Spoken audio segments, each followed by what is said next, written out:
Unlucky. Is it gonna be unlucky though? Or are they gonna be lucky? We're gonna need to see through the game, and I gotta say, we do have two new names over here on Team Unlucky that we haven't seen before in this matchup, or at least on this stream.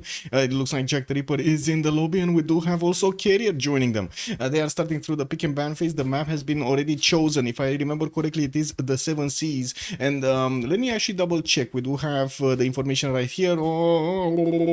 In the schedule, I believe I saw it. There we go. D1, D2 Advancement Relegation match, game 1 of 3, and it's gonna be 7 Seas. We're also gonna be playing on the normal BBG because this is an official tournament, and yeah, no more trainings. We're gonna need to see how the players did learn from their sim, and of course the wording that has been done earlier, I should say, in the past few days, especially with so many training games going around. We're going to need to see if they can apply that in the next BBG version. We do have them already starting the pick and ban phase, and I do want to actually show, keep my chats in order actually on the left side, because yeah. Good evening, Titos. Good evening, sir, and welcome. Lancer, hello there, sir, and welcome. You foresee another Pangea? It's gonna be 7 Seas, sir. I'm sorry, mi scusi. We do have Rafifi, bonsoir aussi, bienvenue. I did see Romoxes and Inoue on YouTube. Good evening, sirs, and welcome, and also everybody over there on YouTube. Good evening, sirs. Just say hello. I do see Hippo also joining us. Hello there, sir, and thank you so much for the follow. We did have some wasabi sandwiches being cooked over here for this map. We're going to need to see how the players are going to actually end up on the spawns, and maybe there's going to be some explosive taste going around. The sauce.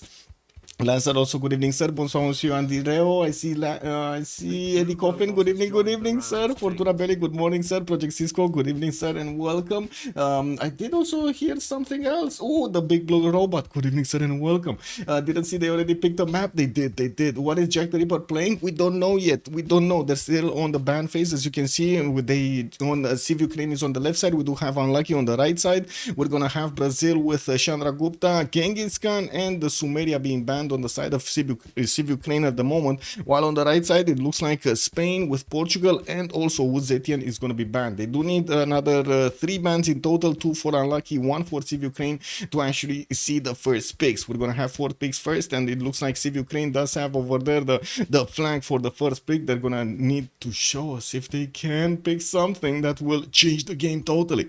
And I'm pretty sure there's going to be quite a matchup tonight between these two teams, and also both of them do want in Division 1. First of all, CivUkraine wants to stay in Division 1. Second of all, Unlucky wants to get in Division 1. And they had a very good track record when it came down to Division 2 gameplays in the last few months in the CPL Premier League Season 3 or 4. I think it's 3. But anyway, now I do also notice Coupe has been taken out. I wanted to say the Toas have been taken out from Team Unlucky, and I now, of course, it's got switched to CivUkraine. Let me actually see. Kuwait, good evening, sir, and welcome. Also, did I miss something? Oh, Murphy's Law, good evening, sir, and welcome. Oh, actually, Murphy Law, good evening, sir, and welcome. Did I miss something? I think not. We caught up. We caught up with everything. We got a prediction started. Whoa. That's kind of early. What's going on? How many remaps? Oh my god, we're actually going to start predicting this on how many remaps already. I mean, I guess there is a bit of extra info over here available from the players that, you know, they might be 7 Seas. We're gonna see the pick and ban phase, and maybe the players are gonna be, yeah, let's play anything it comes on, any spawn, we don't care. We're definitely gonna make the win. Or is it gonna be the other way? Is it gonna be one of those? I'm sorry, my spawn is not that great. I wish I had other neighbors. Can I?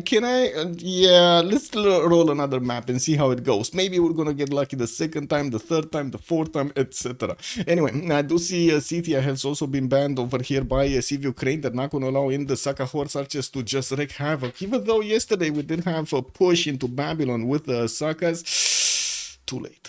Just too late. It was so late in the game when he actually started pushing. But yeah, money was a problem. Gold couldn't get to upgrade his units when he needed to. It looks like the first pick over here is going to be Hungary. Matthias Corvinus appearing on CivUkraine. He's definitely going to have the power to influence all over the map those city-states. We're going to need to see which one is he going to pick to try to get those swords against his opponent's cities.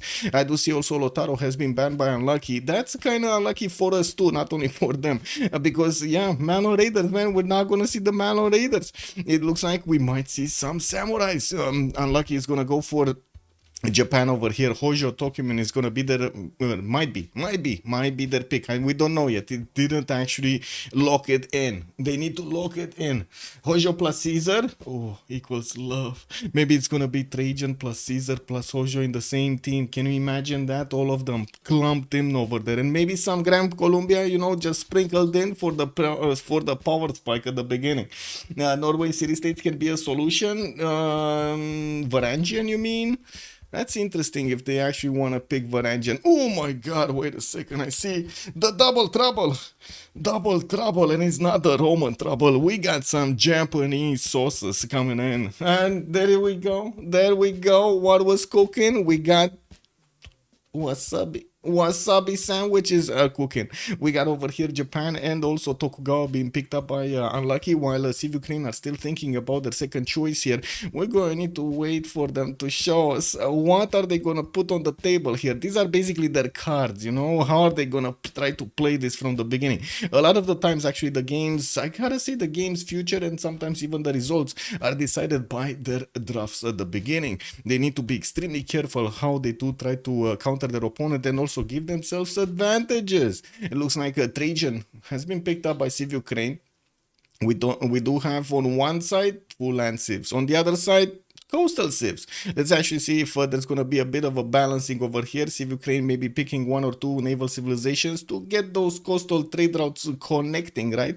Or a team Unlucky is going to go for land. Let's actually see. First of all, they banned the Shaka. They're not going to allow in those impies. Oh my god, we've seen a few days ago the 1 versus 3 that Shaka pulled off. Nobody wants to see that again. I mean, nobody. Wait.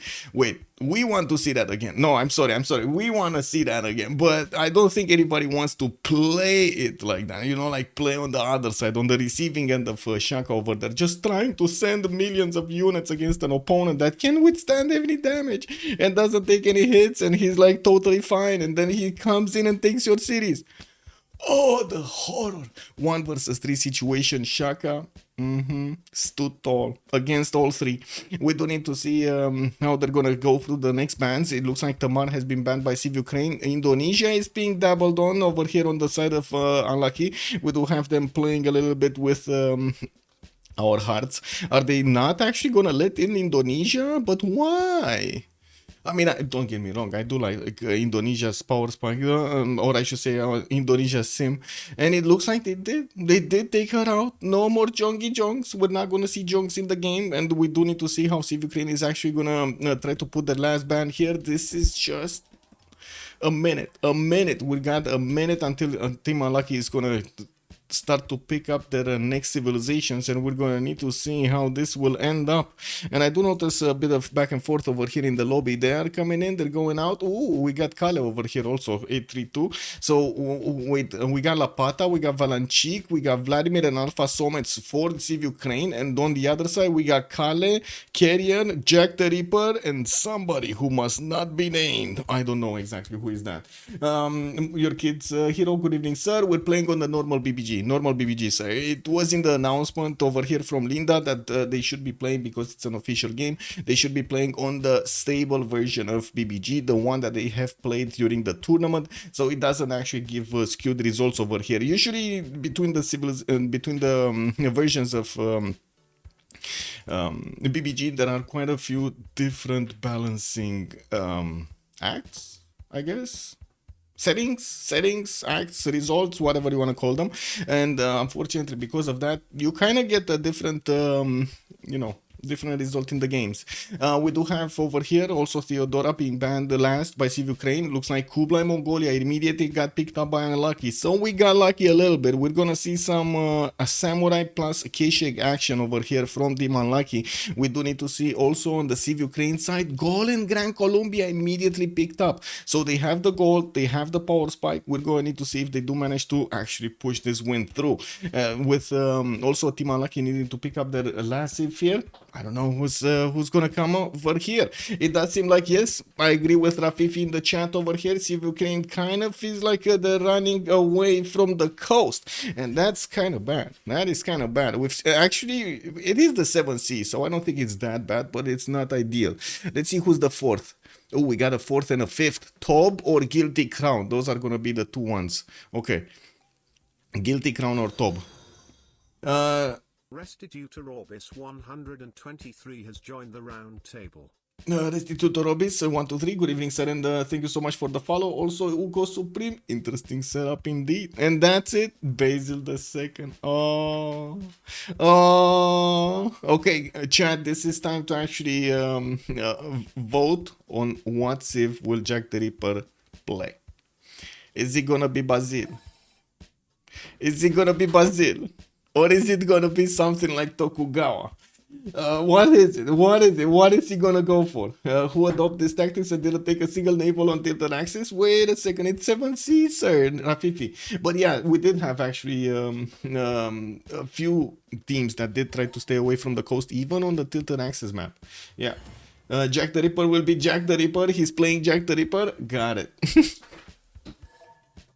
Oh my god, cat is starting to run around everywhere. So if you hear sounds of stuff falling, it's the cat. It's Athena. Yeah. I saw her. She started running immediately. She was like, nope, you didn't see anything, man. You didn't see me. You didn't see me running and doing a lot of mischief. Yeah. Okay, let's get back in and fix our 0MS. Athena. Yeah. And the most famous quote of Jack the Ripper, give me money, give me money. Yeah. Some, no. What was the meme with the financial support? I need your financial support. That was the meme. With Teddy and I need your financial support. Or even worse, Mali and I want your, yeah, delegation please. Exactly. Don't Joshimo. Good evening, sir. Hello. Athena just came by to say hello. Hello, Athena. How are you doing? What is here? Oh my god. Uh-oh. She's out hunting. I don't know what she's hunting, but she's hunting. Uh-oh. You're gonna see the tail in a second over here. Yeah, look at that, man. She just came around to show us her tail. That's what it did. Yeah. Okay, Athena. Okay, that's how it is.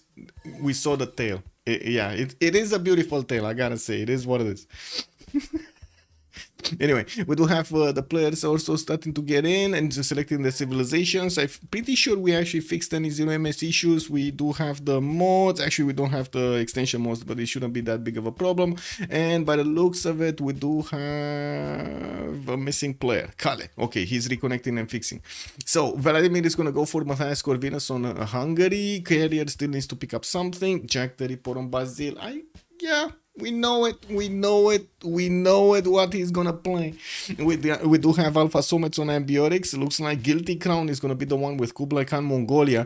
Lapata is gonna go for Trajan, Valanchik on Simon Bolivar, and Tokugawa is probably gonna be played by Kale over here on the last slot. I guess he doesn't really care to be competitive when it comes to down to his great people over there. He's gonna be fine. Last slot over here, he's gonna be fine. They are prioritizing the commercials, the merchants over here, and of course the scientists. We're gonna need to see if also they're gonna prioritize those generals, because it kind of looks like they could. I mean, with Matthias Corvinus, Hojo, Tokugawa, and Basil being the top three over there, I'm pretty sure they're gonna be thinking about picking up quite a few generals during the game. So yeah, having a higher slot is gonna be important here. Now we are just waiting for Jack the Ripper to click on the ready button over here. And Lapata and another Tokugawa. Okay, well, I guess Kale just needed to rejoin again for some 0MS issues over there. We should be fine either way. Anyway, I better go feed my cat some tuna. Arg, arg, Basil Crusade. And the Dromos. Yeah, but I mean, I don't think there's anybody that would actually use the Dromos, probably except Jack the Ripper. You know, we might actually see some Dromon action. Although against whom? There are those civilizations that are actually gonna, you know, be on the coast over there, so they can be Dromon. That's a bit unfortunate, and also a weird word, Dromon. Did you guys see Gladiator, the second version, Gladiator 2? Am I the only one that kind of felt weird watching it? As in, kind of felt a bit like out of the scenarios. I don't know how to say it. Like it didn't feel like it's a second iteration of the movie. Anyway, or a continuation even for that matter.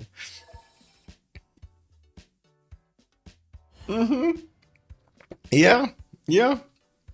Same story, just rehashed and rehashed very badly. But at least they did make how to say, they did have a successful run over here. I was watching the numbers website and taking a look at what they did. They did well. They did well in the numbers. Do you guys know the numbers website? This one? This is a website that basically gives you a readout about the financial results of the movies, and also, well, where were they? You can take a look right now. Mufasa, the Lion King, is first over here. Oh, let's see. Sonic the Hedgehog is on the second one. Oh my god, all the kids watching it. And we do have also Nosferatu that's coming in. I think it just came out, right? Nosferatu just came out. Yeah, just came out. Oh no, it didn't just come out. Okay, it started from the 25th.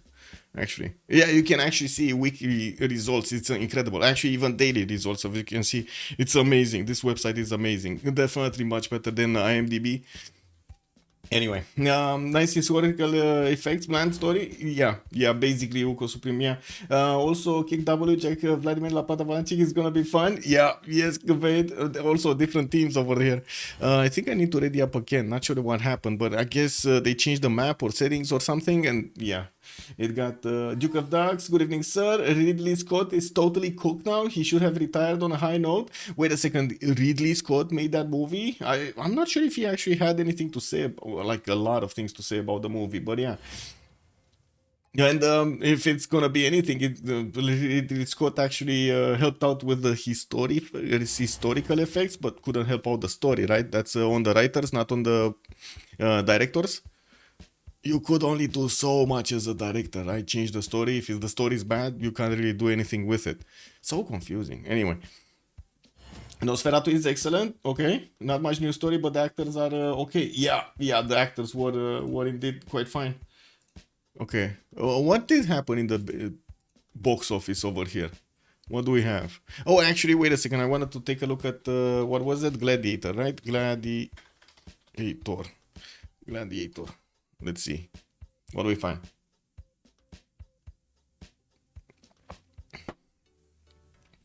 He picked with Alien? Which Alien? Which Alien did he pick with? Wait, what was the one that he did? Prometheus? Did he do Prometheus? Oh, there we go. Gladiator 2. This is what I wanted to get. Not bad. 450 mil, and they did what? 250 mil. Well, how to say? Approximate over here. Nice. This is their production budget. I don't know if that actually includes advertising budget, because I'm pretty sure they did quite a bit of advertising on it. But anyway, whatever. Alien, the first one, you mean? Okay. He didn't do. Wait a second. He didn't do Prometheus? Who did Prometheus? Alien. Ridley Scott. The 1971, 79 one, and that's it? These films were never the fundamental. Okay. Oh, Covenant. He did Covenant. But wait, he did Prometheus also, no? Romulus was bad. Like, Prometheus was good, in my opinion, humble opinion, but the other ones were kind of bad. Covenant, they really go. I mean, why didn't they went like totally sideways? They had a story to keep going on after the Covenant, and with Romulus, it doesn't make any sense. Like, it really doesn't make any sense. Am I the only one thinking this? Like, they left the story open and they continued the story from Prometheus into Covenant, and then from Covenant into Romulus. It makes no sense. Like, zero continuity between the two. Why? Why? I mean, okay, I guess it's a big, I would say, universe and everything else, but come on, man. I've never watched Alien. I will have a heart attack. Just skip through the bad scenes. It's fine. There will be another Alien game from the studio who did Alien Isolation. Ooh, hopefully somebody's actually gonna pick up the flag to make some good Alien movies over here. They really go without naval now. I think I'll do the same and go Elden Ring unarmed only. Might be slow. Get them with the punches, man. Get them with the kicks. Yeah. What are we waiting for? Oh, we're waiting for Alfasomets or something? I guess so. Well. Let me turn off my... Actually, should we? I guess we can still watch over here. Another movie. What was another movie that came out? Actually, Dune, right? Let's actually see Dune. What did Dune do? Dune 2.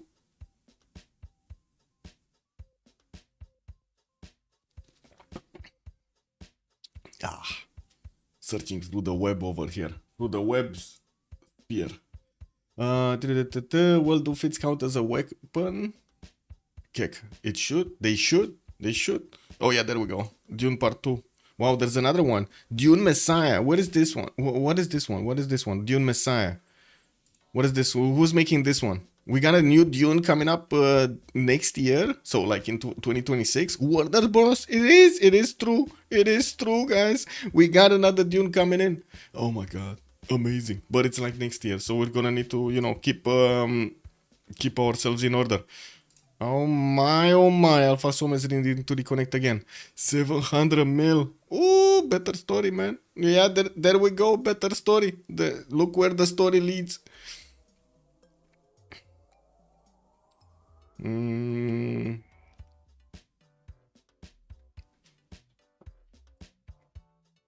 Dune Part 3, that's Dune Part 3, yeah. Probably a big war in this one. That's a good question, and I'm also curious if they're gonna connect Prophecy with Dune. Like if they're they're already connected in time, right, on the timeline, but they're not connected in action. We do need to see if they will get connected. Yeah.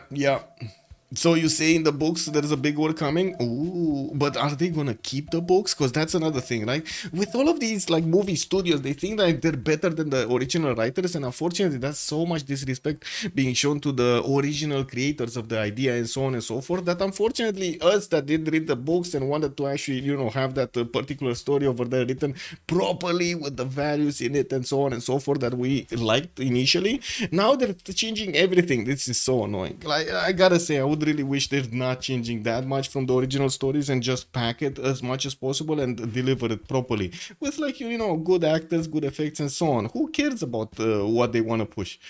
Anyway, now let's actually take a look. Valanchik, Alfasomets, Lapata, Vladimir going into the lobby. Where are we going, chat? Where are we going? Left or right? Where are we going? Witcher 3 suffered from that. Exactly, Rambly, man. Exactly, right? That's just, I don't know, man. I don't know. I lost my trust in HBO that they actually will pull off some good series. Did CivUkraine forget the map in 7 seas? Maybe. But the chat, you're not telling me. Are we going left or are we going right? We're going left. Lancer said it. Okay, we're going left. And also Murphy Law was on the same page. Okay, we got Tokugawa here, Japan. This is Kale. We do have him with some fresh water from the lake. Looks like he's gonna get quite a few lakes to settle his cities over here and the rivers to the southwest. I do notice he's gonna have the salt mines to the south to actually improve, and quite a few rivers on the east. Is he far away? So not that far away from Bogota, and of course that's one of his opponents over here. I'm pretty sure with the one Talchuks that he has, he should be able to keep Gran Colombia at bay.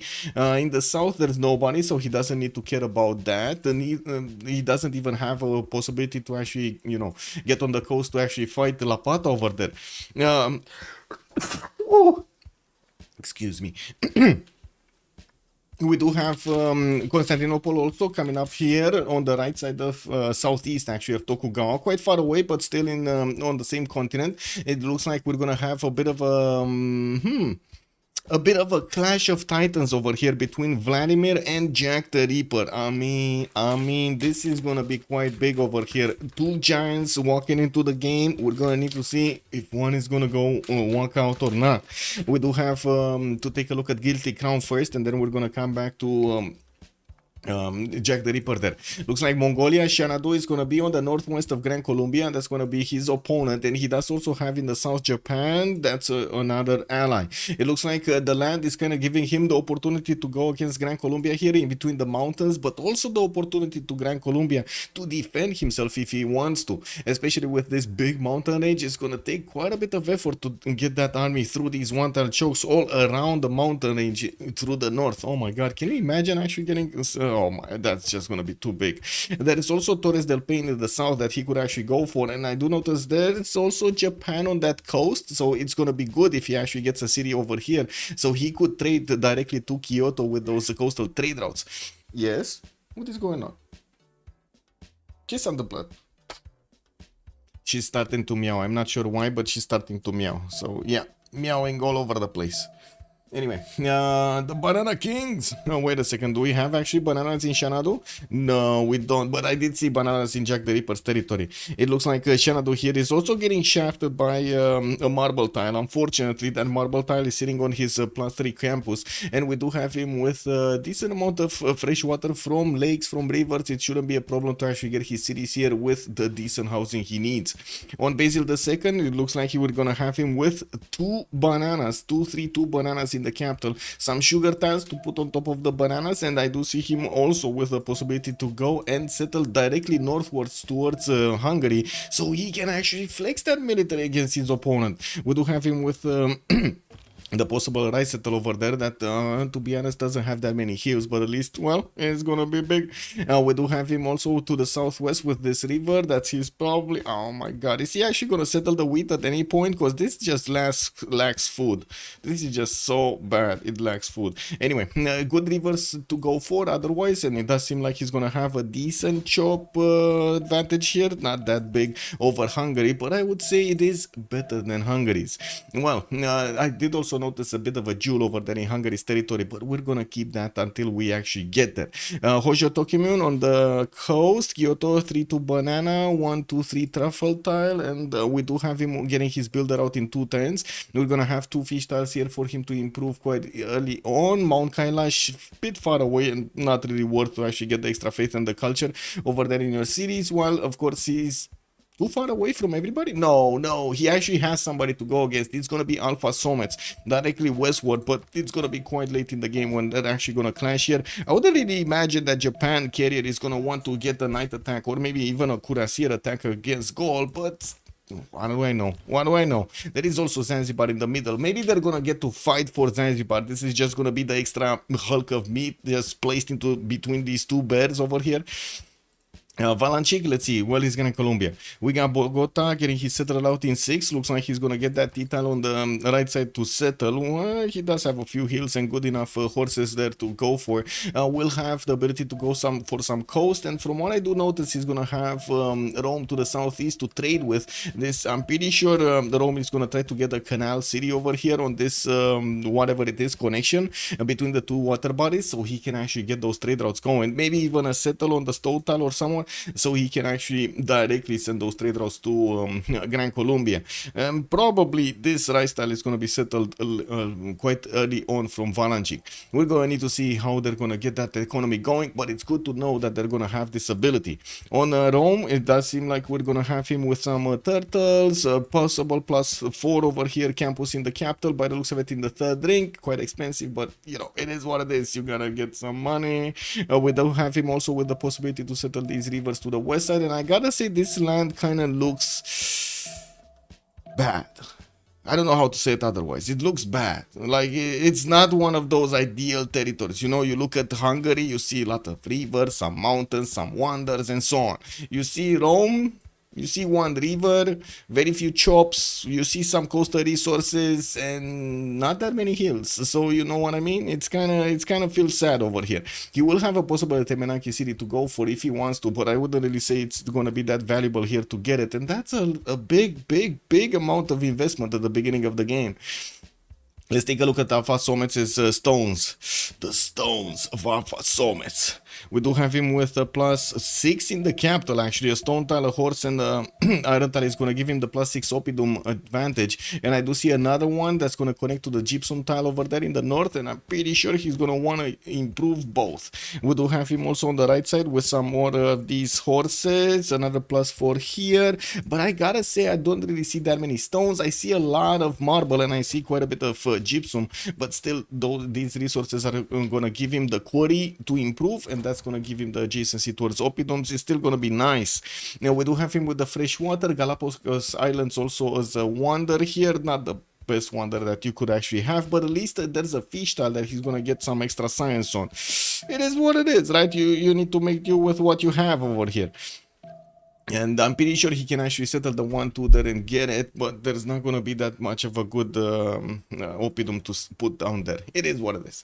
Let's take a look at Vladimir also with Hungary coming in. Mount Kilimanjaro is the jewel I was talking about earlier. He just popped a scout while escorting, while getting through the mountains there, and it looks like he's going to also have a +6 campus that he's never going to see, or at least we don't know. Actually, wait a second. He must actually see this, right? He's going to get to settle the niter and get the Mount Kilimanjaro tiles, that ivory tile, and then he's gonna actually open it up, right? He's gonna open up the +6. He might actually get a +6 going before the second era. Wow, that's gonna be amazing. Meow tuna. Actually, wait a second. Let's actually, you know what? I'm gonna go feed the cat, but actually no, she's been fed. No, man, don't make me feed the cat to get that fat, you know? First check the seas left. Oh, well, I didn't see that message earlier. It is what it is. Japanese duo, the Japanese duo indeed. Top Civ, good evening, sir, and welcome. Let's actually see who met who. So we did have Japan, no, discovering the lands here. He met Hungary. Basil met Hungary. Mongolia didn't meet anybody. And Japan didn't meet anybody. So yeah. So Hungary and Basil met. Feed the kita! I mean, she just ate, man, like 2 hours ago. What do you mean? And she has, how to say, those little things over there. Well, we call them bobe, but I don't know how to call them. How do you call them in English, actually? Like those little bobs or something. How do you call them in English? And Sasu, bonsoir, monsieur, bienvenue. By the way, I got a message on YouTube. I gotta say I'm hitting some nerves over there on YouTube. I don't know what's going on, man. Let me actually take a quick pick over here. Somebody said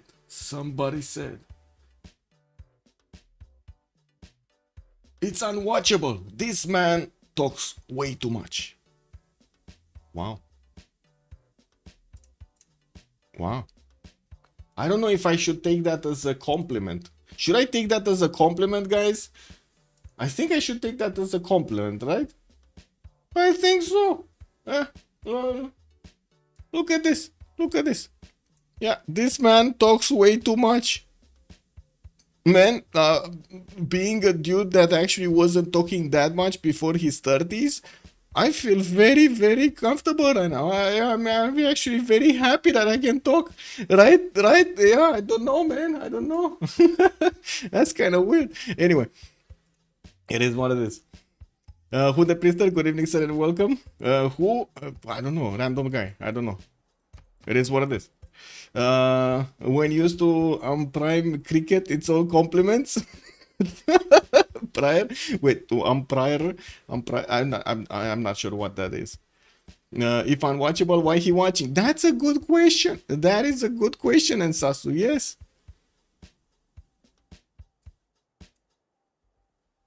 Wait, what is this? He has notification blocking his screen. Rejoin. Okay, so Kali is just rejoining. We had a bit of a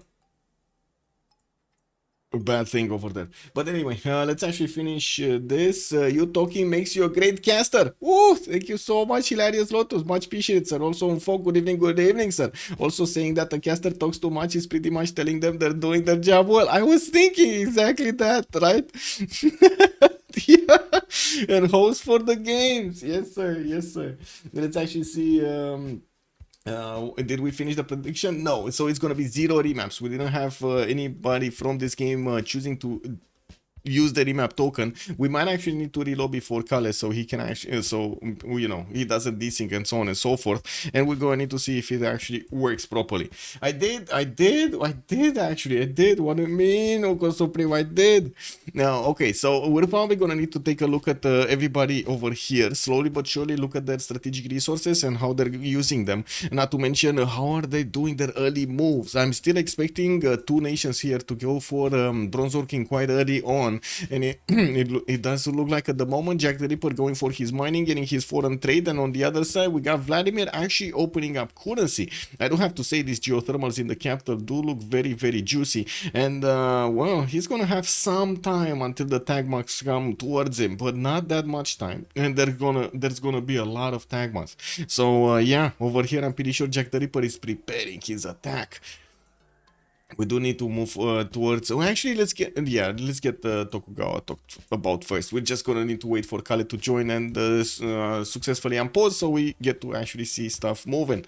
To be honest, your words or talking takes a bit of effort to understand at first, but after a while, it's perfectly okay. Tarisian, thank you so much, sir. I might not actually pronounce the words properly, like not all of the words, but I guess that's a work in progress. It is something that I'm trying to work on actively, as in try to get the correct pronunciation going, have a good accent, a good English accent, or maybe not have an accent at all, just use my inflections over here from you know, deliver some emotion. We do have Tokyo getting his settler in 6 turns, and the second one, and it looks like his first one is going to start moving towards the west side on the stone tile probably. We do need to see if he's going to grab the banana early on or not. We do have him with the horse tile in the second ring. Also, iron tile is going to be third ring. That's going to be quite expensive. While we do have him... What's going on? What is going on? Is there a button that's pressed over here? Because I feel like... anyway... I feel like it's, you know, the game is, whatever. I don't know what it is. Oh, there we go. There we go. There we go. Now it's good. Anyway, I have no idea what it was. Anyway, we do have Kale here getting his... scout to discover his southeast. He's gonna breach the fog of war towards Byzantium. Shouldn't be a problem. They're allies, so he doesn't need to worry about anything. We do have also from the south Lapata starting to come around through that one tile choke, and it looks like we do have Kale desinking, so we're probably gonna have reload here quite quickly. Yeah, we do have Lapata starting to expand towards the north, and it looks like he will try to get that choke point quite early on, actually settling maybe the sugar tile there.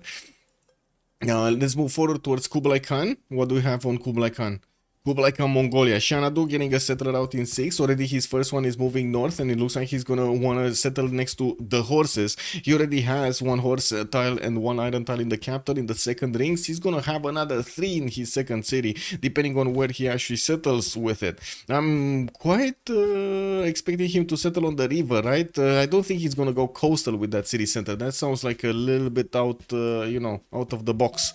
But anyway, we're gonna have him with a good guard of craftsmanship here, and I'm pretty sure he's going to be happy with the mountains on the right side to get some more campuses, except these, right? This marble tile in the capital is just so annoying just to see. That is so annoying. And we do have him also with Torres del Paine in the south. He did see some of the tiles over here, the 3-2 and the 2-3 with his scout, and I'm pretty sure he actually discovered a bit more of it. Yeah, he did discover a bit more of it. He doesn't know about the Gran Colombia coming through the forest there that's just sitting on the gypsum, and we're going to need to see if he's going to send a settler towards the south so he can actually get that connection with Japan on the coast. This is my main question mark, if he's going to do that or not.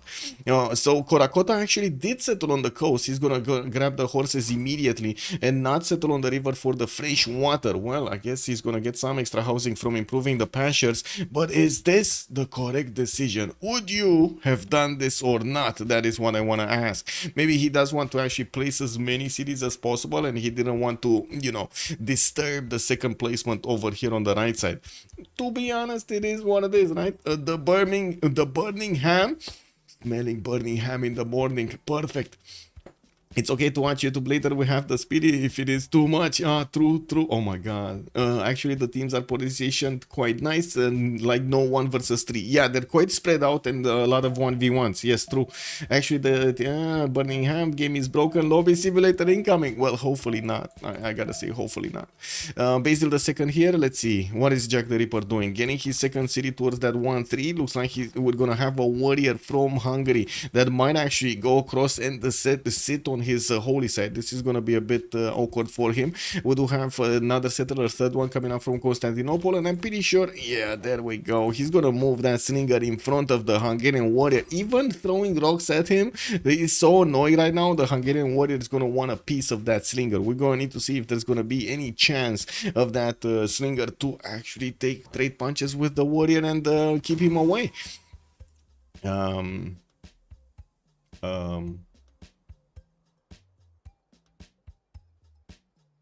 Beep boop. Beep. I think my game just crashed. Like it's like Khaled disconnected and then my game crashed. Or at least I don't know, cause it's yeah, there we go. Not responding. Far axis, man, far axis. It is what it is.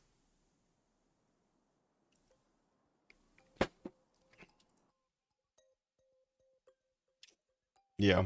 Well, I guess yeah, it is what it is. Let me actually, in the meantime, do something really quickly.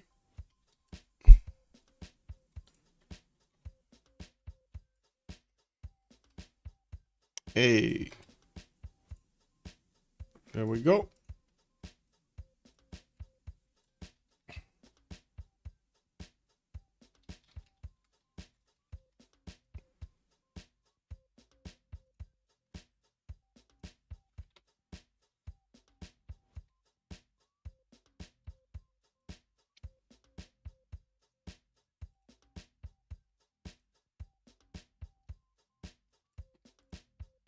Yeah, thank you. Thank you. Yeah. Yeah. Let's see, did they get the server going? Yeah, I think so. But at least there is a join button on the profile of the host, so we should get there.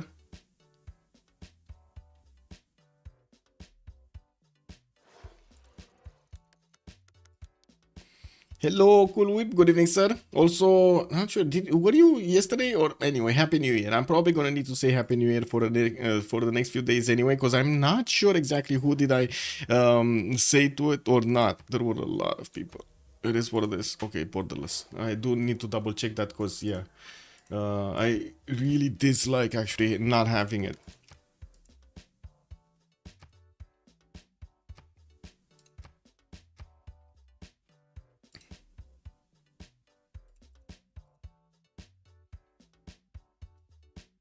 Connecting, connecting, connecting. We're connecting, guys. I did. Okay, okay, I did. Oh, thank you, thank you, thank you for letting me know. Okay, so we're in the lobby now. We're in the lobby of the lobby.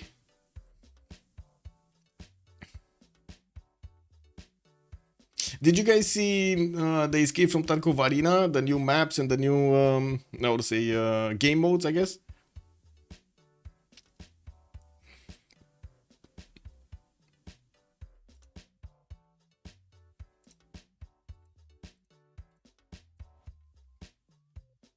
Hello, Ure, good evening, sir, and also Muthu Rahul, good evening, good evening. Yeah, the yesterday YouTube comment, man. Yeah, the YouTube comment, amazing. Papa's also good evening, sir, and welcome.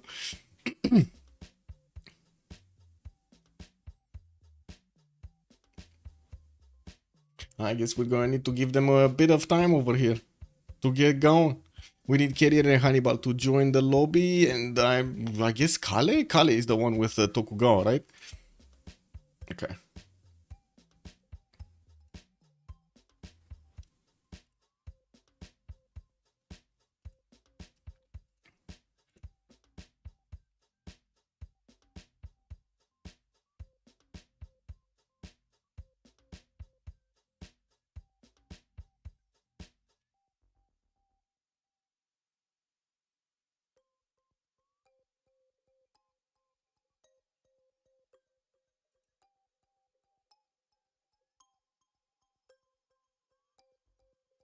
Oh, I have something to share, actually. I have something to share. Uh, Today I was playing Escape from Tarkov with one of my friends, and well, it's the beginning of the wipe over here, and my friend got taken down here. You see it on the screen over here. He was looking at one of the bags and got taken out. I was in another place. I wasn't actually next to him, and the one that killed him, he didn't know exactly if he had a friend or not, right? He only saw him alone. So I walked up as much as I could over here to get as close as possible. There is a guy in the back of the building here, and I don't know if you can hear the sound. Can you hear the sound? I'm not sure if you can hear the sound, but anyway, you can see his legs over there. You see his legs? He's just standing. I didn't want to shoot him right here, so I just moved up, creeped up. You know, basically this is rat on rat. You know, like he ratted my friend, I was ratting him. And I was coming in. Look at this, man. Look at this. This is incredible. My friend is also gonna start screaming in the background. He was doing his mission. There's a mission with like you need to dehydrate yourself. This is in Big Red, yeah. And this guy just totally oblivious. Like, look at this guy. He didn't know anything about me. Like, anything. He totally oblivious. He started moving to the left over there, slowly going to actually loot his kill, as in my friend. And I was going in. I was going in here to take a look. Okay, how can I actually nail that shot? And I found him just sitting over there with his head open. Bam! I kind of disturbed the bees over there. Easy peasy. Oh my god, man. Yeah, the rat got ratted, man. It is what it is.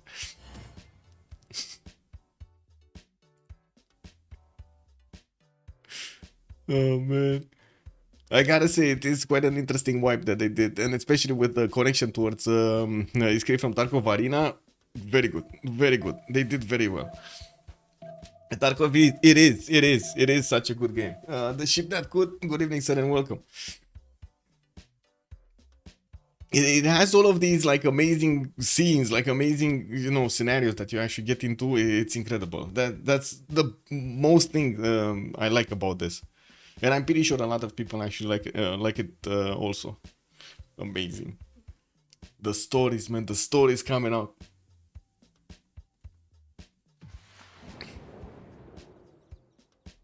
Okay, let's see. What do we have here? I'm still actually gonna need to not click buttons, right? Until we get in.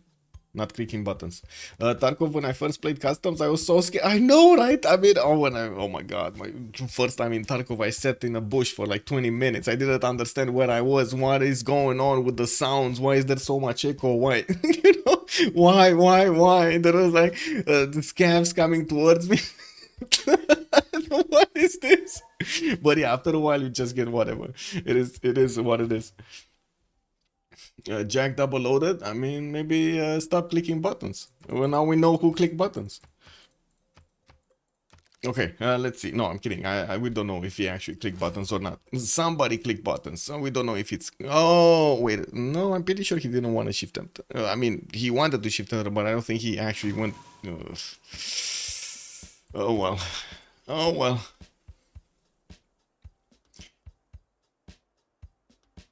Yeah. Yeah. This is fine. Yeah, this is fine. Let's actually see. Do I have any? Maybe I have someone. We get to take a look at what did I choose here? Oh, wait. Oh yeah, this dude. Whatever. This is not cool. I popped this dude with a pistol, but so there's a dude coming in here. Wait a second. I can actually give you the sound. There. I don't know how he didn't hear me. I have no idea. That's actually a dude. That's actually a dude. And this stair on the right side actually makes a lot of noise, right? You usually have quite a bit of a problem that you're going to be heard. This dude, totally oblivious. He didn't actually see anything. So I just... That's it. That's it. He died. Whatever. Anyway, it is what it is. I kept on going. I didn't want to loot him, but that's a very dangerous area, especially when you have people on the other side.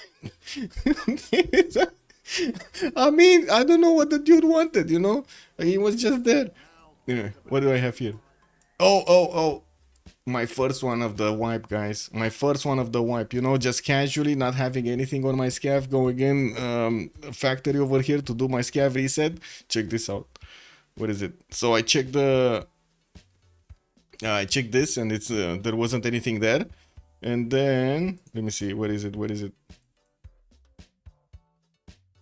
Here. Oh my god, look at that. Look at that beauty. Look at the beauty. The bag. And there's a dude next to me also. Like, not gonna lie, at this moment, you know, I started trembling a little bit. No, I'm kidding.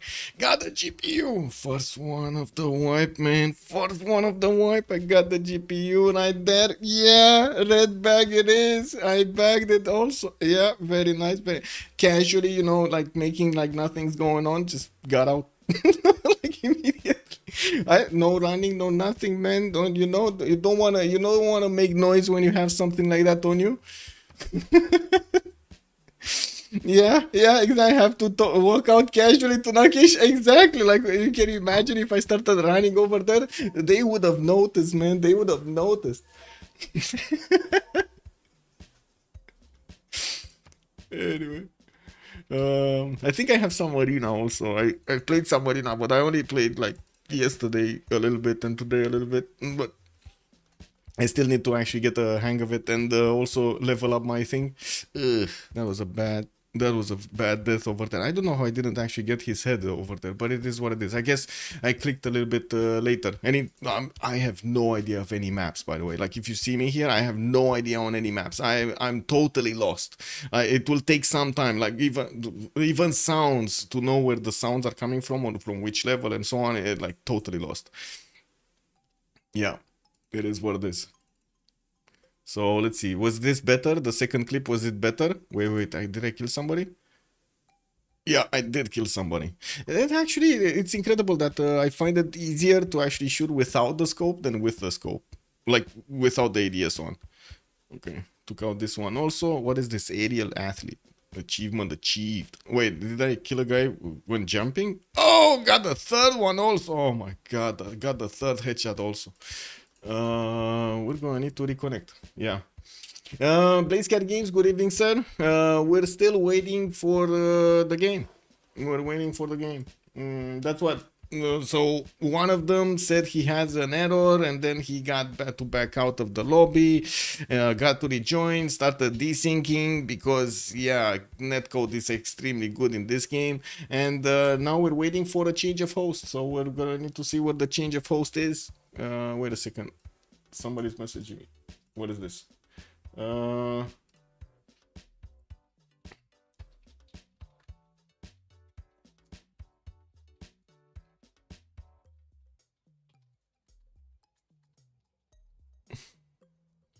Okay, got this. Do we have a lobby link or something? We do have a lobby link. Okay, so we did have a change of host here. Just give me a second so I can grab the link. Has joined the round table.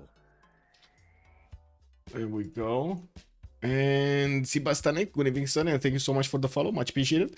The sound is broken anyway. I mean, I wouldn't really say the sound is that broken. Like, it's much better now than it was before, to be honest. What am I downloading? Oh, the resource visibility sharing. Okay. I mean, I guess I can. Give me a second. I can get that one. Shouldn't make a problem. It wasn't a problem only. But anyway.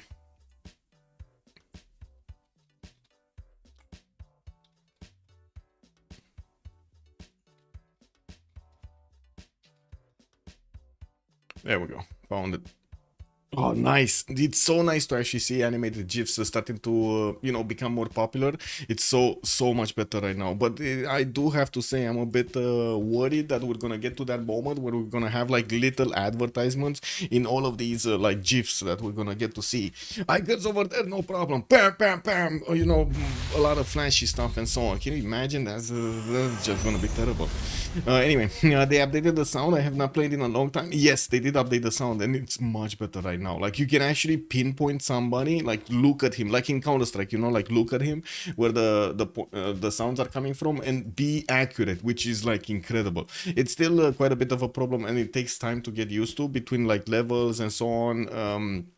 and knowing how to say, the different materials that you step on or rather step on and where they are located, so you can actually get a bit of a readout. But I do like this so much, the fact that they added the different floors to the game, and like randomly different floors over there. It gives you such a good insight, especially for somebody that knows the maps. If you learn the map, it's amazing. That extra information is incredible.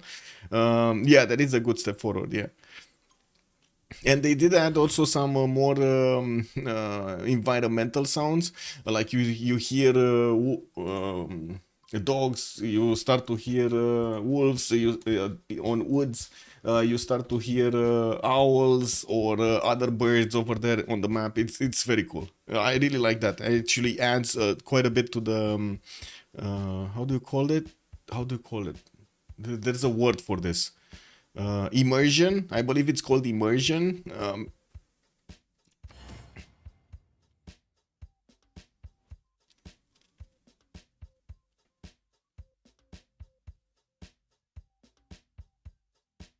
Yeah, immersion. Yeah, yeah.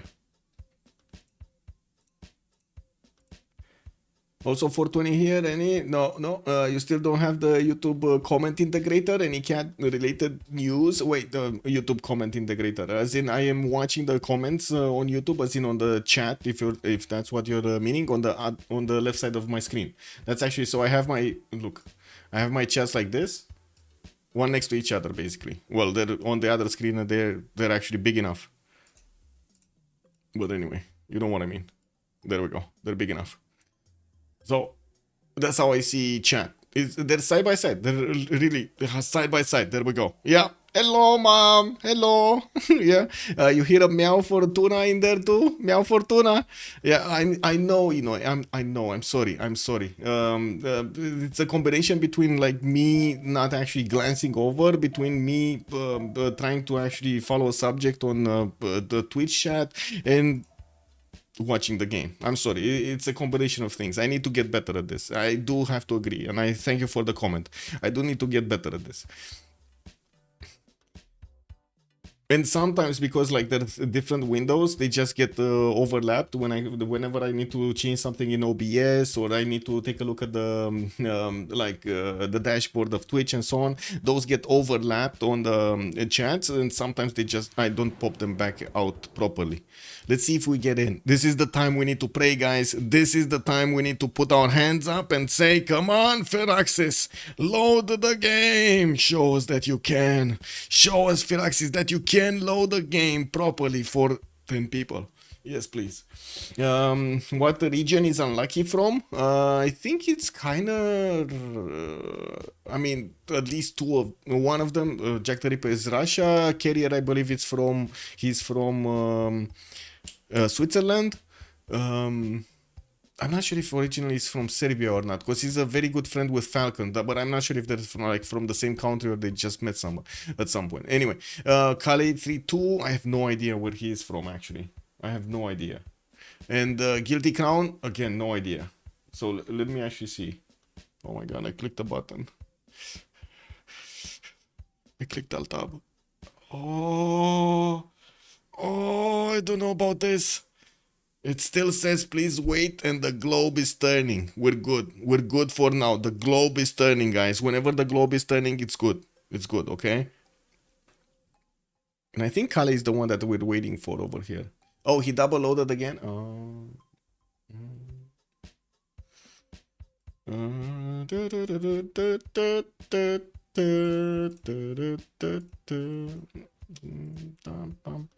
Oh my god, I'm so sorry, Blaze Cat Games. I didn't want to delete the message. I just wanted to unpin it. Heard Trindra flame Kale many times. Why? They play with Trindra a lot. Okay. Kale sounds finished. I mean, he might be. I don't know. Let me see. I think I can take a look at his profile here. So his tag says German. And Guilty Crown is, we don't know. He didn't put it. He didn't place anything. Oh, United States. Says United States. Is he actually United States? As in, let's see. Where is he? Kali 74. That sounds about right with But this is... Oh, wait a second. He's 0 to me. What? Go try region if I can, then load... Okay.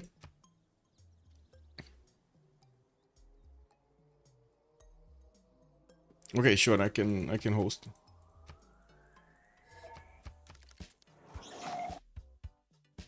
Is CivUkraine part of CPL? Yeah, they're in the CPL Premier League, yes.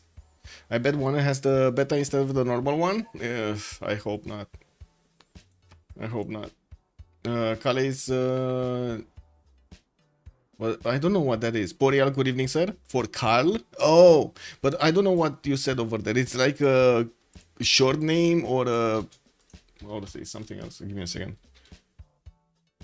Nickname. Oh, nickname. Oh, that's what it is. Boreal, thank you. Vladimir, also good evening, sir.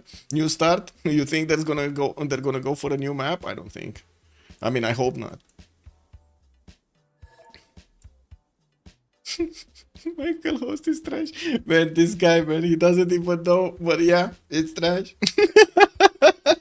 I'm totally fine, actually. He's taking quite a bit of responsibility from my side. I'm totally fine with this. Hannibal can definitely do it. Yeah, he can do it, man.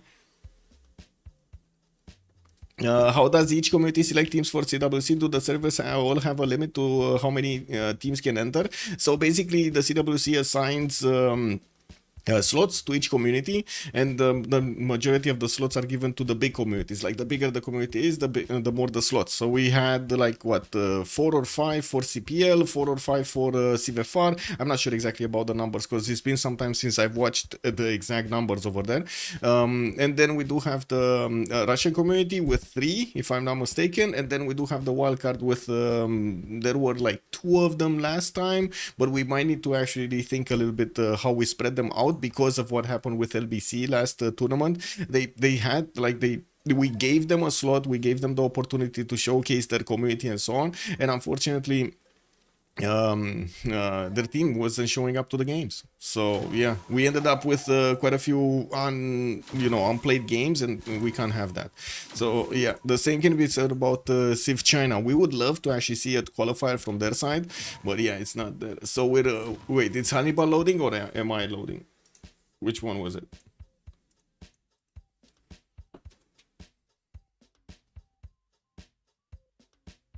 Okay, well, Vladimir asked both, and I'm not sure who's gonna do it. So let me actually put it up. 10:13, right?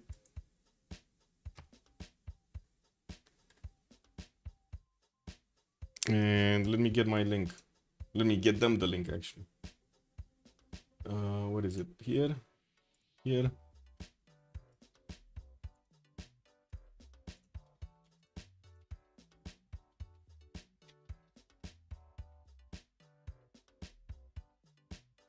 Okay, that one. And let me actually share my profile because it's gonna be more easier for them to actually get it. I see so difficult, so kind of difficult to coordinate.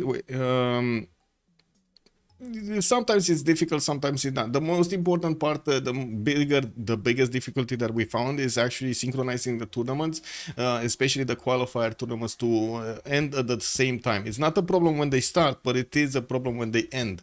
Sometimes we did have a bit of a discrepancy between the ending of the qualifiers, like weeks of wait time for some of the players. So you can imagine that's not that cool. But yeah.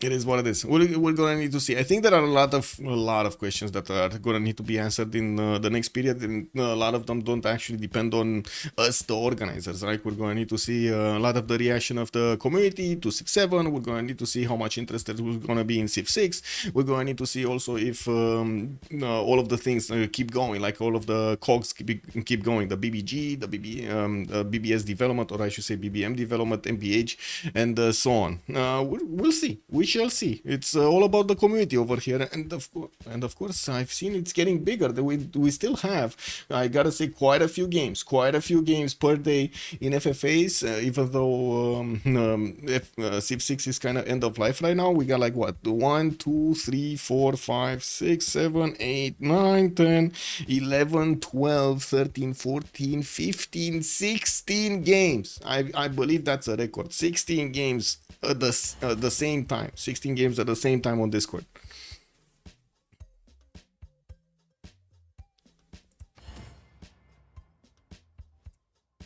Yeah, some people still play Civ5, but not that many, to be honest. Really not that many. Like if you take a look at the numbers, I don't believe there are that many. Let me check, because you know that some people actually still plays Diablo 2. That doesn't mean it's that big. What was it? SteamDB, I believe. SteamDB, right? SteamDB.com. Let's see. Did I open up the screen? Oh, this is not a good SteamDB. SteamDB. Let's see. Yeah, there we go. Oh, it's .info. Okay. Civilization 5, not 6, 5. There we go. What do we have here? We don't need the price. I believe there's another menu here. Yeah, there we go. Hidden menu, guys. What is it? Charts. It's 21,000 players. That's not nothing. That's not nothing. 21,000 players right now. So check this out. In 6 years, they actually stood around like between 20,000 and 30,000 players playing. Whoa. That's amazing. It did start to drop off slowly, right? 2016 was actually the release of Civ6, and it dropped off slowly, and it did peak before. I do have to point this out. You see, it actually peaked before 2016 over here. Where is it? Here, right? This is 2016, the opening of Civ6, and then slowly going down over here by time. So we're going to need to see if the same will happen over here to Civ7, but I do have to say Civ6 has did have a lot more support right now from us in the last 4 or 5 years. From the community itself, it had a lot more support than we had in Civ5. And of course, we can actually take a look at Civ6 also to see its growth, or I should say, where does it stand right now? There is no major peak. It's a bit of a different, different graph, right? You see, it just steadily went higher. This is actually very good. This is very good for a game. Hard to pull off, to have this kind of growing interest over time. Good evening, Zadab. Good evening, sir, and welcome. Cause a lot of the C5 vets really couldn't get into 6. They don't like districts and they don't like the policies. Okay. Yeah. Go with bring back some players. The data science. Mercutio Flavius. Good evening, sir, and welcome. Okay, and this is the time for me to actually not click on any button. I am just taking my hands off this and trying to see if we can load in properly, if they can load in properly. I'm not clicking anything, man. I'm just, as you can see, I'm actually keeping my hands as much as I can in vision. What do we have?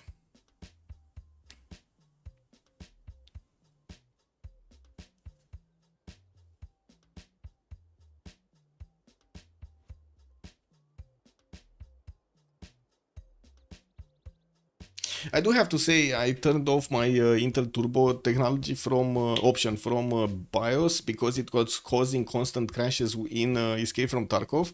I didn't really see any like that big of a performance loss in a lot of the games, including Escape from Tarkov, which usually is kind of the first one you feel it.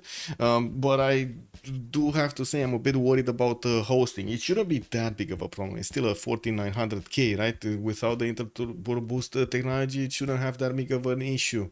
But anyway, we'll see. We'll see how the processing power is going to go. Zarab, we already went. This is actually a relobby of turn 13. We do need to see, the players go through. Loading in properly. Okay, we got 8. We got 8 in. Let's see the 9th. Come on. You can do it, Kale. You can do it. You can load in. Show them. Oh.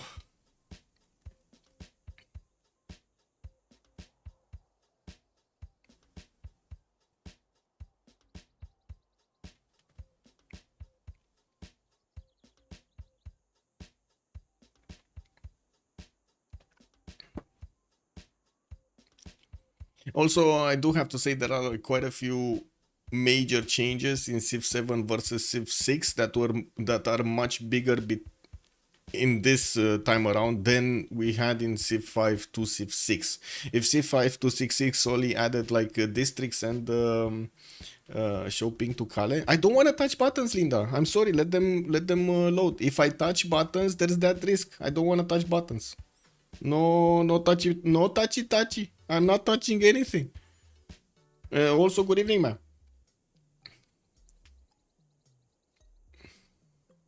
I might, if I touch the screen, I might actually be the cause of this.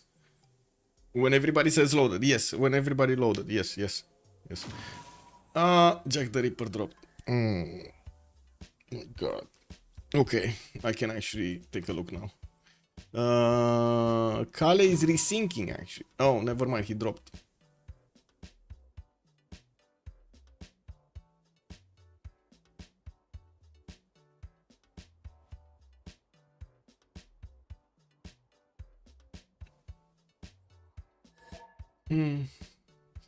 Scrap. Oh, it's a, oh my god. Oh my god, man.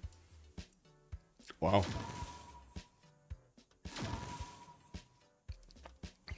Yeah. It is what it is. This looks like mod issues. It might be mod issues. I don't know. I don't know. I don't think. I don't know. I don't want to assume here.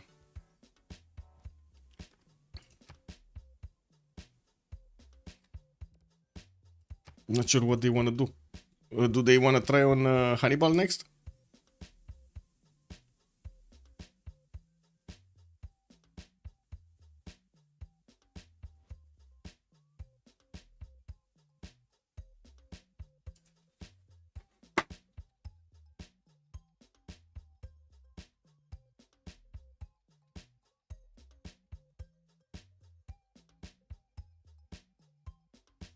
Might be Vodafone South Africa. It might be, man. It might be. Yeah, one of those days. One of those days.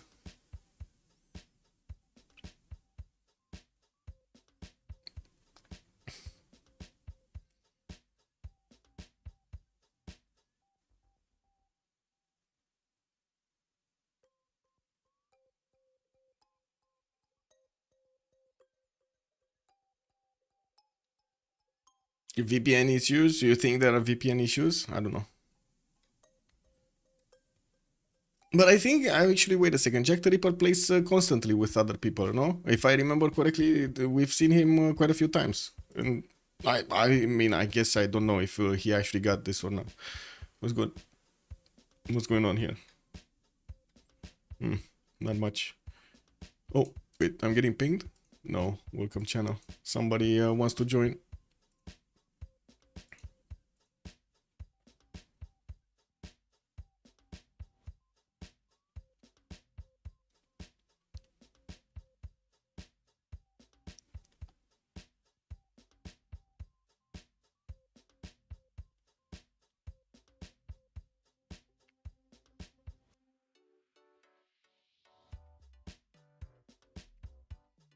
As you can see, there's a discussion going around in lobby links. Let's see if they're gonna go for another map or not.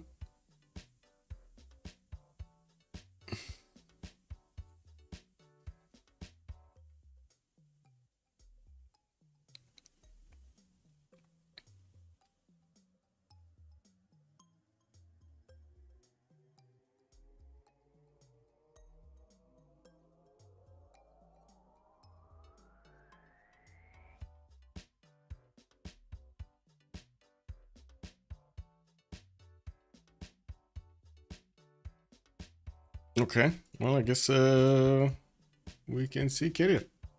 Carrier host, perfect. We just need him to put up the lobby.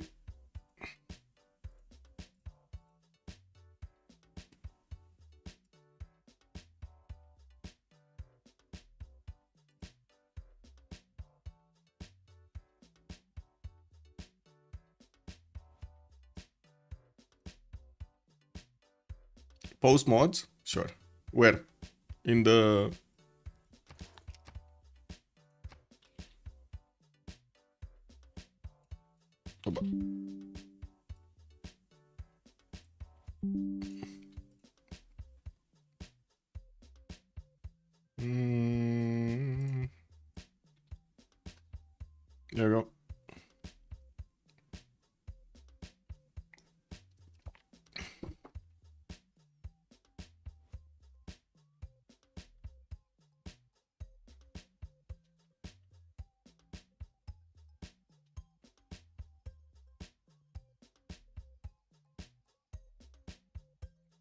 Oh, notification clear is here. Well, it doesn't matter. Actually. This one doesn't matter. Oh! Oh, no, this is from another one. This is beta, but from another one. Okay. The Civ7 defeat cutscene should be a Civ6 lobby simulator? Yeah, exactly. Yeah. Firex strikes again. Doesn't allow people to connect to each other.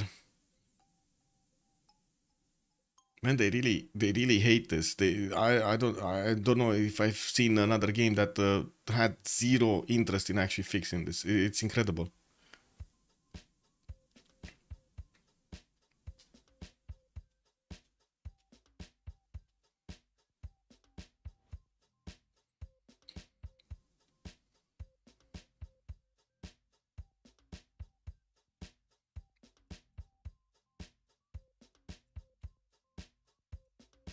Yeah, waiting for the carrier.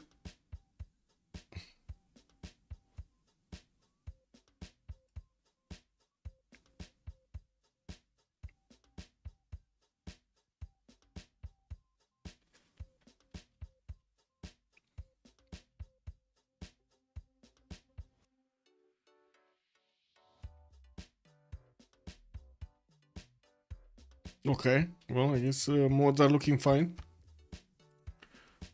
Most of them. Let's see if the lobby's up. No, it's not. Okay.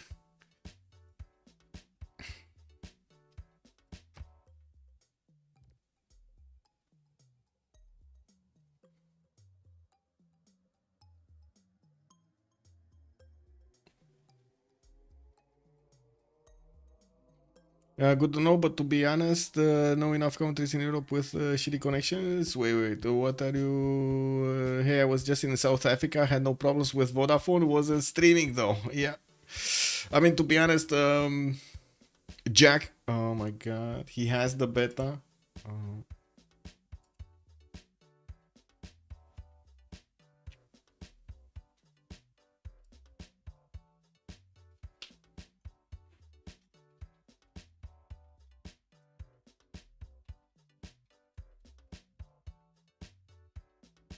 Nailed.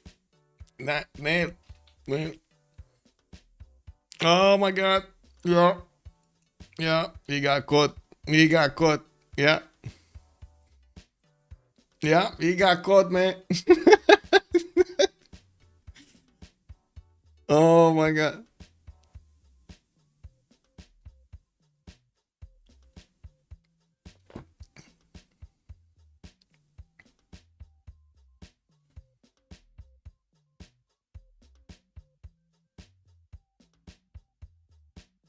Mm-hmm. We see all the memes. We see all the memes over here for getting caught. Yeah, yeah.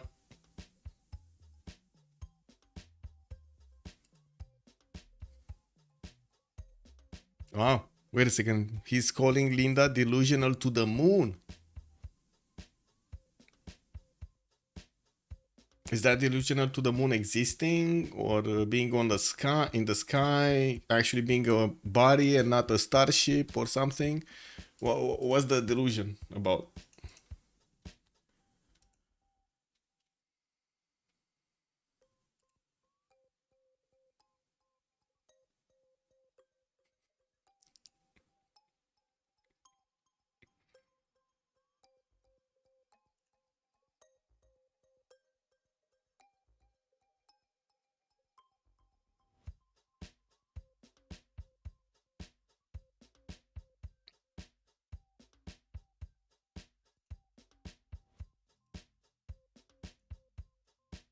Still refreshing the profile page of Carrier so I get to actually see him. Also on Gere, do you put milk in your coffee? I do not put milk in my coffee. No, I actually don't like even sugar in my coffee. I just like it at home. I just like to drink it as it is. When I am going outside, as in at a coffee shop or something, I do like cappuccinos more than anything else because they usually don't come in a big cup. Like all of the coffees are actually coming in like this big, and then I like big cups. Jessica, good evening, ma'am, and welcome. And also, happy New Year. Like Windows, if the circle moves, you are probably okay. Yeah, exactly. If the circle moves, you're probably okay. Wait. I just found out from like the Pirate Software's channel that you know that loading button is actually called a throbber. Did you guys know that it's actually called a throbber? Why? Wow, that's just so weird. That is so weird. I like big what? Big what? Big who? Big wood? Big what? What did I say? I like big something. Big something. I don't know. Probably something food.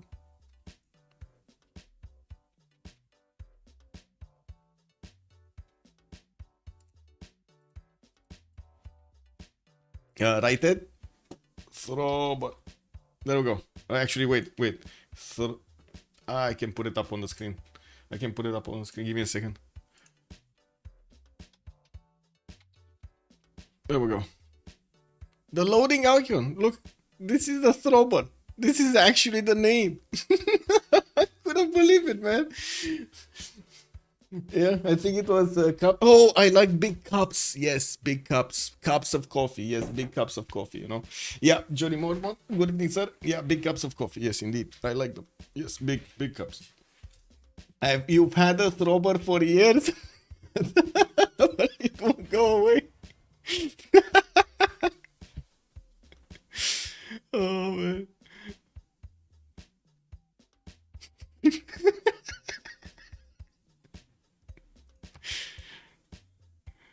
Oh, fix my 0ms. Typical Civ. I mean, let's be real about this. It's not a typical Civ6. It's unfortunately happening. You know, when players don't really like to actually curate their mods properly and update as they should be, and be careful with everything and so on. It is what it is, unfortunately. You know, there are some players just didn't play a long time, so they don't know all of the rules, all of the actually things that we need to do to actually make the game work. The game will start properly after I kill the first ship in my unarmed Elden Ring run. Oh my god, what are you gonna do them? Run them to death? What is that? Just gonna run around them? Oh no, you're giving them the death stare. I know, you're giving them the death stare. The glare. I really hope the multiplayer is better in Civ7. You and me too, Jory. You and me too. I really hope the multiplayer is actually not gonna be as painful as it is right now. These will be remembered as the good old golden times. Yeah, might be. We'll see. We'll see how it is.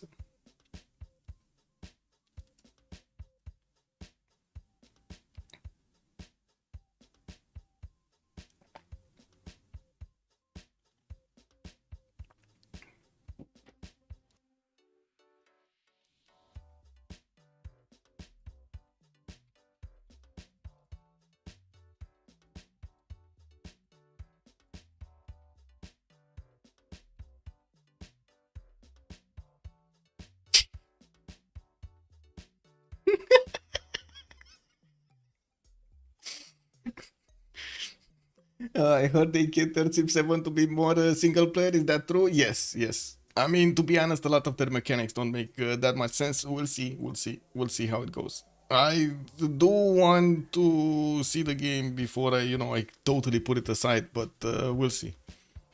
It's anyway, we'll see. The biggest issue being actually no, there are two big issues, three big issues. Oh my god, no. Anyway, it is what it is.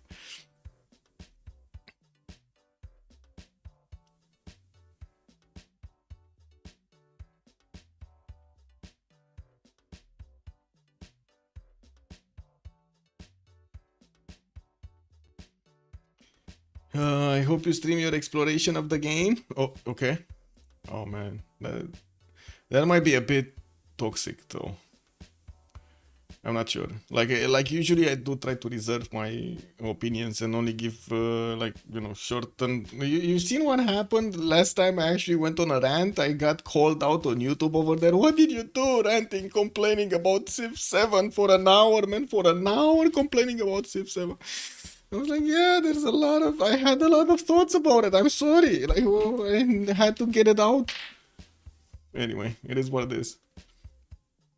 We'll see. We'll see then. We'll see then. I'm pretty sure there's gonna be quite a few lobbies about Civ7, and we're gonna need to see how we should change the rules and what kind of rules we're gonna need to add in and so on.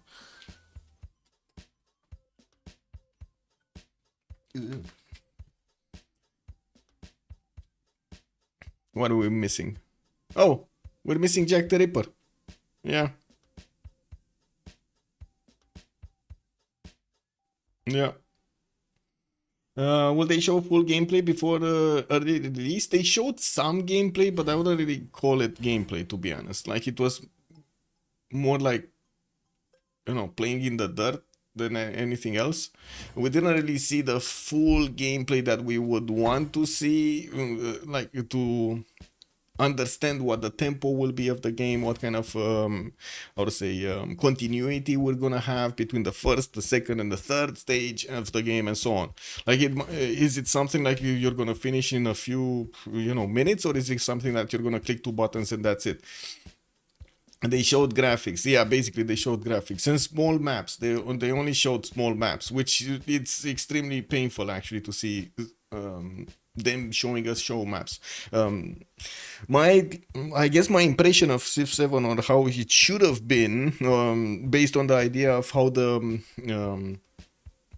this simulator, right? This is a 4X simulator has developed. I was thinking, instead of it going small, which they're going right now, they're actually going smaller right now with what they did.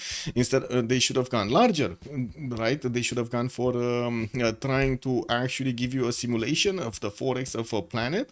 Yes, random planet, random continents, random land, random everything, but the game should be able to give you a good representation of what happens with a lot more territory, with a lot more maps, with a lot more players coming in, and also all of the dynamics in the game, right?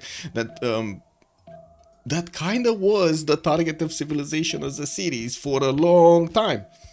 I don't know who changed that, but that was the series. I don't know. It is what it is. Maybe they totally gave up on the idea that they can do it. Maybe it's too complex for them. I don't know. Okay, loading in, guys. I'm not touching buttons. I'm not touching buttons.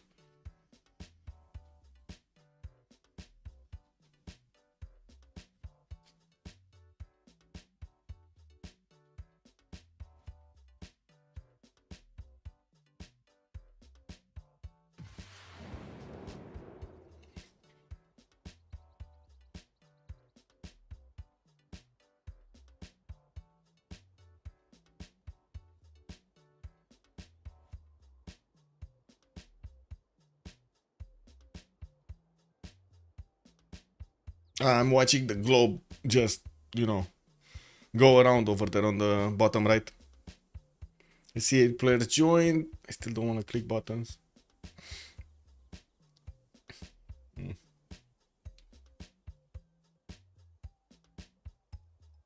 Don't want to click buttons, but I'm itching. I'm itching to click buttons.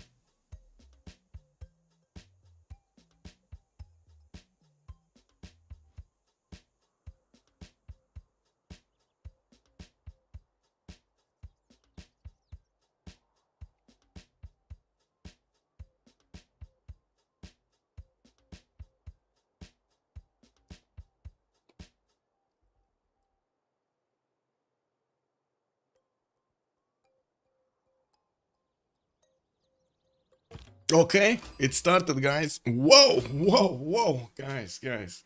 We need to be happy right now. Pop some fireworks. It actually started. What happened to last game? Just scrapped. What the last game? We just scrapped. What?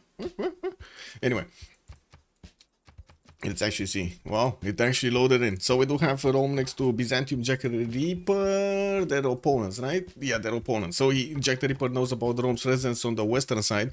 And Jack the Ripper, wait a second, this is turn 13. So yeah, okay, he will move the warrior to the bottom. And then the slinger next turn is going to move here. We do have his settler moving top, northeast. And that's kind of weird, actually. I don't know why, but I thought the position of this is going to be different. But anyway, it is what it is. Maybe I was was watching this when it was late in the turn, so I didn't see the position, the original position. We do have also to talk. My scout means move wrong because I had a turn. What? What? Oh my god, man. Check this out. You know why he's doing this, right? He wants the hut. So he made the wrong move, and now he wants his opponent to give him back the hut, the priority to get the hut, because now he moved a bit too far away, and there's a good chance the Roman scout could actually go in front of him. Oh my god, man. Iziki, good evening, sir. Hello, hello. Wait, what is that? What is that? Wolf drums. Oh yeah, like it, love it.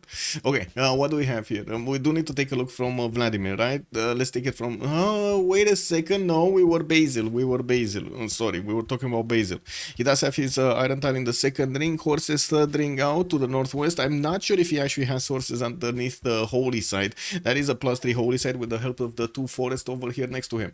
Yeah, move on cattle because you blocked me and send photos. Kick W, man. Wait, what is he doing?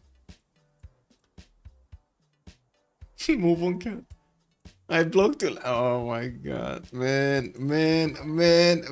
We got. Oh my god, man. So he did wrong moves, and now he wants a relobby because he did the wrong moves.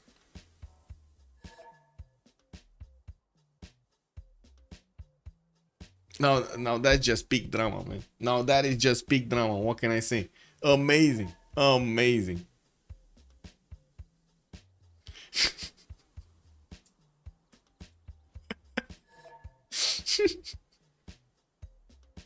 Oh man. Yes, it's the story of the scouts. This is why Jack quit Civ. I mean, I'm not sure what you're getting at, BlazeCat Games. So why? Because he was getting mad about this, or he was making everybody mad about this? Because there's two different things. I think right now he's making everybody else mad, and he's also getting mad at himself. Okay, there we go. They just figured it out. So Lapata is gonna go there northeast, and we do have Byzantium going for his hut over here to the southwest. Okay, there we go, finally. Okay, we do have to take a look here. Oh, wait, what? What is the word? Oh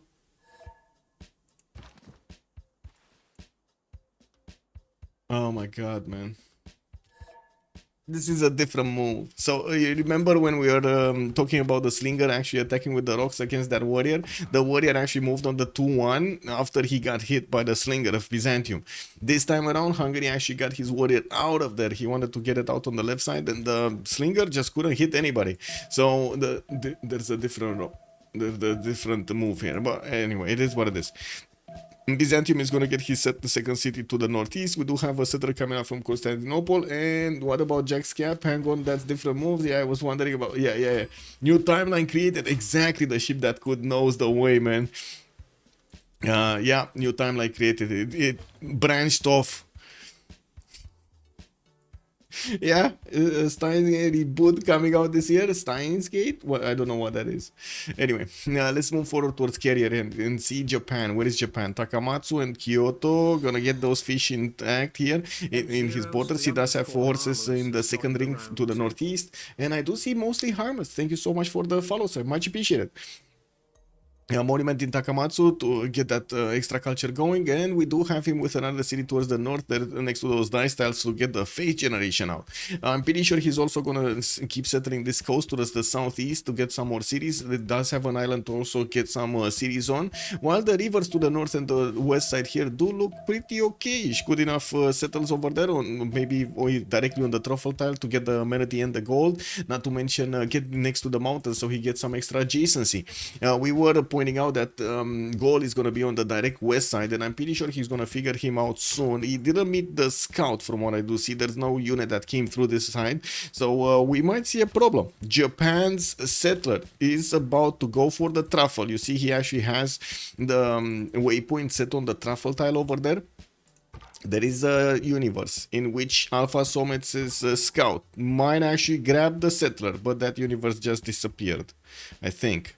Wait, so next turn if he goes here, we got this one going here. Next turn he can get here, and this settler is just gonna get here, but then he's not gonna have enough moves to grab the settler on the truffle tile. So yeah, because he didn't go on the copper, he doesn't have the universe that easy to get the settler. Anyway, it is what it is. We do have Kyoto with the iron in the second ring southwest, and by the looks of it, he will start to improve his coastal resources. So we will get a builder here, and did have another builder that did a single improvement. What? How did he get a single improvement? Did he get a builder from maybe Zanzibar or something? Maybe he got a builder from Zanzibar. Because I don't see a second improvement. Do you guys see a second improvement here or a builder? There's no second improvement, no? Anyway, it is what it is. Let's take a look at Valanchik. We're on Gran Colombia. We got Bogota coming out with us, another settler. Quito did get placed on the right side, and he did go for the T-tile that we were mentioning earlier. I'm expecting him to actually go south over here. Could go easily towards the northwest next to those bananas, but unfortunately not that many hills around that city. And I don't think he's going to go northeast towards Candy either. He could actually try it, don't get me wrong. That is in the pathway of Japan, and we don't have Japan yet actually closing down his choke points. We're going to need to see if he will want to go there or not. Yeah, he's going south. Okay, he's going right style over here. Makes sense. Bogota will go for those two horses in between Quito and his capital city. He does have them in the second ring of both of them. While I do see another iron tile in the second ring of Bogota on the left side. That kind of sounds cheap over here to get to improve his resources. And as we've seen it multiple times, how Gran Colombia does have such a good power spike at the beginning of the game because of the free general that he gets there.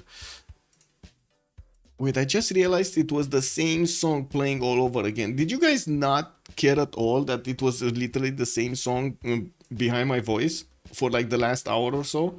Hunter 1999, good evening, sir, and welcome. Also, they need to deal with the city-states near Japan. Yeah, they will. Or else Hungary will harass him. But oh, do we want to see that happening? What's going on now? 2 minutes? Oh, really? Okay. You hear no music? It's that low? Wow. Is it that low? Cake double, man.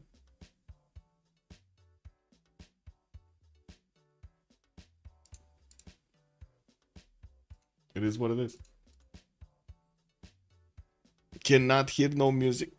Lol. What? What? Come on, I can hear it. Anyway, it is what it is. I think I put it too loud, so I think it should be like 3. I don't know why it was so loud, but anyway, my mistake, my bad, my bad.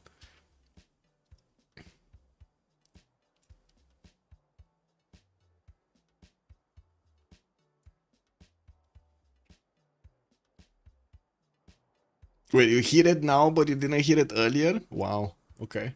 So I just ranted with the music in the background, but nobody heard it. Great stuff, great stuff, great stuff.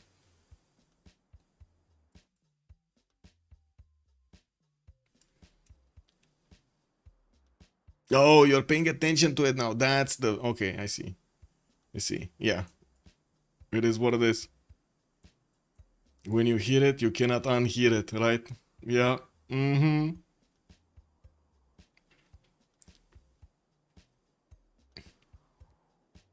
Well, I guess we can keep going. Simon Bolivar will get those cities to the northeast at some point, and I'm pretty sure he's going to want that city next to the rice tiles in between the mountains. While we do have him with a possibility to go directly in the face of Japan, he does have also a need to connect his cities to Rome. Quito being on the coast will allow him to actually connect to an upcoming city of Rome here, or maybe we will see a canal in Cume. We don't know yet. While I do notice there's another settler that is moving here towards the rice tile. I'm actually curious if he's gonna go on the river or if he's gonna want to stay on the coast. Let's take a look next on the next one. Rome, Trajan. We got Kume here getting his builder out, or builder from Rome. He's gonna start improving his turtle and probably also his horses. Does have horses in the capital city in the first ring, where I gotta say that is quite a good campus because of the adjacency of the reef tile. He does also have an iron tile in the second ring towards the northwest, and he's sending his third city on a floodplain tile. I would imagine he's gonna go for the sugar in the south, but at the same time he could just stay inland. I do think he should space out his cities. This is quite a the land. It's kind of at the premium, right? He can't actually get that many tiles to use or hills to improve, so unfortunately he's gonna need to go find those city spots and clump them up as much as possible. We'll see how this actually evolves. We do have him also with some rice tiles to give him the extra food so he can grow his capital much quicker, while he does have his builders coming around. We're going to need to wait and see if he does manage to get those resources for his two teammates, what I should say, for the respective teammates that are going to fight over here in between Hungary and Byzantium. We do need to take a look also on Alfasomets. Alfasomets, southeast of Hungary, that's going to be an ally, and they could definitely trade in between them over here. Alfasomets just saw the rice settle that's going to give him the fresh water, or that hill settle over there. We're gonna need to wait and see if Byzantium is actually gonna manage to punch through properly through the Hungarian defenses, which, to be honest, is gonna be quite hard for Hungary to defend himself there. We do have already a pantheon being chosen, those circles for Gaul here. He's gonna get all of that extra production and extra faith on each of his quarries improved in his empire, and we do have him buying out a slinger so he can defend his builder from the encroaching warrior of Japan. Builder coming out from Aduatuca also. He did have a dice tile to actually benefit from, giving him the free faith per turn at the beginning of the game, which allowed him to get the pantheon so quickly. With only 5 science and 2 culture, he definitely needs more his monuments out, and I do see him waiting to actually get his stone improved here in Aduatuca. Has a horse tile in the first ring, iron in the second to the south, while he did actually place a non-freshwater city on the Bibrax. That's a bit surprising actually that he went non-fresh in the south. I guess he just didn't like the east side, or he was worried about the Japanese warrior more than anything else. Okay, well, let's actually take a look at Vladimir here. We do have him with that +6 campus actually getting settled. We do have Sejet coming down there, and I do see ivories and deers are right now working alongside that 4-2 tile next to Mount Kilimanjaro. He got the era score from Mount Kilimanjaro settling next to it. He's gonna get 1 extra amenity, and he's also gonna get the +6 campus. Oh my god, the biggest campus ever here. Currency coming up in 6. In Buddha, I gotta say, he does have 4 tiles that he's gonna get his Pearl of the Danube bonus on, and in Sejet only 1 tile will actually give him that bonus, the one across. Well, we do have Buddha here also trying to push back the Byzantium scout of Jack the Ripper, while Hungary does have 2 scouts around them. That might not be enough to push back all Jack the Ripper over here. The God Spawn, your share Brit, he calls out, yes, the God Spawn. Well, he started getting his stones improved, which kind of feels like weird, but sure. He does have also a 3rd city moving on the other side of Mount Kilimanjaro to get that extra food going, and settle on a marble to get some culture. He's on 11 science already with 3 culture. Wow, already almost double the amount of science of Basil. Anyway, now we do see him choosing God of War and Plunder as a pantheon. He's gonna get the extra points from his military, from his encampment, from his merchants, for the commercials, and of course for the admirals. But I don't think he's not gonna go admirals here. Now we will need to see how he's actually gonna try to face over here his nemesis to the southwest, Jack the Ripper. Well, moving forward, let's actually take a look at his strategics. He does have iron in the second ring to the northwest, and also horses over there in the second ring towards the west side, while he will get some geothermal, some more geothermals. Oh, there we go. So he just placed that quarry on the stone tile so he can unimprove it and get to chop it afterwards, so he gets the boost for masonry. Wow, couldn't actually somebody else give him the boost for masonry? Because that kind of feels like, you know, a bit overwhelming. Anyway, that's quite a charge, you know, that's an expensive charge that he actually just placed there. Anyway, it is what it is. 3 holy sites coming around from Byzantium. Already finished one. We'll finish another one next turn. We still need to see what kind of pantheon is he gonna get here. And we do have him with bananas coming around from Adrianople and also Constantinople to give him that extra food generation per turn. Kyoto. Ooh, wait a second. Sorry, not Kyoto. Tokyo City Patron goddess for Japan as a pantheon. He's gonna also get some extra points from the exploding volcano that is increasing the yields of these tiles next to it with the volcanic soil.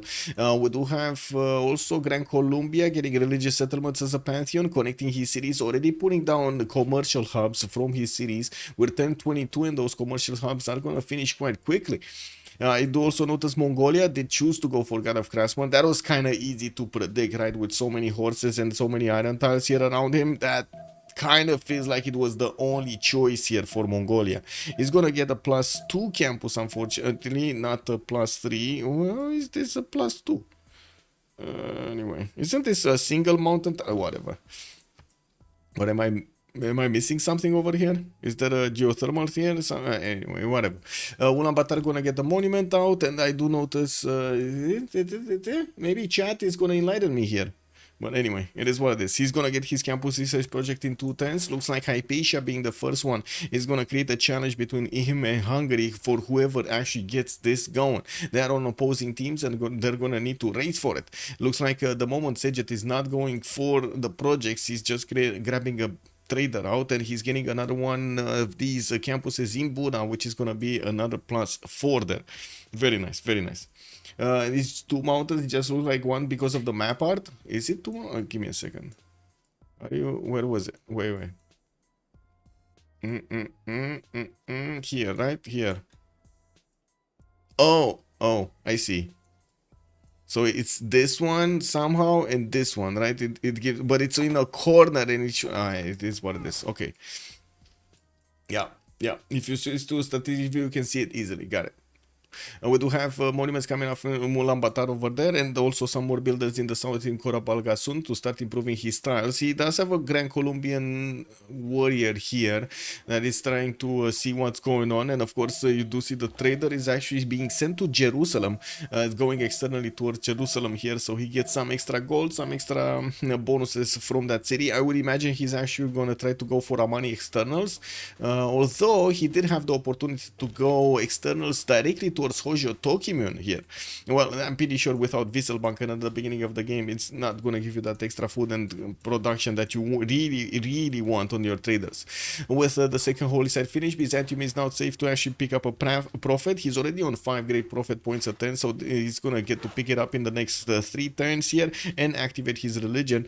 Now we got Moksha establishing in Constantinople, and I do see in the cities of Hungary here in the tech side, we do have Vladimir starting to switch towards animal husbandry. With so much science, he's gonna manage to actually get to his technologies very quickly. He's gonna need to somehow balance out his culture with this, and I'm pretty sure he's gonna need to figure out ways to get an army, a strong army out. So encampments are gonna be a must, so he gets his general against his opponent over here against Byzantium.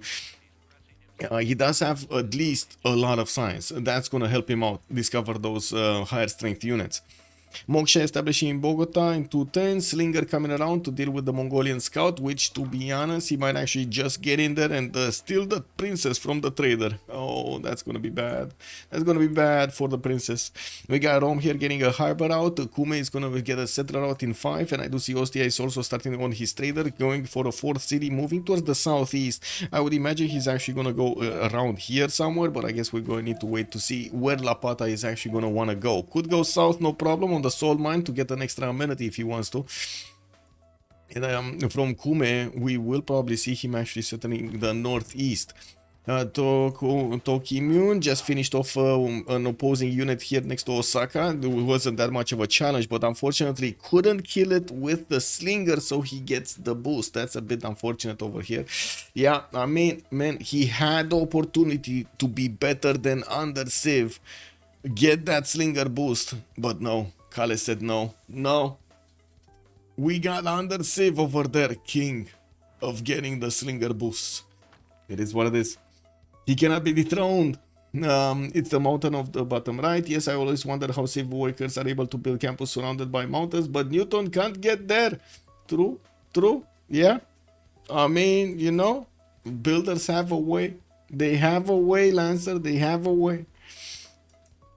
Anyway, now we do need to move forward and take a look what's going on Gaul side. He's getting his mocha in the capital. Looks like Japan here did pillage a trader. This was a trader pillage.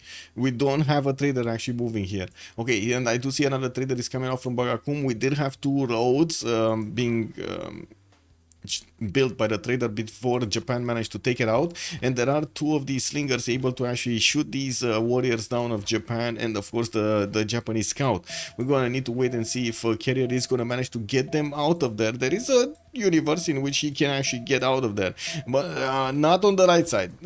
Definitely not on the right side. You see that Gesate is gonna definitely be stronger than the warrior, and boom, boom, oh my god, Carrier decides to go out swinging. He knew he's not gonna get out of there alive, and he went for the builder. He got the builder. Beautiful. That's what one.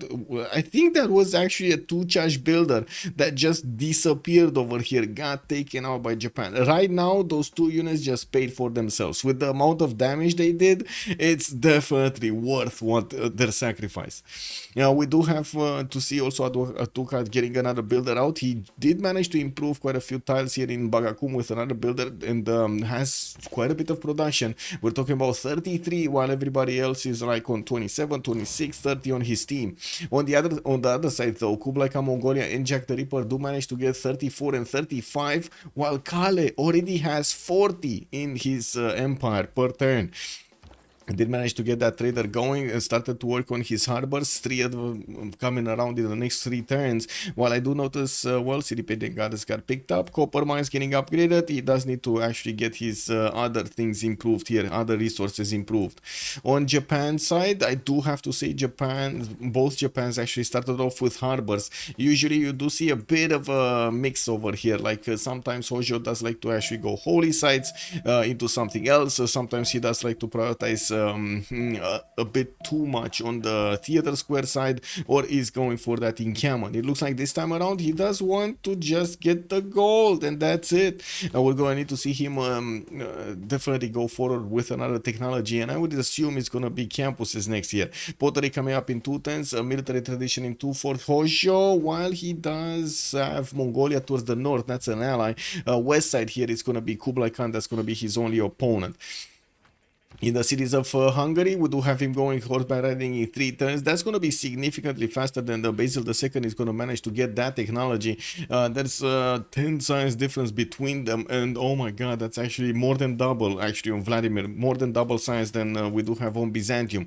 Not that big right now, because you know it still takes time to build the horses, send the horses to your opponent, and actually smash cities, and we don't actually have yet any encampment being placed down from either of them. So we actually, sorry, I take that back. Byzantium did place an encampment. We do not have an encampment from Hungary. And also I do have to say this encampment has been placed from the capital city, so he's not going to manage to actually get early on his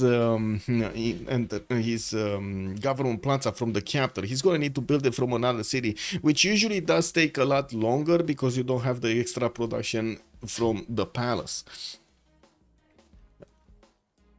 Oh, I think I'm... oh, Croc, good evening, sir, and welcome. Yeah, that's a strange mountain. And I think... oh my god, I did it again, guys. Herman, good evening, sir. Also, I know I did it again. I had exactly at that moment, chat from YouTube was actually covered by other web browsers. I'm sorry.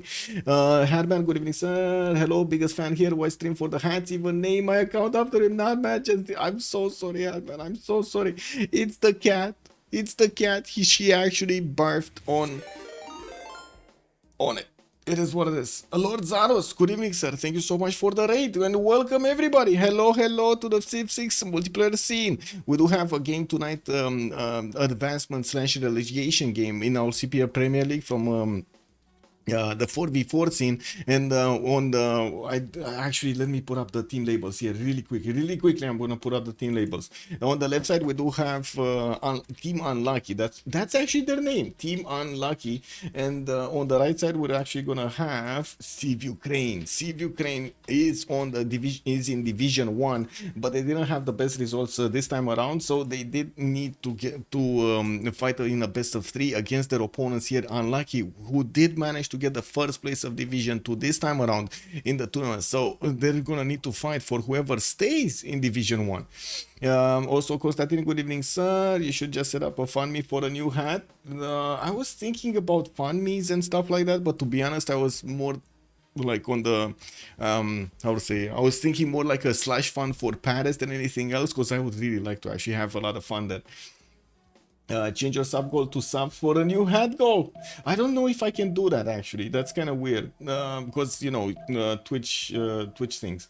Oreo, good evening sir and welcome. Also Born Unbound, good evening sir, welcome. Lord Saros, hello, thank you so much. I do have to, wait a second, I do need to give a shout out here to the big man. How do I spell your name? Lord Zaros, there we go. I think that's how I spell your name. There we go, much appreciated sir. Also, Friedberg, good evening, sir. Ascon de Rosterreicher, good evening, sir. Welcome. Winter hat for a change. I mean, I got my winter hat right here. I don't know what you mean, man. What do you mean? I got my winter hat. It's right here. Anyway, we were watching throughout the civilizations how they're starting to get their early moves going. This is still early game. We're turn 29, and usually the games go like turn plus 100. We do have a few I would say a few 1v1s that are going to develop here. Hungary going against Basil II. We do have Japan, Gaul. This is going to be another matchup. Gran Colombia possibly going against Japan here on the Japanese Tokugawa, not Hojo. And we don't know if anybody else will fight, as in if we will see something moving from Mongolia, from Kublai Khan or not. Crispy Crimes, good evening, sir, and welcome. I like your hairstyle. Does that count as a scout hat? Yeah, might be. It might be. Use your cat as a hat. Oh my god, that. I think she's gonna like that actually. I think she's gonna like. If I actually try to do that, I think she's gonna like that. Anyway, let's see what's going on with the era score, because we're coming close to the era switch. We're at turn 31. We're gonna end up actually next turn. We're gonna end up with the switch towards the classical era from the ancient one, and we're gonna need to see what the players are gonna choose. Looks like they did manage to acquire the necessary era score for it. We do have also Byzantium here managing to get his religion on the board. Choral music with Crusade for the extra +5 that he's gonna get against opponents that already have their cities converted to his religion, and his units are in the city's borders. That's quite a few prerequisites, but usually the players do manage to achieve them. Gavron Plaza getting 110 from Adrianople. That's gonna be easy peasy getting it in here. It looks like that's 15 production city, and he did manage to discount it. Very nice. Another in camo from Antioch, and I do see Hungary's second campus did finish from he did go for a fourth city, which I gotta say in this situation it's actually quite dangerous to go for a fourth city, but it might pay off. I'm not saying it's not gonna pay off. It might pay off. We do have him with some more builders that need to come out from his cities. He's gonna have the opportunity to chop units and start to train some armies here. Not to mention he does need to get to his bronze working. Next turn he's gonna discover it. Political philosophy coming out in 2. Let's take a look at the city-states before we're gonna get to talk about their bonuses there. Also Brussels with Buenos Aires getting the industrial bonuses going. Venice, Zanzibar and Samarkand going for the trade bonuses. Kandy, Jerusalem, Yerevan for the religious benefits. I do see Taruga is going to be the only city-state in the game, and that's going to be below Gaul. Okay, that's quite in an awkward position here. While Kumasi and Rapa Nui will be providing some culture bonuses. We just jumped into the next era. I do want to finish the comments over here on YouTube before we're going to start talking about the civs. I do believe we do need to start from Tokugawa, so I'm just going to leave the screen here for a little while. Dear Herman, I wrote you, but you still ain't calling.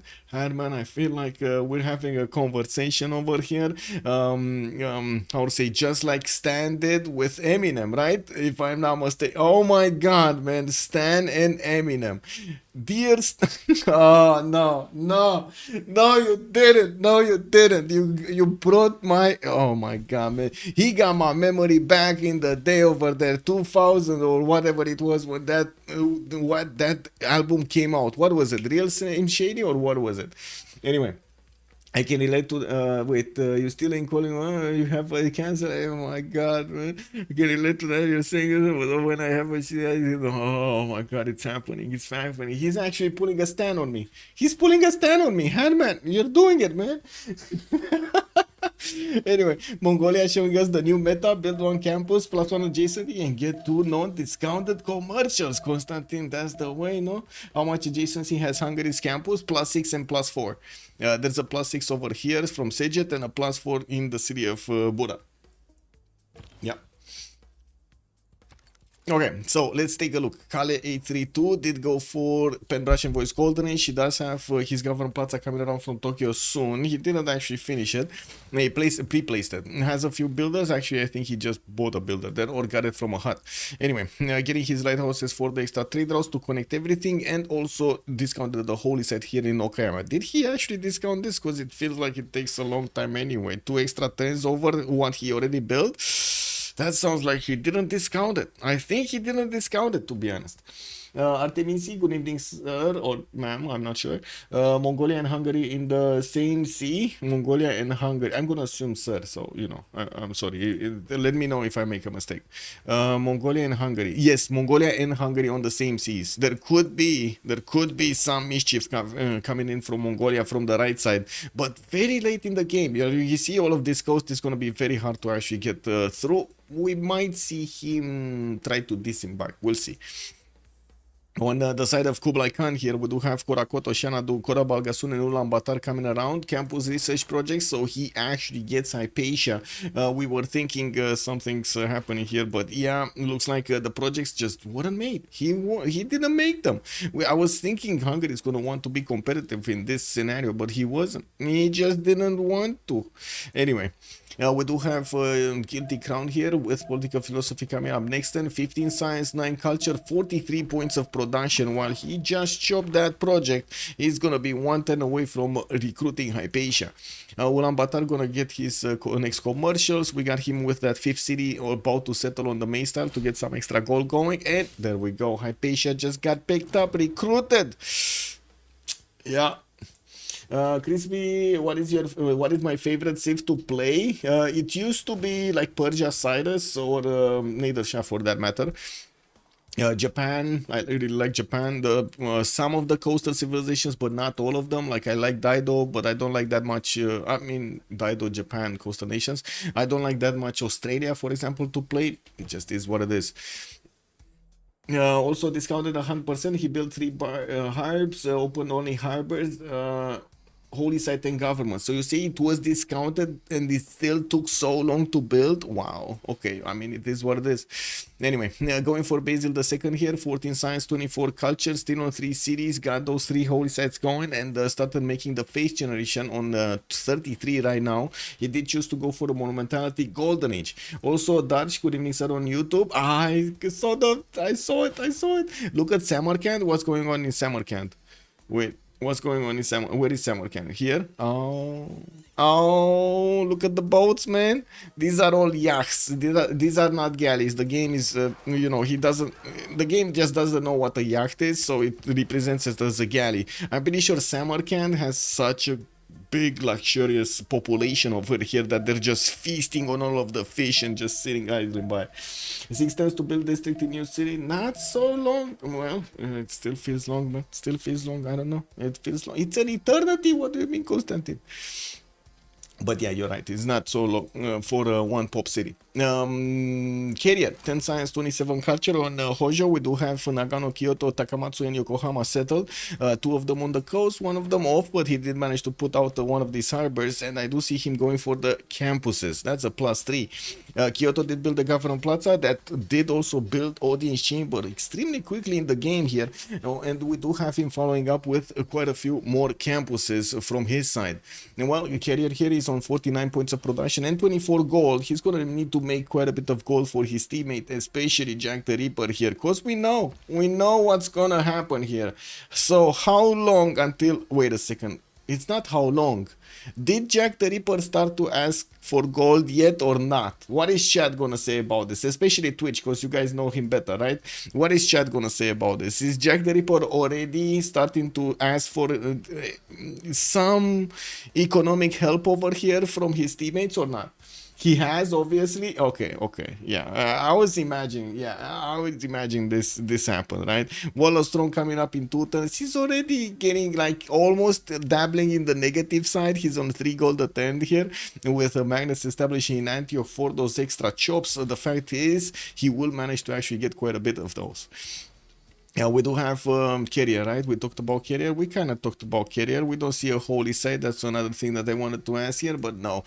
Did go for Pingala in the city of Nagano, though, and I do see Moksha in the capital with Magnus third city. Okay, Valanchik, 15 science, 30 culture on Gran, Colombia. We do have him 4 cities, Valencia, de Carababa, Quito, Bogota, and Guayaquil, while he's going to go for that settler to the northwest next to the banana. That's a bit unfortunate, though. I mean, that's an amazing city, but it is what it is. It's still a +3 campus.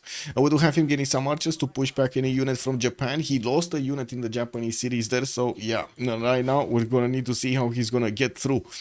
Put the city of Quito towards Rome, which did manage to get Puteoli also towards him, so he can actually connect here. And I gotta say, we need to follow the action, because we already have Byzantium getting to train some of his horses and sending a few of them towards the northeast before he got his general. And talking about generals here, it looks like he's halfway there. He does have 4 great general points a turn, while the moment Hungary is barely making 2 points a turn.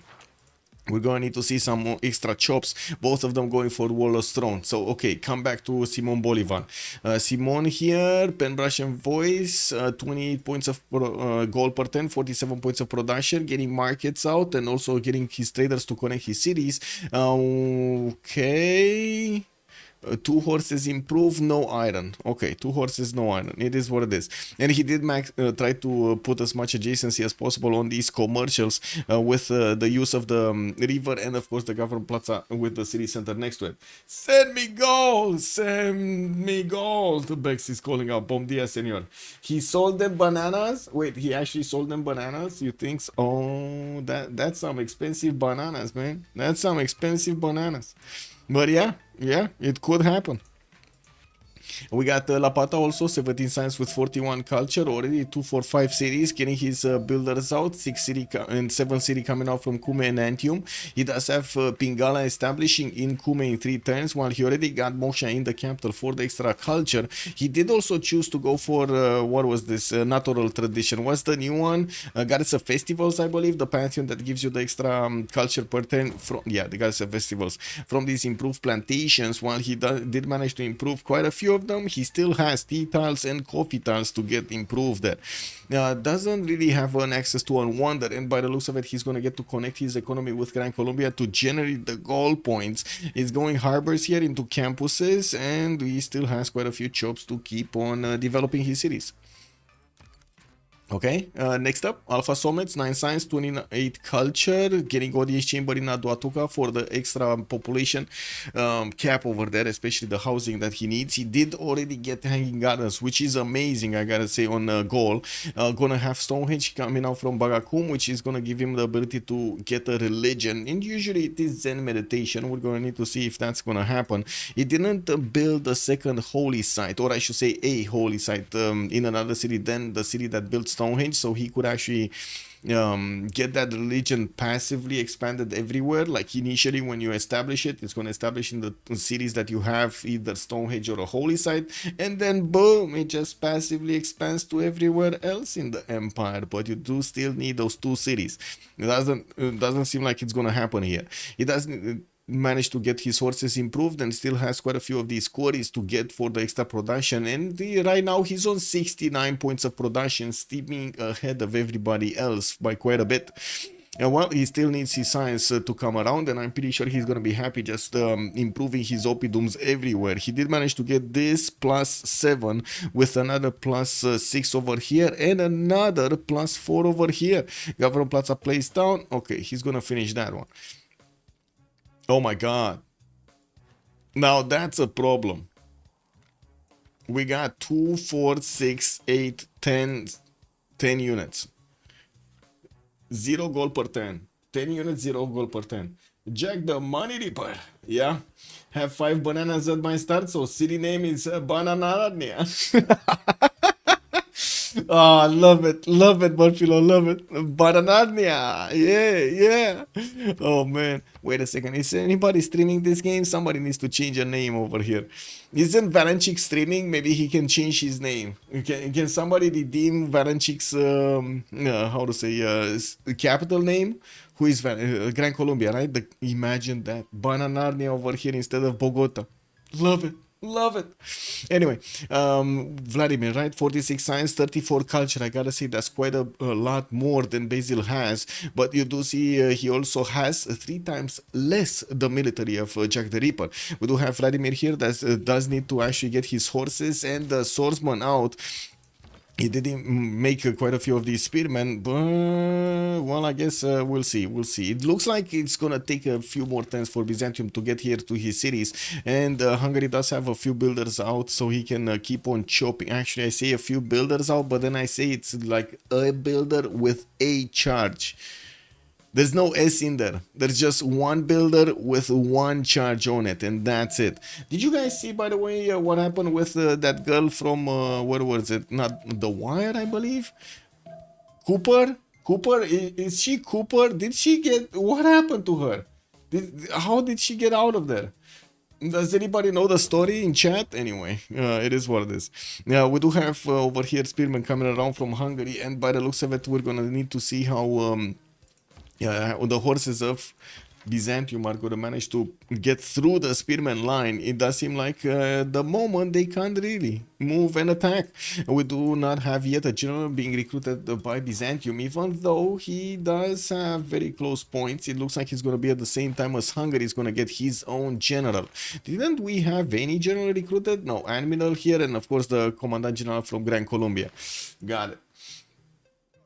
My girlfriend's jealous because I talk about you 24/7, but she don't know you like I know you, had man. No one don't. Oh my god, you gotta call me, man. I'm the biggest fan. Oh my god, amazing.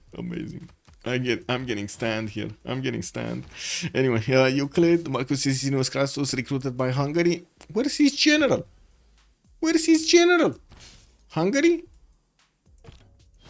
Oh, there we go. Oh, no.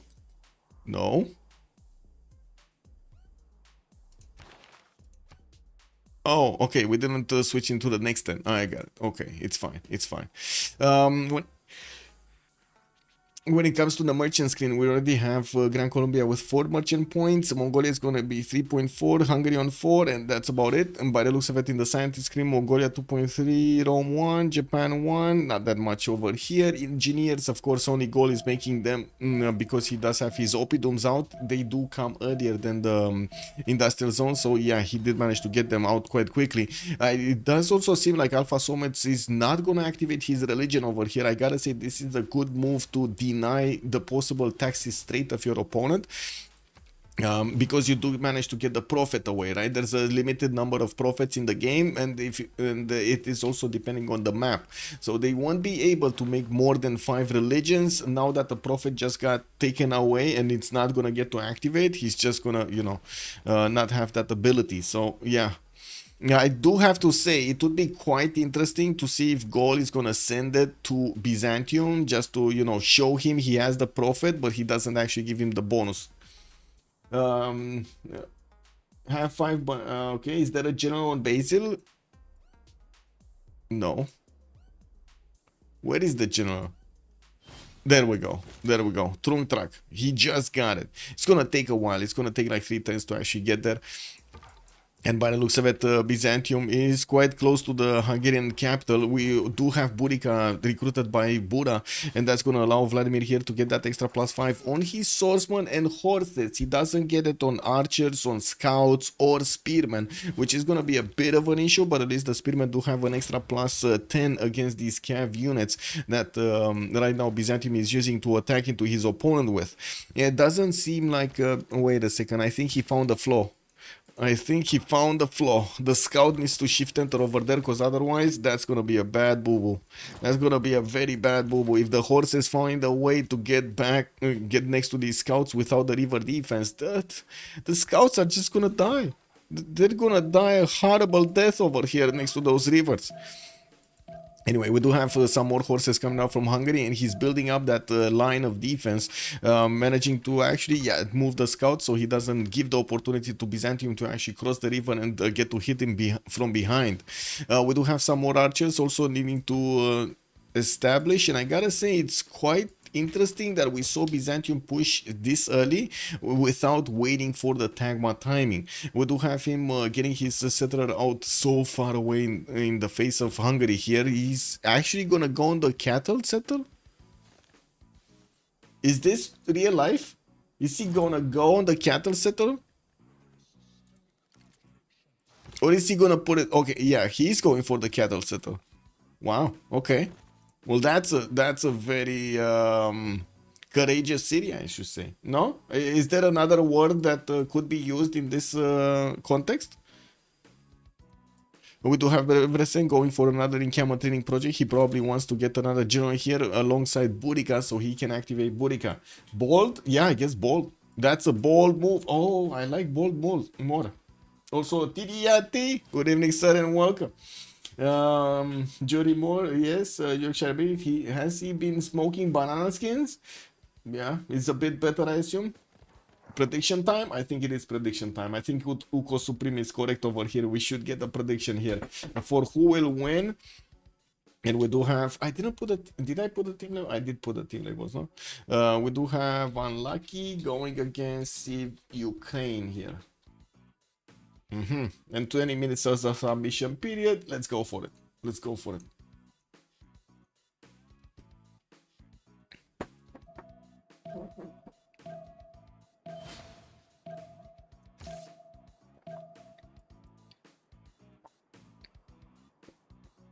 Okay, Victor in Estergom, we do have some more archers coming around, and I do see on the right side here, there's Marcus Ricinus Crassus with the ability to actually grab a few more tiles. He's going for the stones, for the chops. Jack the Ripper going iron working, recorded history. Do we have any moves here? No, looks like Gran Colombia is choosing to keep on safe, and Japan didn't actually even get a classical unit at the moment, just getting his settlers to expand. We do have one horse from Valanchik that could actually go through the mountains to get there, and I still don't see Bananarnia as a name in Bogota. Odin Shimber in 110 here, while we do see Guayaquil is going to get his Governor Magnus South. We do have a trader coming out from that city center. Builder in 310s here in the north, while I do not see actually more than just simming. Rome got his Governor Plaza. Odin Chamber is the name of the game, getting some more campuses and starting to move settlers here towards the west side. Rome, 29 science, 57 culture. Does look like a good result here. Carrier is 24 and 49, and I do see him starting to get some more settlers to expand, getting Great Bath in Nagano for some river defense there. And well, yeah, he keeps on needing to expand and needing to expand and needing to expand. Gaul next to him is starting. He did actually. Wait a second. Gaul actually activated his religion. This is so dangerous actually for Gaul. We do have Catholicism for all world wonders with secret places. That city can be converted at some point by Byzantium passively. It doesn't even need to get in there. Just needs to kill off a few units close enough to Gaul, and these cities will get converted. Doesn't it seem to be the end for Basil's push? Hungary having maritime spymen in 210s and military alliance? Yes, I think so, Constantine, but it kind of looks like he keeps on wanting to go for. Wait, what happened to Jack the Ripper? Did you guys do something to Jack the Ripper? Did you break Jack the Ripper? Wait a second. Okay, I need to actually put this up. I'm gonna put this up. Did chat break Jack the Ripper?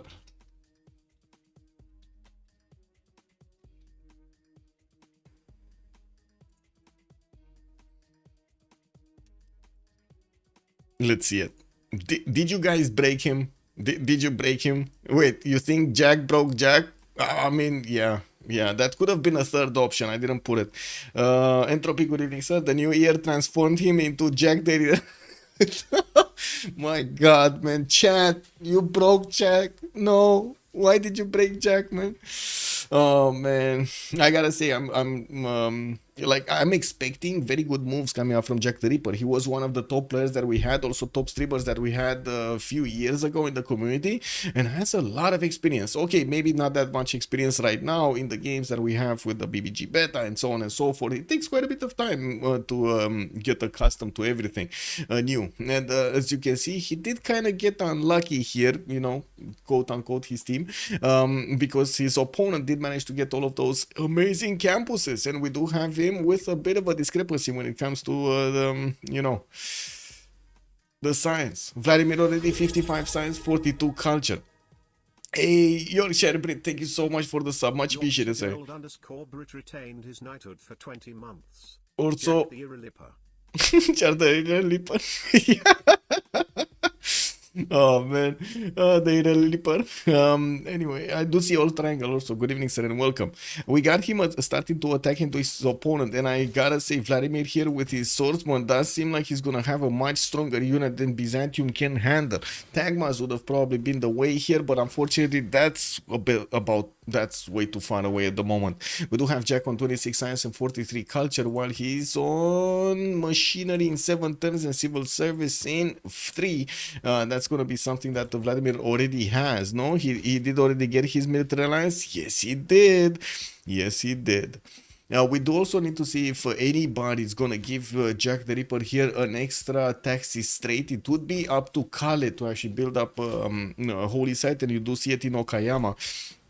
He's gonna need to get that religion as quickly as possible so Jack can send a missionary and convert the city to get his extra +2 going.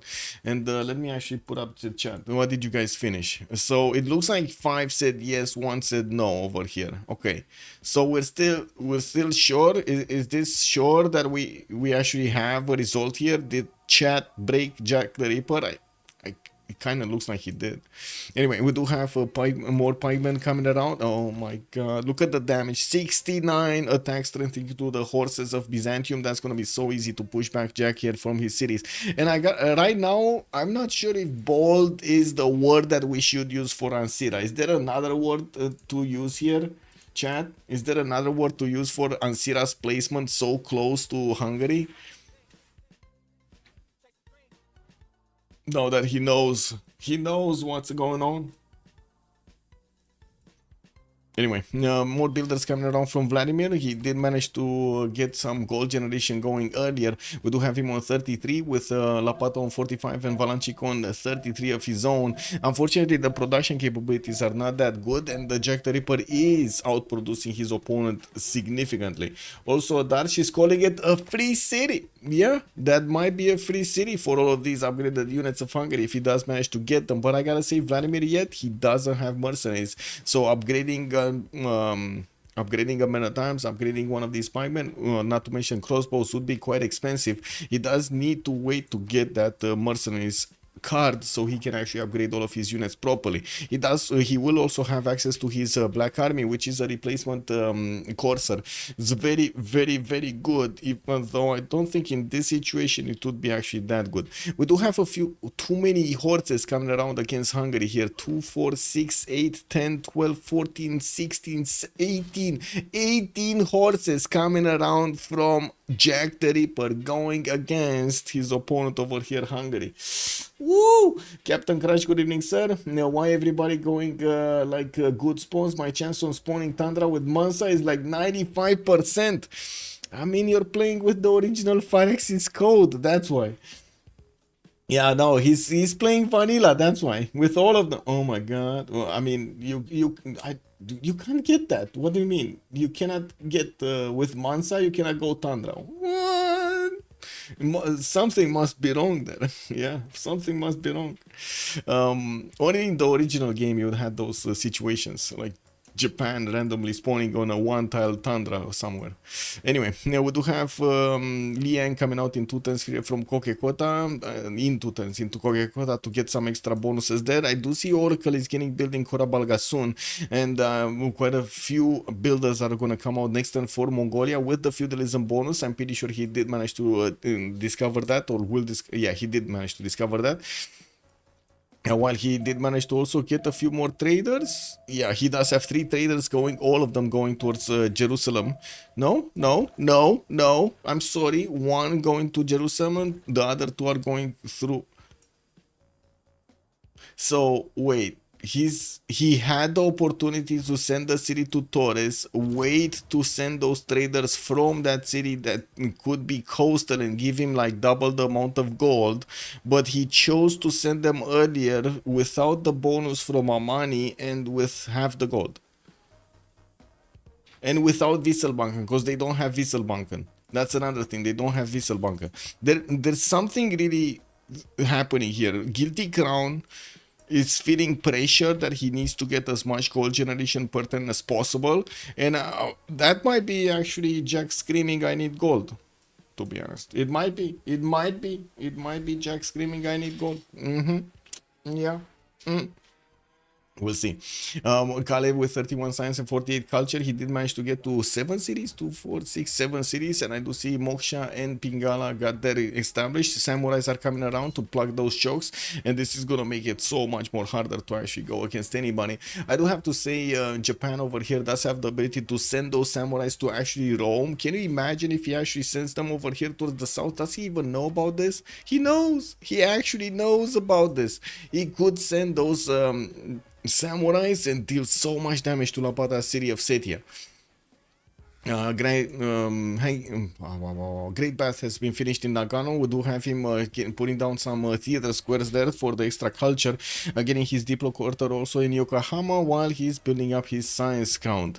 Oracle getting started again, and let's actually see what's going on here. What are the tagmas? Feudalism coming out next turn. Jack the Ripper going for his machinery in 2, and we do have a few archers coming around. He's finishing finally his second encampment in Antioch. While he did manage to improve the majority of his tiles, I don't yet see hippodromes. Oh, wait a second, I do see a hippodrome. There's 1 pre-built over here, and well, yeah, needs the population. Gaul here, I'm gonna get another 2 cities. From what I do notice, the settlers are already coming around. He did manage to get his army of builders to start improving everything, and I do notice in the Recordoron he didn't actually settle that 1-2 because he settled Samarobriva on the coast here close to it. We do have his entertainment complex coming up from Adoatuca. Usually Gaul really likes to get to recruit an engineer so he can actually in 1 turn that Colosseum. It's here. Yeah, the entertainment complex is here. He's gonna have 2 tiles to actually get that, and of course more adjacency towards theater squares if he's gonna place it close. Oh my god, this is such a big front line, 18 guys, 18 horse units. That's just wow. Wow. Some city-states trouble here. We got Guilty Crown keeping Taruga for himself with 8 envoys. Vladimir is gonna keep Zanzibar for the extra amenities. We do have Jack on Jerusalem, extra faith per turn. Alfasomets on Buenos Aires for the extra amenities. And it looks like Vladimir just pushed out Guilty Crown, didn't he? No, no, no, it's still here. I think he put on money or something. I don't know. What did happen? Something changed here.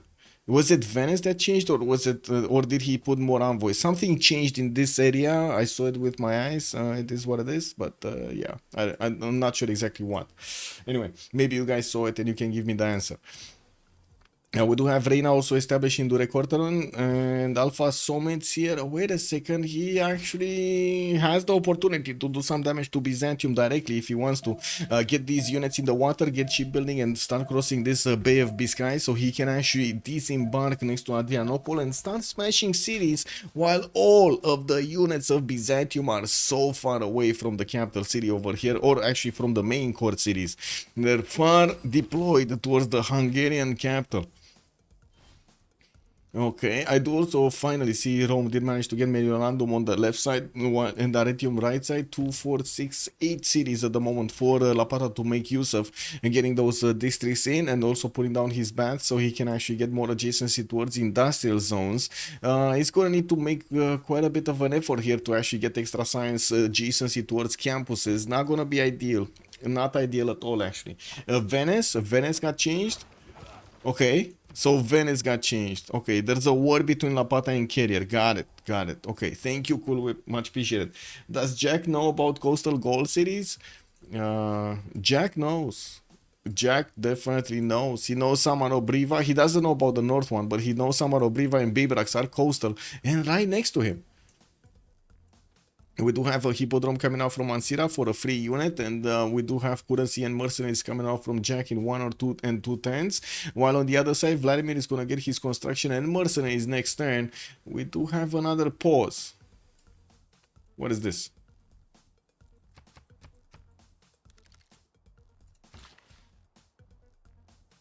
And these games require a lot of support over here. Oh, Fire Axis on Kale. He did it again? Oh.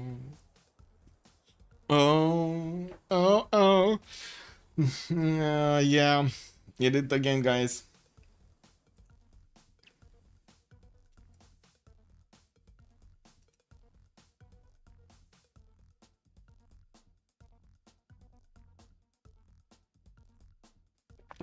Oh, I do have to say tomorrow we're gonna have the finals of the CVFR squadrons. We don't know if it's gonna be the final game or not.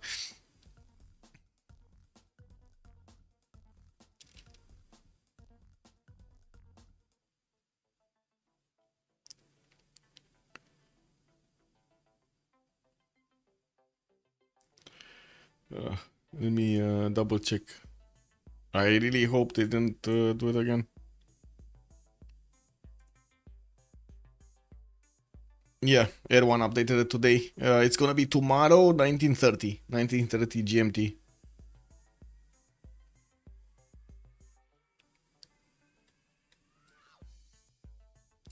Sorry. Need to see messages.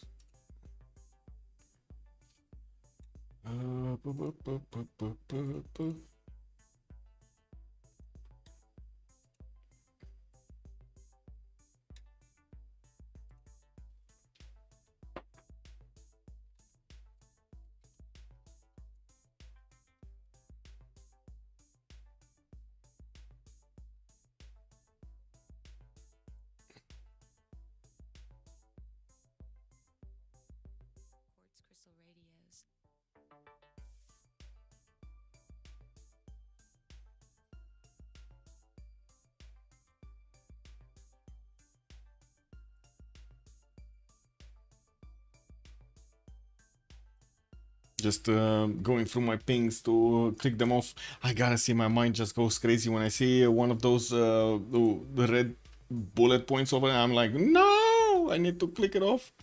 Anyway, so okay, that's better. That's better. My mind is resting right now. It's good. It's good, guys. It's good. Not gonna lie, I would have actually managed to play quite a few Escape from Tarkov Arena games in this in these pauses. Maybe we should actually try to get something like that going. Maybe some Dota Underlords or something, you know.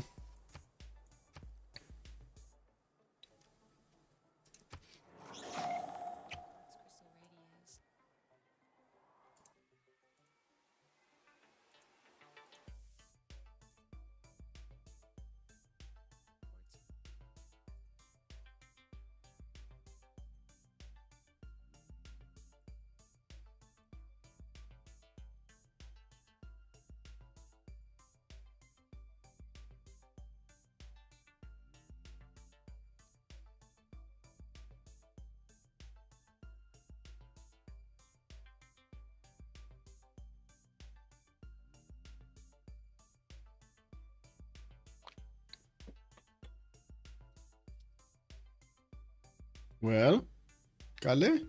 What is he? Okay, joining. How many horses does bro have? Bro had like 20 horses the last time we checked. I think 18, but I think he built two in the meantime or something. He was 18 to 20 horses. Yes. And on the other side, Hungary did manage to discover his Maritimes technology and pikeman technology. It's just that he doesn't have that much gold to upgrade them, and he's gonna get his mercenaries next turn to get to upgrade them.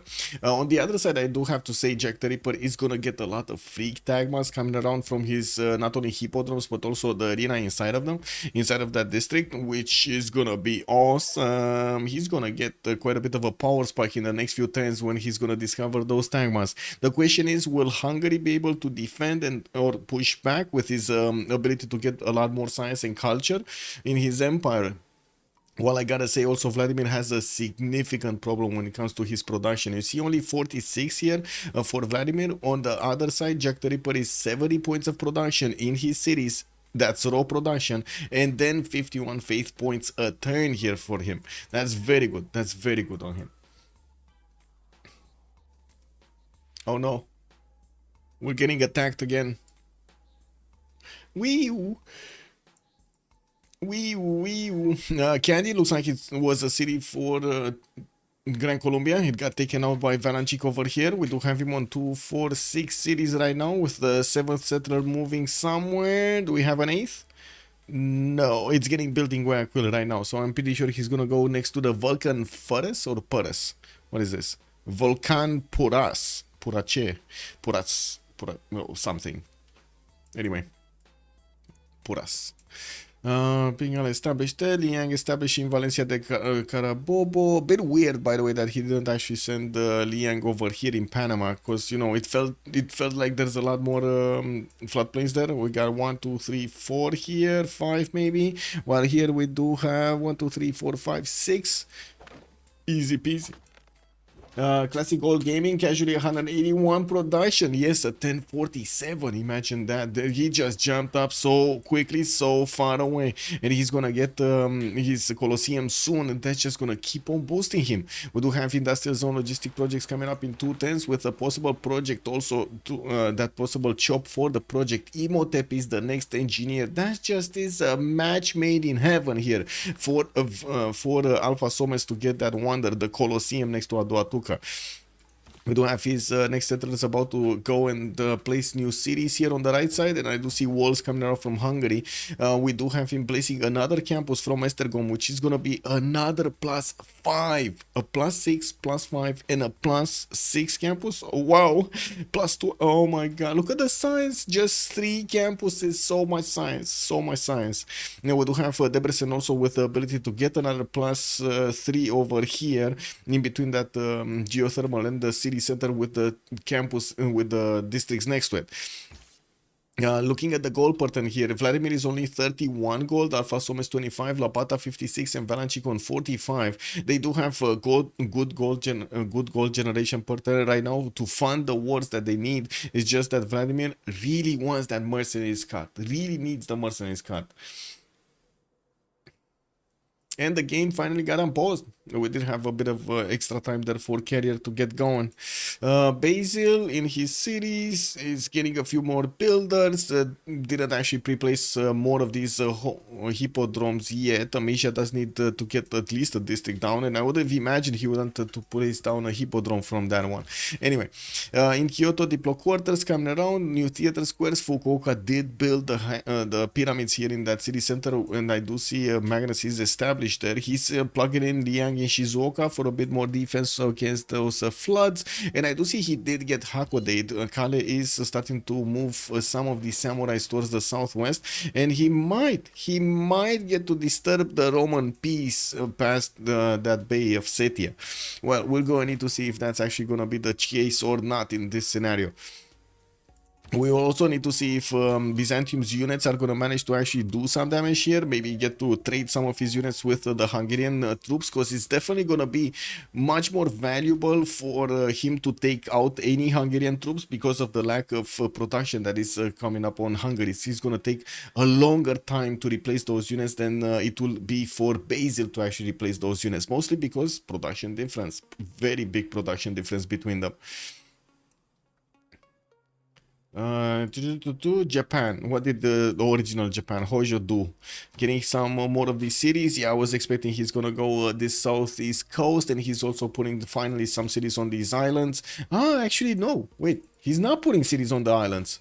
So he's getting a city here, a city here, and a city here. A zero city on the island? Why? Oh my god, he doesn't like island gaming. He doesn't like to be like the tropical leader of the paradise. Anyway, we do have Kerry here managing to get quite an army of builders with a lot of chops still available. That's a lot of reinforcements that he's gonna need to chew through.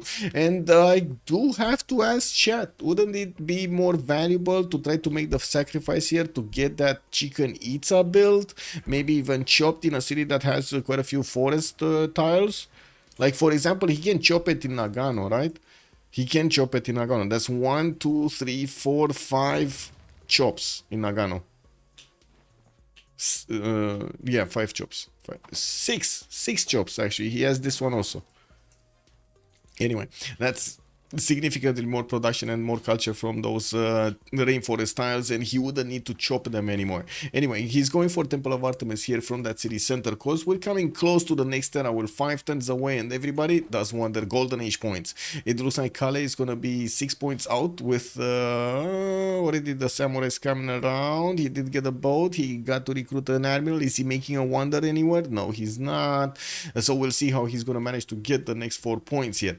We got Guilty Crown also 9 points off, 45 out of 54. Kublai Khan Mongolia is gonna need to get his Kecheks out at some point. Tech side stirrups, 410 stirrups. I don't know. There's not enough time for a Kechek unless he buys it. Uh-oh.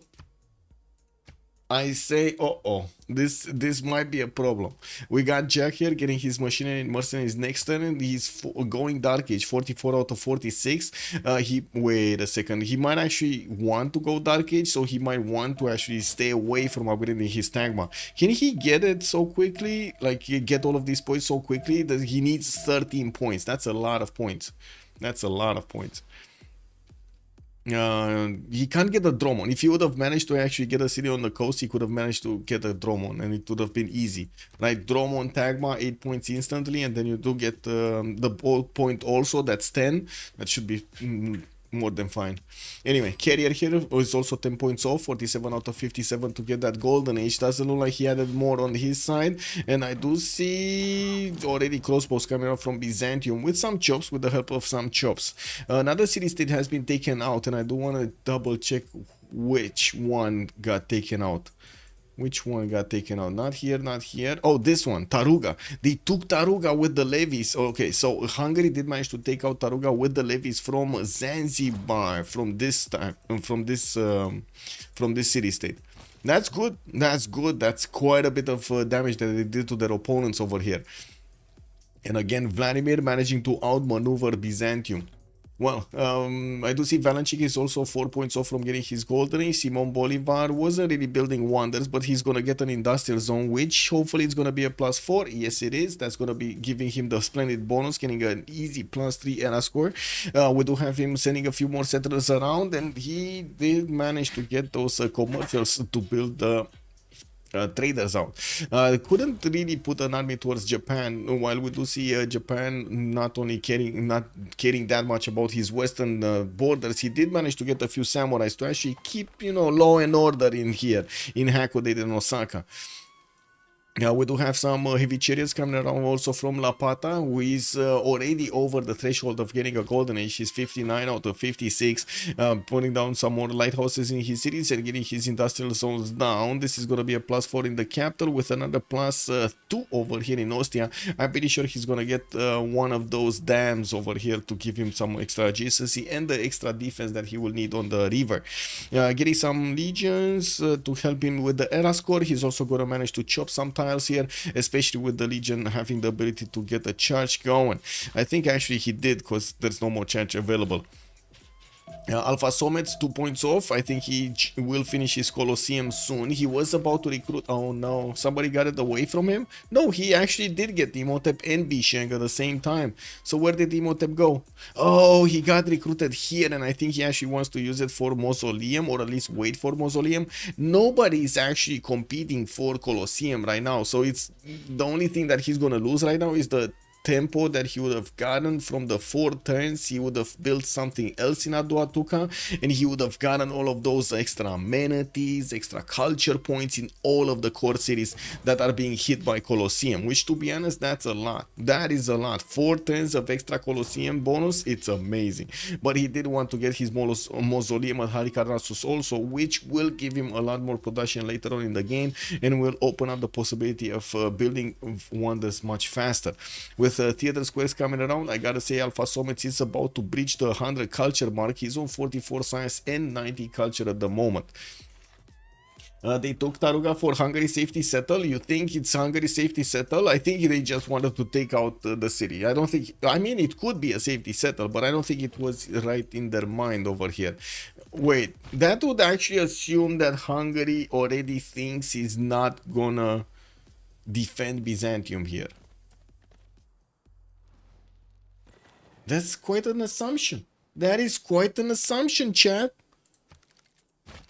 Hungary already having men at arms, is two-shotting the units of Byzantium. Black army is coming around. We don't have Tagmas, and Byzantium at the moment, he doesn't have enough gold to upgrade his units.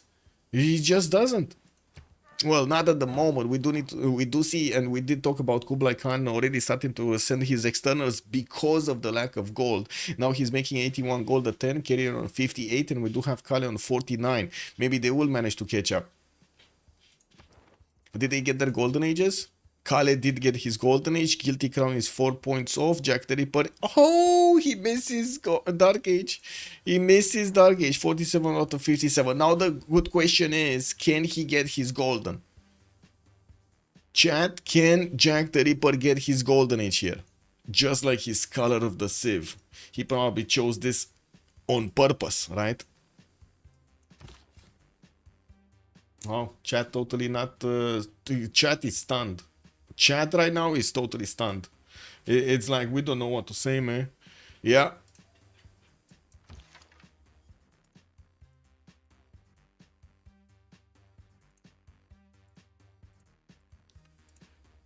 He needs to send his Tagmas across to Gaul to slow him. Yeah. Yeah, he would actually... can he get... I mean, apprenticeship divine right in 1. Okay. Yeah, there is also a Roman Great Admiral over here next to the coast. That's also from his opponent. Okay, Tagmas are coming around. 3 of them already came out after finishing those things. Those hippodromes. And I do notice he still can't take out a single pikeman. That pikeman just got his level 2 easy peasy. We do have a very strong advantage of the crossbows attacking into his opponent. No use of crusade yet, because these cities didn't get converted. Very few units actually died on this in this battlefield. I don't think any actually died. Both of them were very careful to not take out units here. Okay. Japan did finish his Temple of Artemis. We do have him 57-57. So he nailed his Golden Age. Jack the Ripper is also 1 point off the Golden Age. He will make it. He will make it to the Golden Age. Getting to buy a campus here. Carrier just bought it with Faith from Moksha. We do have him with Victor established. Kobe got placed. And another 2 cities are also going to go down here. Mongolia's territory, markets coming around, pre-placements for those industrial zones in between Chanagu and Gora Balgasun. Unfortunately, couldn't get the second aqueduct there. That's a bit unfortunate. And I do have to say, I was expecting Kokekota to be 1 tile further up, so he actually opens up another city here to the south, but he never did. He never actually did allow another city to be placed here for another +4 campus, and you know, quite a few more tiles used. It is what it is, and yeah. We'll see if he actually gets out with what he has. We do have also Hungary pushing a little bit further. We do need to wait and see over here. Keep the screen here to see if there will be a counterattack. Vladimir does have the opportunity to do a lot of damage against these horses, and I think Jack the Ripper just smelled the counterattack happening because he's starting to retreat his offensive line, make space for those Tagmas to actually go into the front line. Rest in peace, Jack the Ripper. Where is he resting in peace? He's 35 science, 52 culture, starting to lose gold, but his teammates are making up for it. And you do see that he's not only getting the hippodromes, he's also placing these arenas in them, starting to build them quickly, so he can actually get those free tangmas from all of his cities.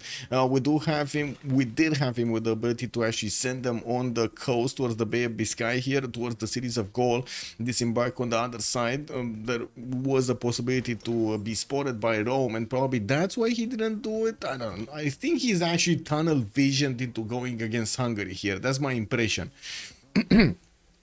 Buenos Aires, Gallic Empire, gonna establish in one turn there his Amani. Also Colosseum coming out next turn in Aduatuca, getting another theater square. That's gonna be an awesome +4 here, with another one getting beefed up soon. We do have new Opidums that will need to finish to give him the production capabilities. He's already 229 production. That would make him like at least two times bigger than 3 of the players of his opponents of Unlucky here. Can you show yields? Yes, sir. Tyler, good evening, sir. Valanchik also 156, does have more than his opponents, while Vladimir is still struggling. He did manage to jump up to 81. That is much better than he had before. Also 79 science does manage to give him the double amount of science points versus Jack the Ripper here. He definitely needs to not only his foreign ministry, but also probably needs to get to field cannons as soon as possible. Printing in fortress though. Then field cannons are still very far away from getting in. Very far away. Among Us. Among Us. Shemingland, good evening, sir. Good evening, good evening.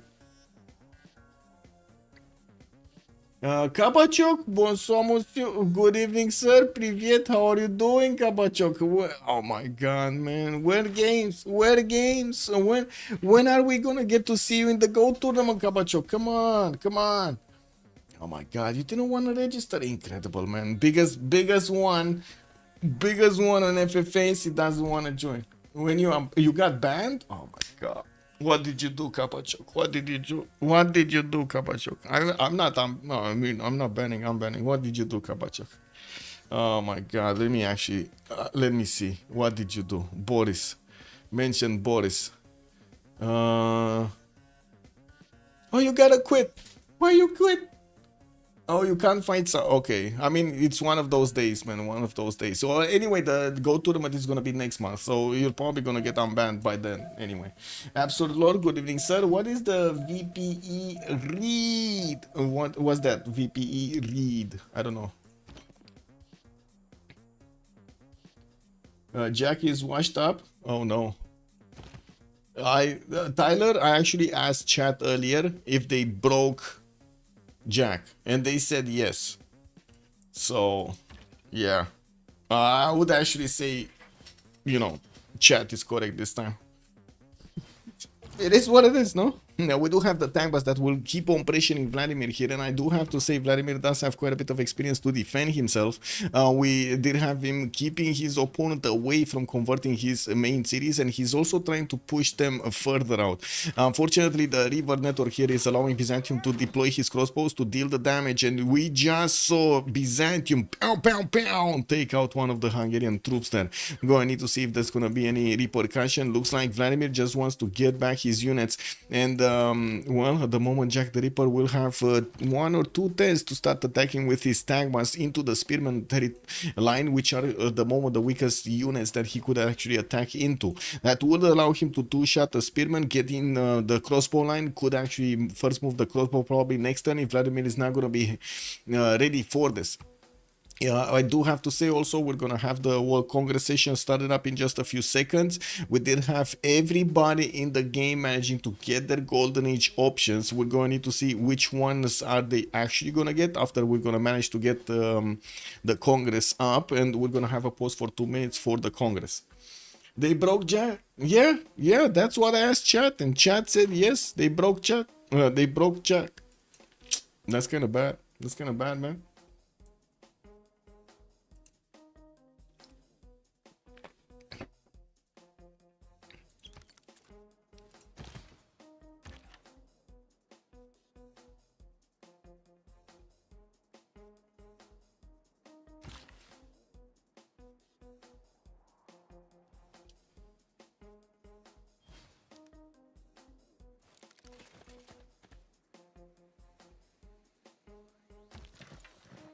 Okay, well, Vladimir is gonna get a fifth city here. Doesn't seem like he's going towards the north. He did manage to soothe Valeta and bought some walls, which kind of like I kind of was like question marking myself on this one.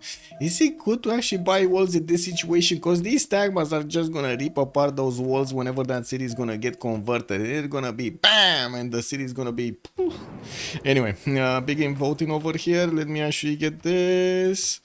We might see. Okay.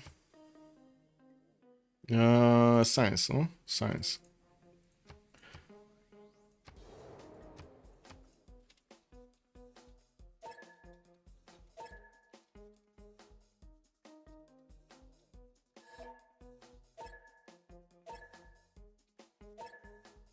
Okay, so I just get this as fascism.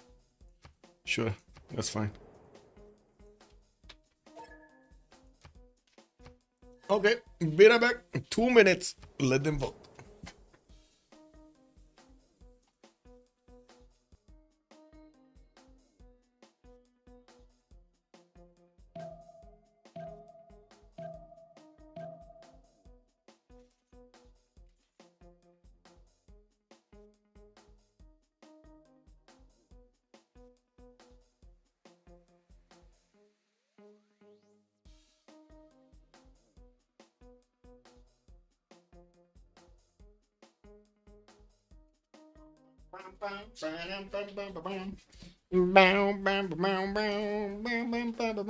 -6 degrees. Oh my god. I guess one would like to play a computer games at such times. I mean, don't get me wrong, Boreal, I'm not getting out of the house anywhere.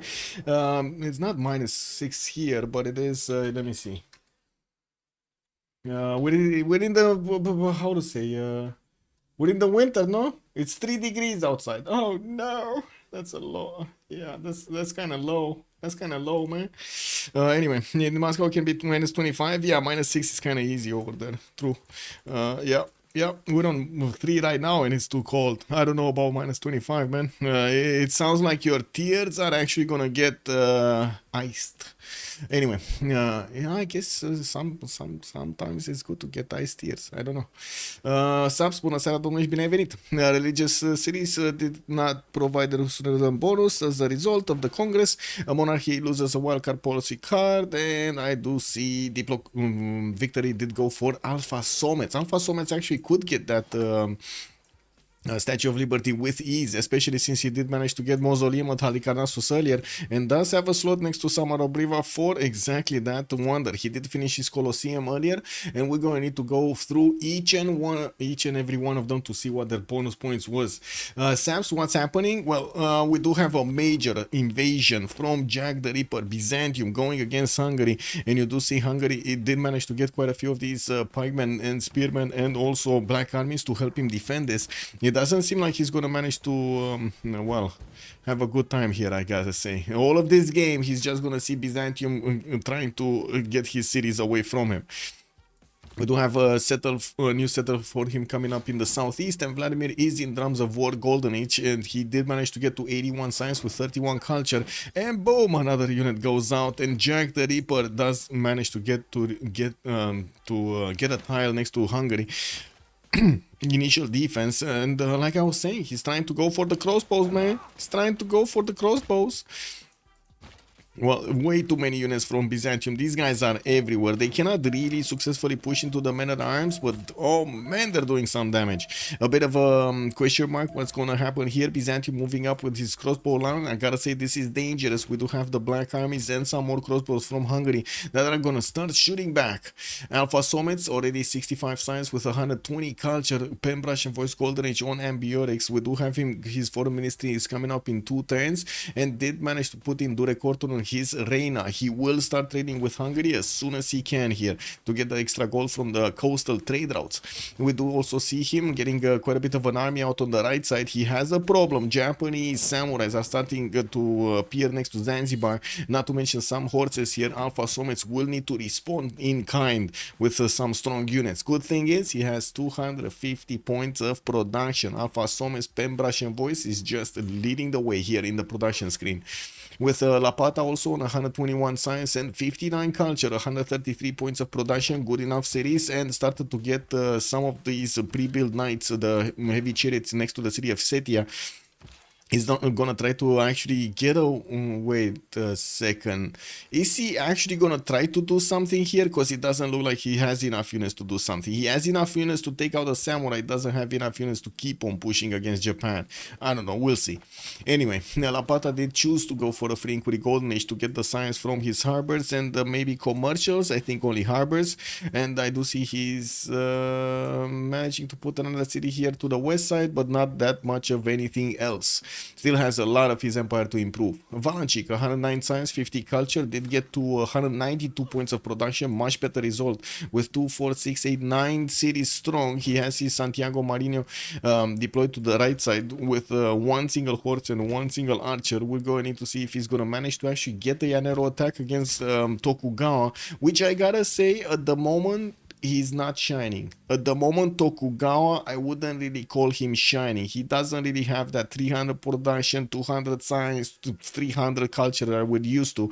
He's on 101 and 68. Well. We'll see if Gran Colombia is going to manage to keep his advantage on Tokugawa, or Tokugawa is just going to get over. Now, let's see. Looks like Hungary is keeping his borders here.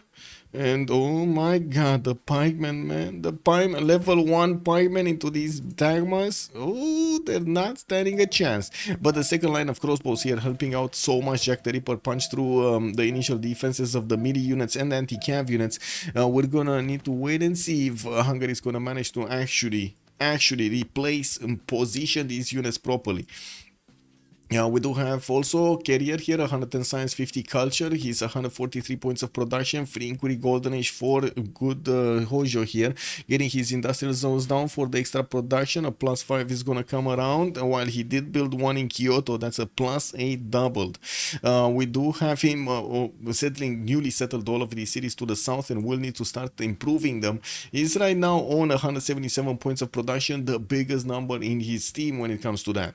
And I'm pretty sure we're gonna see some moves here. We're gonna... whoa. That many times should be dead. That many times should die, actually. No? No. No damage. No damage. Emotional damage. Oh my god, I've watched a bit too much of that. Okay, anybody from chat knows from emotional damage is... Where is that coming from? Come on, you need to get it. You need to go. You need to know. It's a big YouTuber. Come on. You know it? You know Stephanie? Yeah, there we go. Some emotional damage being done over here in between Vladimir and Jack the Ripper. I'm not sure who's taking the most emotional damage, but it is here. RAB, good evening, sir, and welcome. Now, let's actually see what's going on next. Jack the Ripper, 38 science, 54 culture, minus gold, you know, just as we're used to Jack the Ripper's economy here. 119 points of production on Basil II, while he did manage to do quite a bit of damage against these units.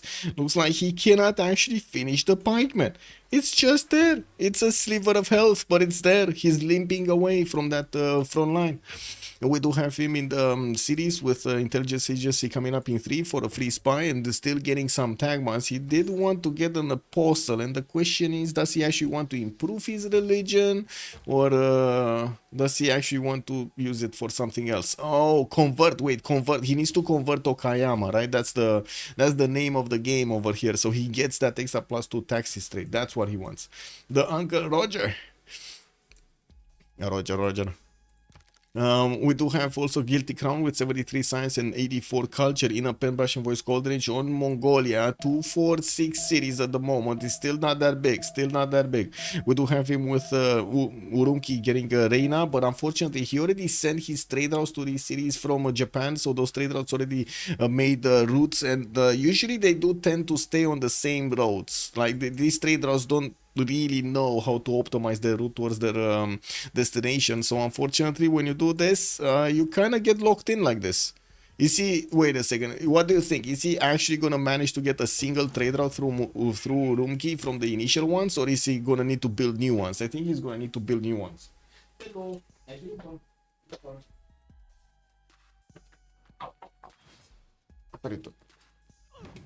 Cat is being funny. She's bringing the funny. What are you doing, cat?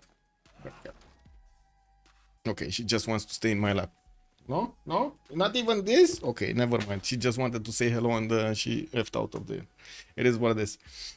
He's Kublai, so he can trade impost and send them all through it. Okay, well, let's actually see if this is gonna be the way. Is this gonna be the way?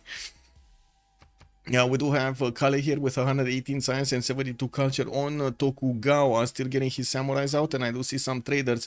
There was a Gran Colombian horse that did get into his borders, and so what's going on here? We got Rome also amassing some armies in Setia, and Japan only defending with a single samurai. He does have a horse over there next to Hakodate, which at the moment doesn't have an upgrade button. Buttress in 210s, looks like Tokugawa does want to go towards his cartography / industrialization on the top 3, while next to him Gran Colombia will probably want to not only get castles but also get his military science going for those llaneros. I think it's military science, right? Oh, it is military science. Yeah, it is military science. Okay, is this what ongoing? This seems like it keeps on going. Okay,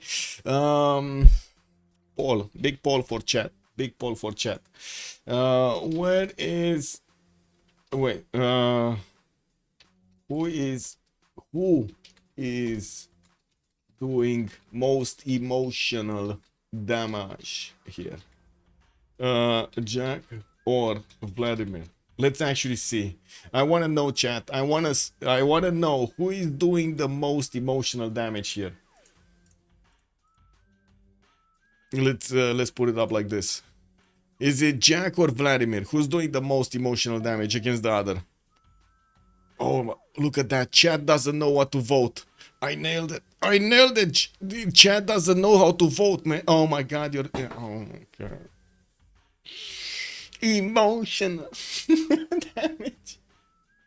You started voting Jack again. So wait, is it actually Vladimir? Is it not Vladimir stopping Jack from being happy of taking out his opponent's cities, or is it Jack not allowing Vladimir to get his sim up and just be happy with his game over here, getting the win? Well, it looks like chat is 5 on Jack and 3 on Vladimir. It's still split. I'm gonna call it still split right now. Gonna call it split. What, YouTube, by the way, feel free to pitch in over here. Anyway, we do have quite a few counterattacks here coming out from Hungary. With his crossbows, he's managing to deal the damage against the tagmas and the horses from afar, keeping him at least low. We do have also Hungary in the north managing to push back the units that cross the river, and with new black armies arriving, he does have a new crossbow also to help him out there. It looks like the pikemen did manage to stay alive there with a level 2 promotion on it. New pikemen and crossbows are coming around, and it looks like chat is gonna remain on this 5 and 3. Latina? Oh. What are you doing?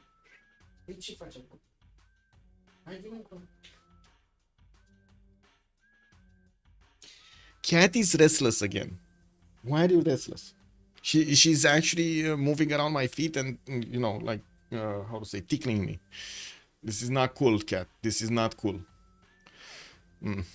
Anyway, we do have Byzantium getting new Tagmas on the field. He does have some low HP ones that will need to recover health and will need to be put into actually his cities to get that health back quicker.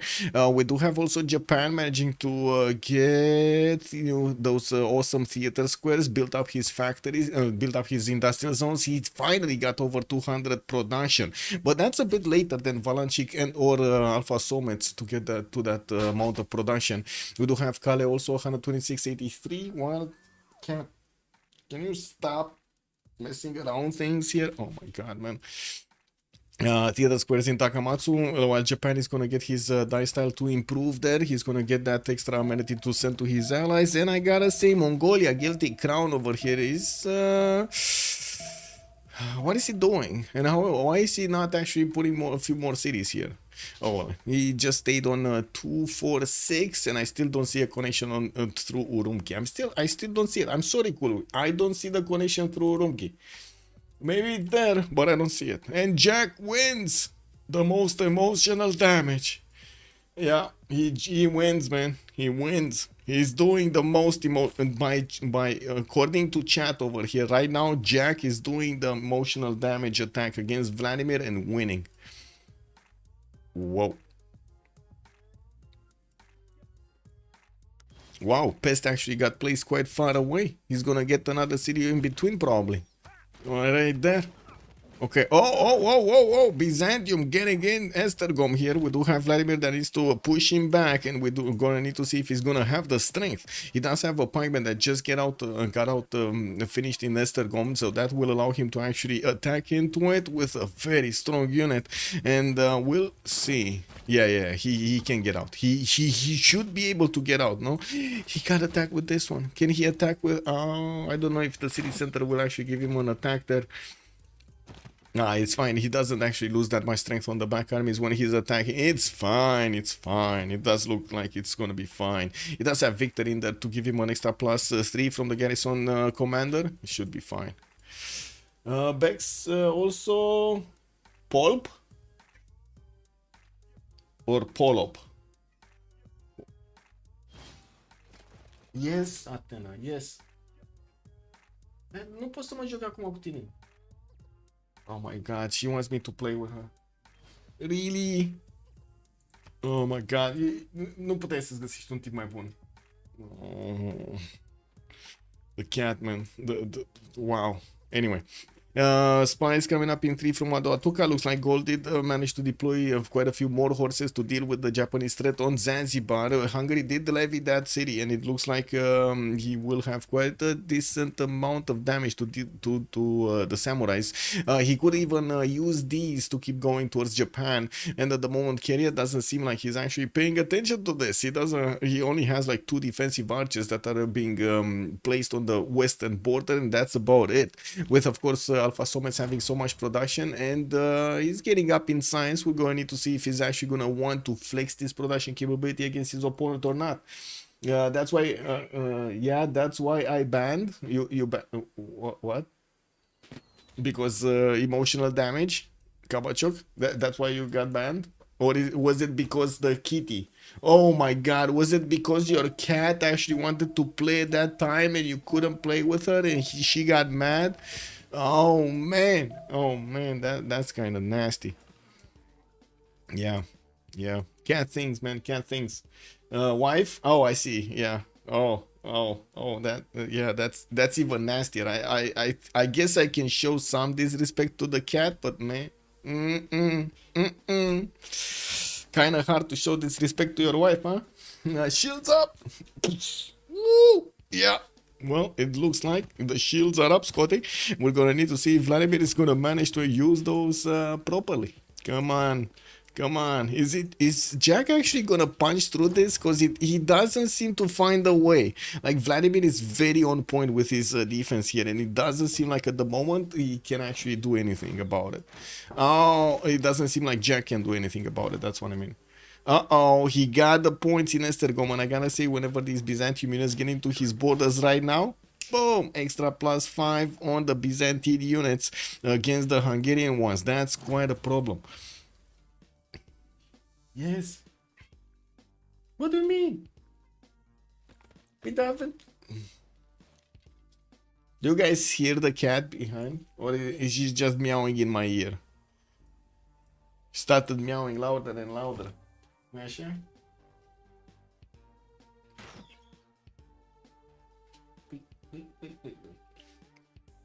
Oh well.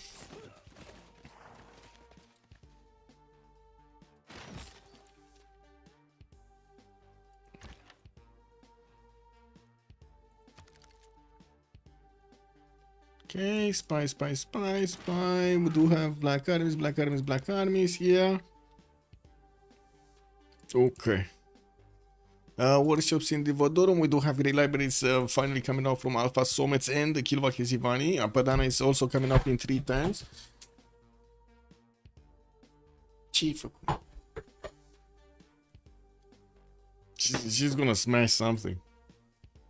At some point, she's gonna smash something. Anyway, more universities coming around here from the cities of Gaul to get that extra science going through. And I do see they are keeping, I guess, competitive with their opponents, to be honest, at this point. We do have also Gaul sending a few horses through the north of Divodurum.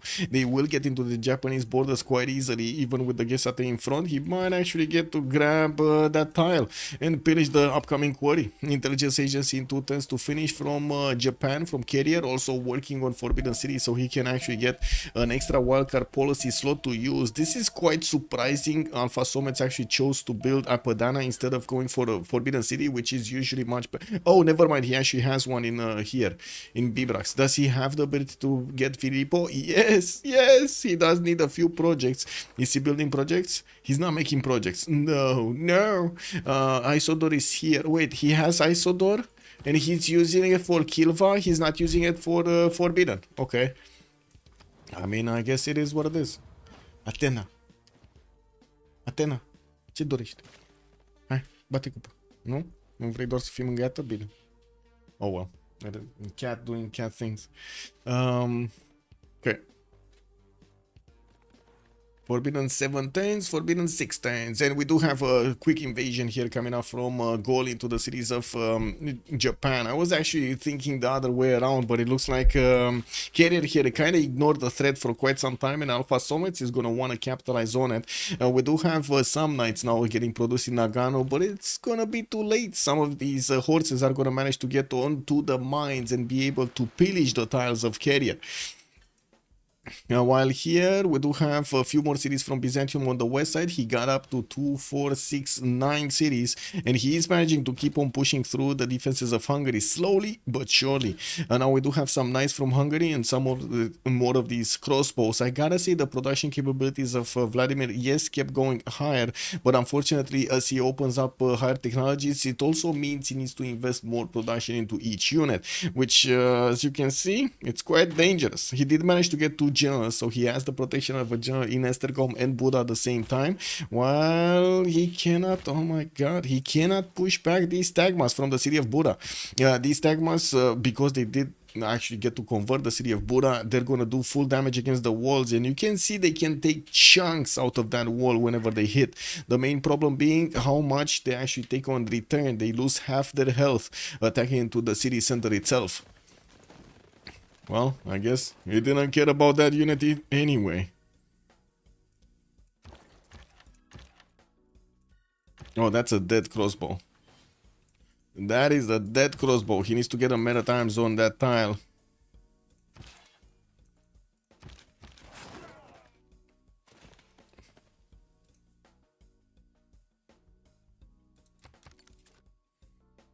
Well, that's a problem. They kept on trading units, and it's still Byzantium that has the most units in the game, which is a big problem for Hungary. He might need some economic support here. Okay, some more trades going on in Esztergom. I'm pretty sure he can actually do the damage against these northern units, like take out the horse and the scout, but unfortunately he needs to keep on watch on the western side. These black armies, what is a black army? Here. Oh my god, 15 16 points difference between these two units, between the Tagma and the Black Army. They are same era units, basically same class units. What am I talking about? Same class units, and they do so much. Uh-oh. Uh-oh. Uh-oh. What's going on? Uh-oh.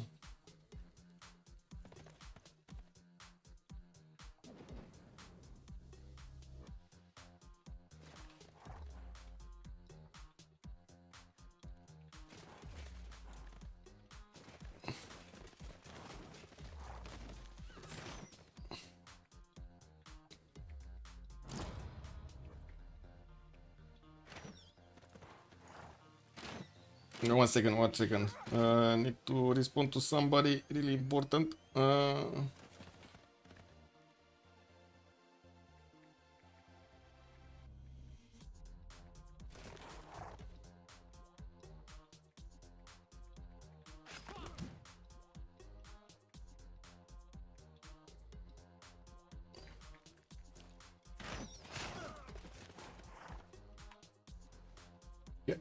He doesn't need economic support. He needs divine intervention. That is, I think that is correct, Lulu. Good evening, sir, and welcome. Let's see if he's gonna get that divine inspiration, because it looks like he just lost the majority of his garrison next to Esztergom and Bura at the same time. We do have black armies coming up also from Sejet, and we're going to need to see if these new units are gonna help him out here. I'm expecting here. I was saying that he might actually need some economic support to just keep on buying units like heavy chariots or something, so he can upgrade and get more units to attack into Byzantium. Everything goes here. We need to see him survive. That's the thing. He can actually survive with the city of Taruga, because he did manage to use the armies of Zanzibar to take it out. But that might not be enough during the game, no? They just can't let a wild Jack the Ripper on the map. Freely loose on the map. I mean, we do have Alfasomets here with 112 science, did manage to get over that 100, and I gotta say, Forbidden City is gonna get some help for my Sodor of Miletus. Beautiful. 22 has joined the round table. Also winning 122, thank you so much for the follow, sir, and welcome. We do have traders coming around. Apanano also finishing in Duatuca. We're quite far away from actually getting a new era at the moment. And I do notice Byzantium just keeps on building as many Tagmas as he possibly can. Just wants to finish the war against Hungary to keep the resupply line in check. And I'm pretty sure after Hungary, there's going to be a big problem for Gaul to actually put up a defense against Byzantium. This is bad. This is really bad if they actually lose Hungary here.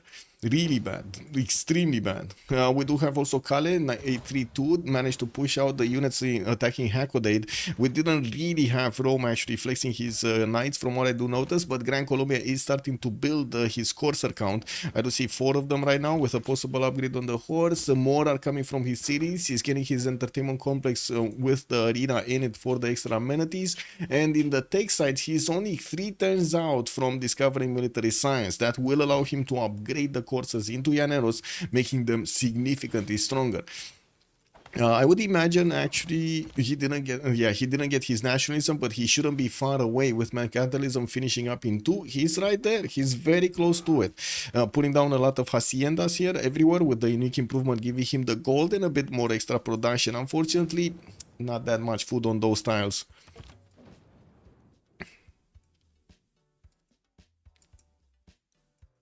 Oh well. It's Jover. It kind of looks like it's Jover here. Yeah, it kind of looks like it is Jover.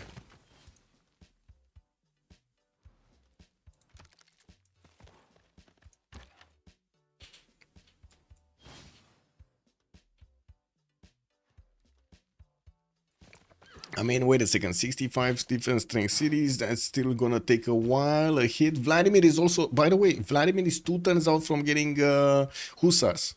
Hussars might actually help him here. No? They're gonna start being the same damage points as the Tagmas, maybe? Should be very close to it. Oh, that's a Tagma across the river. And there's no general here. The general still needs to move. El Cid did actually get recruited. Did we have... I don't think so, actually. Brunelleschi did get picked up by Kublai. Wait a second, Kublai was also building something, no? No. Filippo is here in Ulaanbaatar. He doesn't actually have harbor there, so I don't think he's actually gonna try to go for something cheeky. Oh my god, Alfasomets getting into the tiles of Japan. Japan is starting to bleed tiles here. We do have the mines and the quarries being taken out, and from what I do notice, Alfasomets is gonna need to go through the Japanese knights here, and that will put quite a bit of pressure on him. I'm pretty sure he has the production to get a new army out, but the gold he's getting is awesome right now. And of course, taking a look at what's happening here in Vladimir's territory, with 2 turns out for military science, he needs to keep the cities up for these 2 turns, so he can actually upgrade his upcoming units into hussars and get that extra damage done against Byzantium. We might actually need to see also Gaul start to get an army out towards the north. Maybe some helping field cannons, you know? What is this immediate pause? He doesn't need to do it. He can just move his crossbow out of the way. No? Wow. Wow. Wow. Hungary has already done its job. Yeah. Yep. Let's see what is Vladimir gonna do. Yeah, he can move. He can move, like make space for these units out.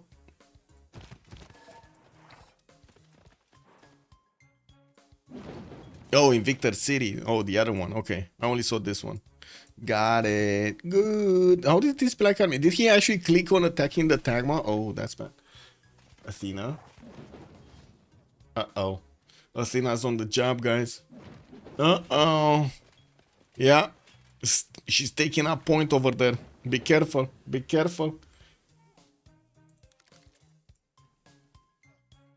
Okay, more black armies coming out. Next turn, we're gonna see them start to upgrade into hussars, and of course, with the extra strength on the garrison, it's gonna make it a little bit tougher for these units of Byzantium to go through. But it looks like Buddha is gonna go down this turn. It kind of looks like it's this turn or the next turn. It kind of looks like this turn with so much damage. Look at these. Look at this damage. 1 turn earlier than the hussars.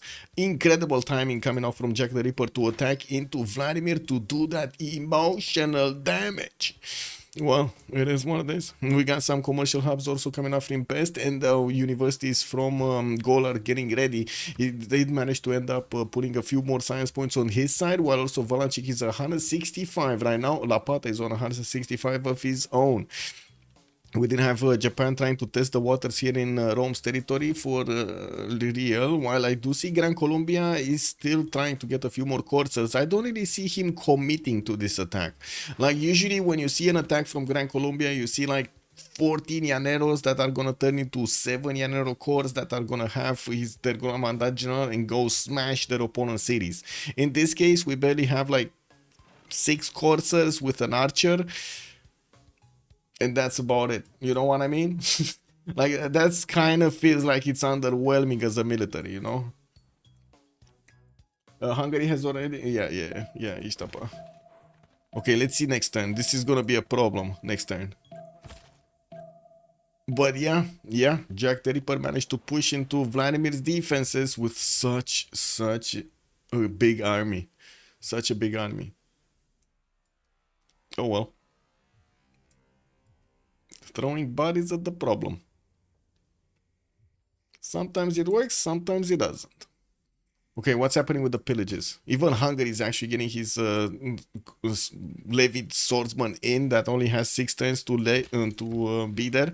And from what I do see, Japan did manage to get quite a few knights out. He will clean up the Gallic horses around his territory, but not before they're gonna do quite a few pillages here. So let's actually see if Gaul is gonna click the buttons faster and in correct order. Oh, he didn't get this one. Couldn't get the industrial zone. Can he get the... Yes, so he got the gypsum tile. He did manage to get this mine, and he got the another one, another mine, another lumber mill. Okay, that's still good. That's still good. I think he can take out one of the archers also, right? Yeah, he can take out one of the archers easy peasy with the help of Vladimir's archer. Okay, hussars did come around. Now the city of Buda is quite stronger, and if the Tagmas attack into it, they would lose a lot of health. By the looks of it, Vladimir is trying to build a line of defense extra towards Gaul over here in his remaining cities. Yes, Athena? What's going on? Athena. Hey. Pants. Puss in boots. Puss in boots. What are you doing? Are there chances 3 versus 4 or this is automatically GG? I don't think it's automatically GG, to be honest, if they actually lose Vladimir. It's not like Jack the Ripper has that much science or culture. He just has a lot of units, which of course are going to flex against Gaul here. Can Gaul keep up with the defense? He might, because he already has so much more production, right? 345 versus the 129 of Jack the Ripper.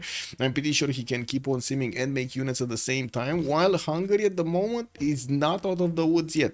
He does not only have a few more cities to actually get to defend here, while he does have what, 2 fort cities here remaining. He's gonna also have Taruga to fall back on. He will have a lot. Yes, he will have a lot more science, but it will take time. Like, remember, he didn't really have that much science overall. Like, he's 1100 science at the moment total in the game. Yes, Athena.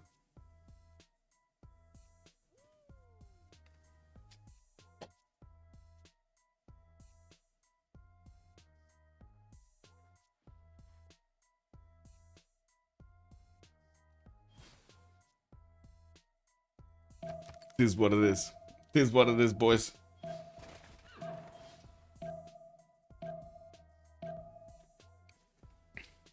Whoa, Byzantium didn't take Buddha. He just slowly attacking into it.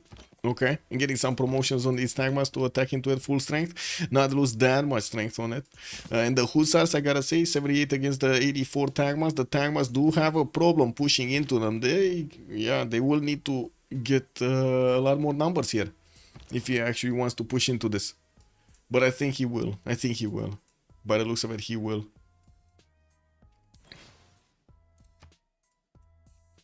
I like how the bonus of Hungary is putting districts over the river, because Budapest is split into 2 cities, Buda and Pest. That is so true, Saps. Yes, that is true. That's a good representation over there of the bonus, yes. New hussars are getting built here by Vladimir, and by the looks of it, we did have probably Forbidden City finished. It was in Bibrax with the help of Isodor of Miletus. We do have Leonardo da Vinci. Oh! Leonardo da Vinci for Alfasomets with a mausoleum here, gonna get that extra +6 on each of his workshops, and it does seem like he has problems in the north. He needs to get the units to actually defend, help out as he can, as much as he can, his opponent there. Looks like Vladimir is calling out for a 5-minute pause, XX40, and boom, pause. Okay, yes, that is true. Also, Euclidean, I was thinking earlier about the same thing, but I just glanced over it. Yes, he will lose, if he actually takes over Buda, he will lose the crusade on these units over here. So 5 minutes as a pause, and we're gonna come back to see if Jack the Ripper is gonna do the full emotional damage here against Hungary or not. We'll see it. Be right back.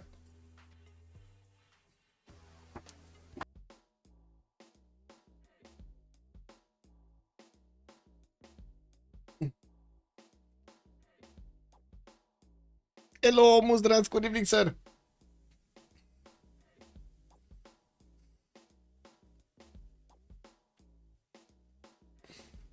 I gotta say, I'm extremely surprised there was no reaction from the European Union about our conundrum over here in Europe. Incredible, man, incredible.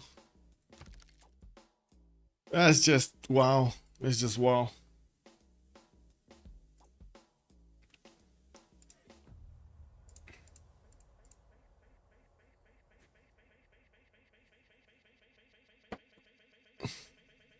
How's the game going? Well, we're watching how Jack the Ripper is smashing through the defenses of Hungary, of Vladimir here.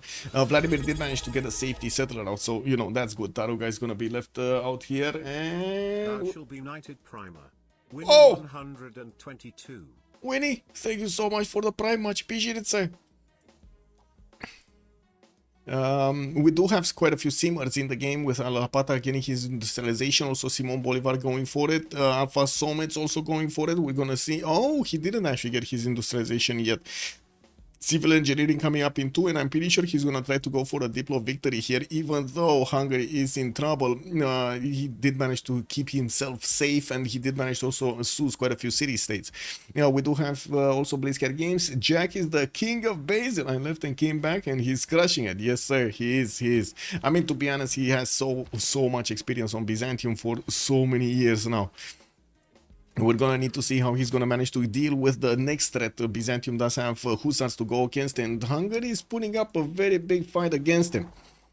We do have Tokugawa here also getting his campuses, new campuses. He did get Okayama converted by Byzantium, so that means an extra +2 taxes rate is available for Jack to a total of +4. Do we have anybody else like Hojo basically in Fukushima making some? No. Oh wait, no, that's too far away. Does Jack have anybody closer to him? That's way too far away to actually get an apostle over there. I mean, could be done, but I really doubt it.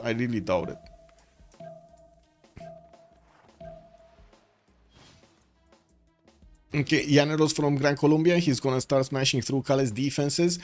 Japan is right now putting an encampment down. He only has a few units in. Yeah, pikemen, probably not gonna be enough to hold these Llaneros. We don't have that many of them. That is a major problem that Valanchik did here. I was expecting him to get a lot more. He's hard building some, and of course I was expecting him to also core them up. He didn't. He just didn't want to. Looks like Mongolia Guilty Crown is also sending one of his great scientists to appear next to Gran Colombia's borders, just to give him, you know, a little of a peekaboo over there. Not that much. And I gotta say, guys, remember when I was saying that hey, Mongolia actually will not send the traders through Urumqi? Where are the traders going now, guys? Where are the traders going now? Where are all the traders going? Also, EU is currently busy determining a response to the renewed Russian invasion, probably all hands on deck. I mean, does that mean they will forgo their democracy? Muzrath? Does that mean they just totally ignore democracy? Because that's the problem, right? We're not a democratic country anymore. And we haven't been for like 3 months or more since one of our three of our presidential candidates have been denied. Guilty Crown is my favorite anime. Oh, I see. Giga chat. Especially since Trump is planning to avoid defending against Russian actions, unlike standard American followed by every other American before, regardless of the party. I'm just gonna say it once, guys. Where is Elon Musk from? I'm gonna walk you through this. Where is Elon Musk from?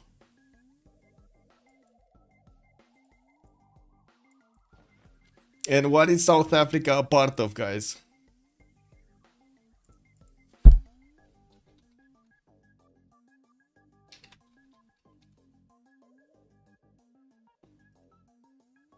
No? Put another one.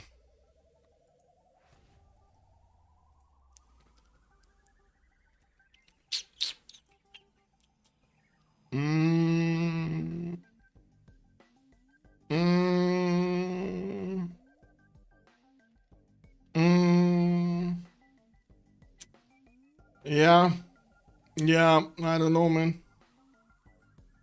Yeah, significant chance of risk over here. Anyway, it is what it is. That's how politics in the United States is, no? It looks like also Lapata is gonna try to help out attacking to Hakodate with his frigate from the coast here. We do have the pikemen coming around, and his Llaneros did manage to get the hoofs on the on that campus over there to pillage the library and the district itself. We're gonna need to see if Lapata is also gonna upgrade a few stronger units. It does seem like at the moment Lapata just wants to get his printing and still does not have the upgrade button on his knights to get into cuirassiers. Buddha is still alive here, actually. Whoa, wait, that's more of an economic collaboration than an action alliance. I mean, you don't need that much collaboration to stop America from reacting, Taiwan being taken out, and also Ukraine being defeated, no? You just need distractions, that's it.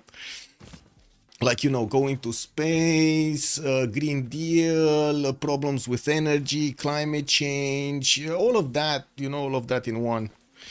Anyway, we do have Hungary here coming up with Hussar. Szeged is also lack of democracy, because again, Romania. Oh my God, man, Romania. Like, wow. Like, I mean, I knew that Romania is not a democratic country since like forever now. Like, it never was after the fall of the communist era. I don't know what it was here, but it was 100% there was no democracy. And then, well, yeah, corruption, man, it's everywhere.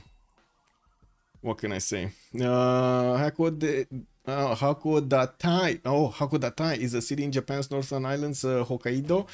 It is where Sarah and Lena in love live. Sunshine Saint Snow is from. Wow, that's a long name. That is a long name. Also, power lies in the hands of the common people. When united we stand, unlike currently we're divided, we are playthings for the politicians. No, not Tai, more like Tay. Oh, Tay. Okay, I see.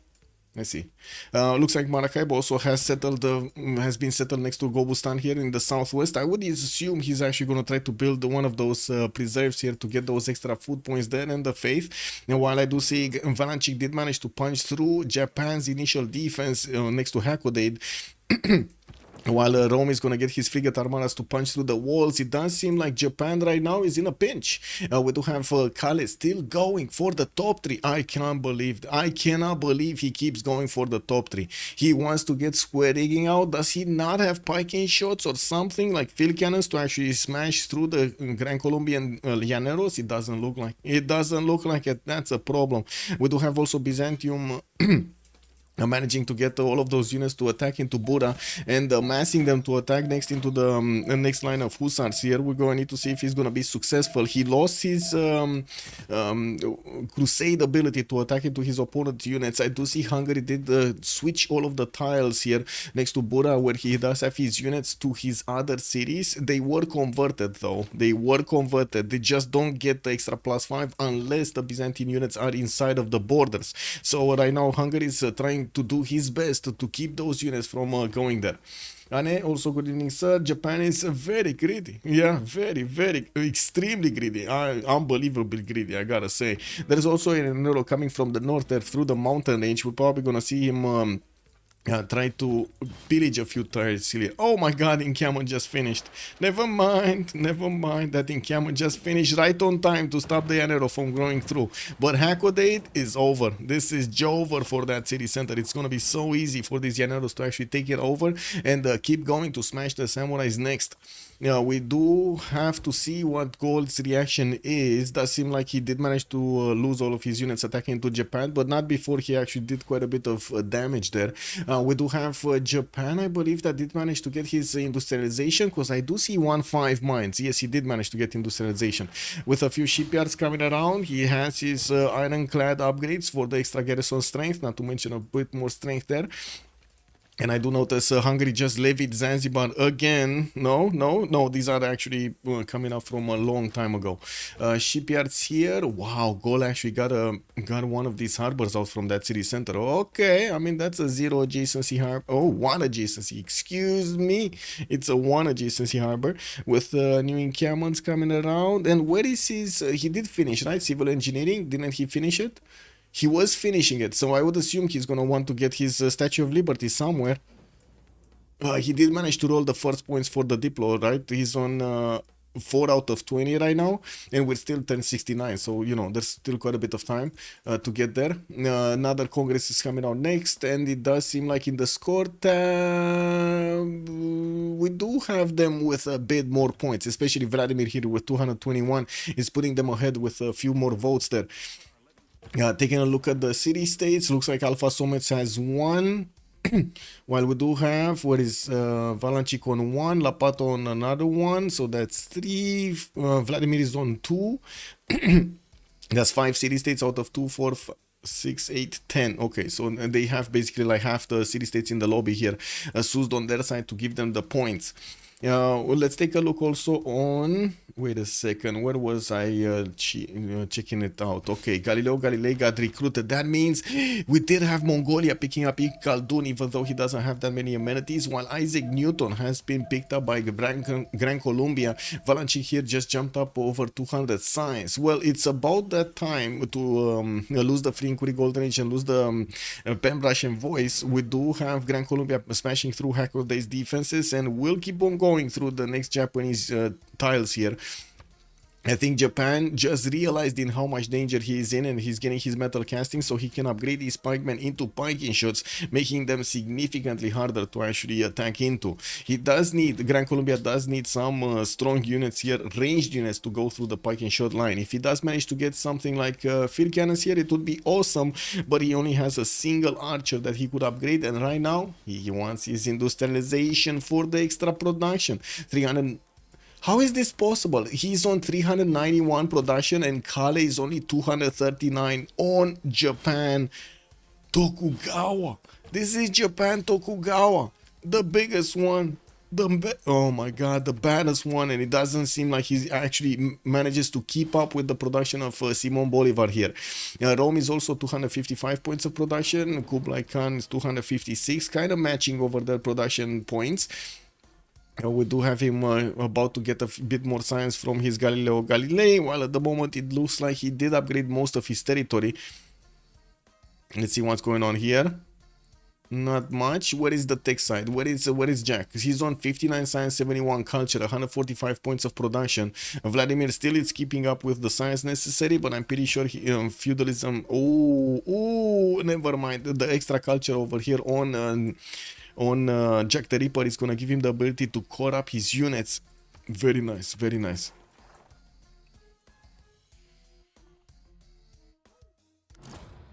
Okay, shipyards coming up. 1, 2, 3, 4, 5. Okay. Piking shot stops this push. Yes, yes, piking shots. Piking shots. Oh no, they don't. Kick W, man. Kick W, man. Wait a second, they don't fully stop this. They don't fully stop this. If only Gran Colombia would have had cores, he would have gone through the piking shots. I do see Hannibal Barca is here for Japan, but that's not a good general to use for the piking shots. That's only going to give points to classical and medieval units, while the piking shots are, Renaissance? Just got here, is that guitars? Yes, Imbador. So we got guitars on the table here. They're going in. They're going in. Who's winning? We still don't know. We still actually don't know who's winning. Yeah, let's see era score, because we're coming up very close, like 3 turns, and we're gonna switch this era. We got Kale going dark, guilty pleasure here, 80 Crown, 88 out of 94. He's 6 points out, and looks like he stayed on so few cities. He's also he just lost a city to the Gran Colombian Llaneros, and he might actually lose a few more because he just doesn't have that many strong units. He's two turning Etemenanki in Xanadu, and did manage to get Casa de Constatacion, building up a few more orders and getting pillaged in the north here. That's incredible. I didn't see these units, but it looks like Valanchik is doing quite a bit of damage all over the place here. And it's all over the place. Can these spiking shots attack back into the Llaneros? Yeah, they can. Yeah, they actually can. And that's a dead Llaneros alongside with his Commandant General that got pushed back. There's also a 4-charge builder here available for Gran Colombia to try and take, and that 4-charge builder is just sitting as far away as possible into the mountainside. In a corner though. Okay, let's see. Byzantium did manage to core up his units. Now these units are still not going to be strong enough to punch through the Hussars properly, especially if the Hussars do manage to actually get that line of defense going. It looks like they're missing one over here in the on the river bend. Walls going up in Pest. Shekes Vervar. Doesn't he have Valletta? Why is he building walls? Maybe he's not making any more faith because Moksha got pushed out. Vladimir is only 4 faith at 10, 25 faith. Okay, he doesn't have faith, that's why. We do have also electronics factories coming out from Carrier. Carrier is on 80 out of 86. Looks like he will not manage to get his golden age unless he pulls off something magical from his hat. Jack the Ripper is gonna be in a golden age next, and will probably want to go for that reform the coinage slash maybe another monumentality. We do have Valanchik. 75, 86 going dark. Lapata going dark. Alfasomets is already in a golden age, 102 out of 101. And Vladimir looks like he's going dark here, 96 out of 100. Is Jack owning? He is. Here we go. Here we go. Oh, yeah? Wait. Is it here we go headshot? Or is it here we go homestead? What is it? What is it here we go?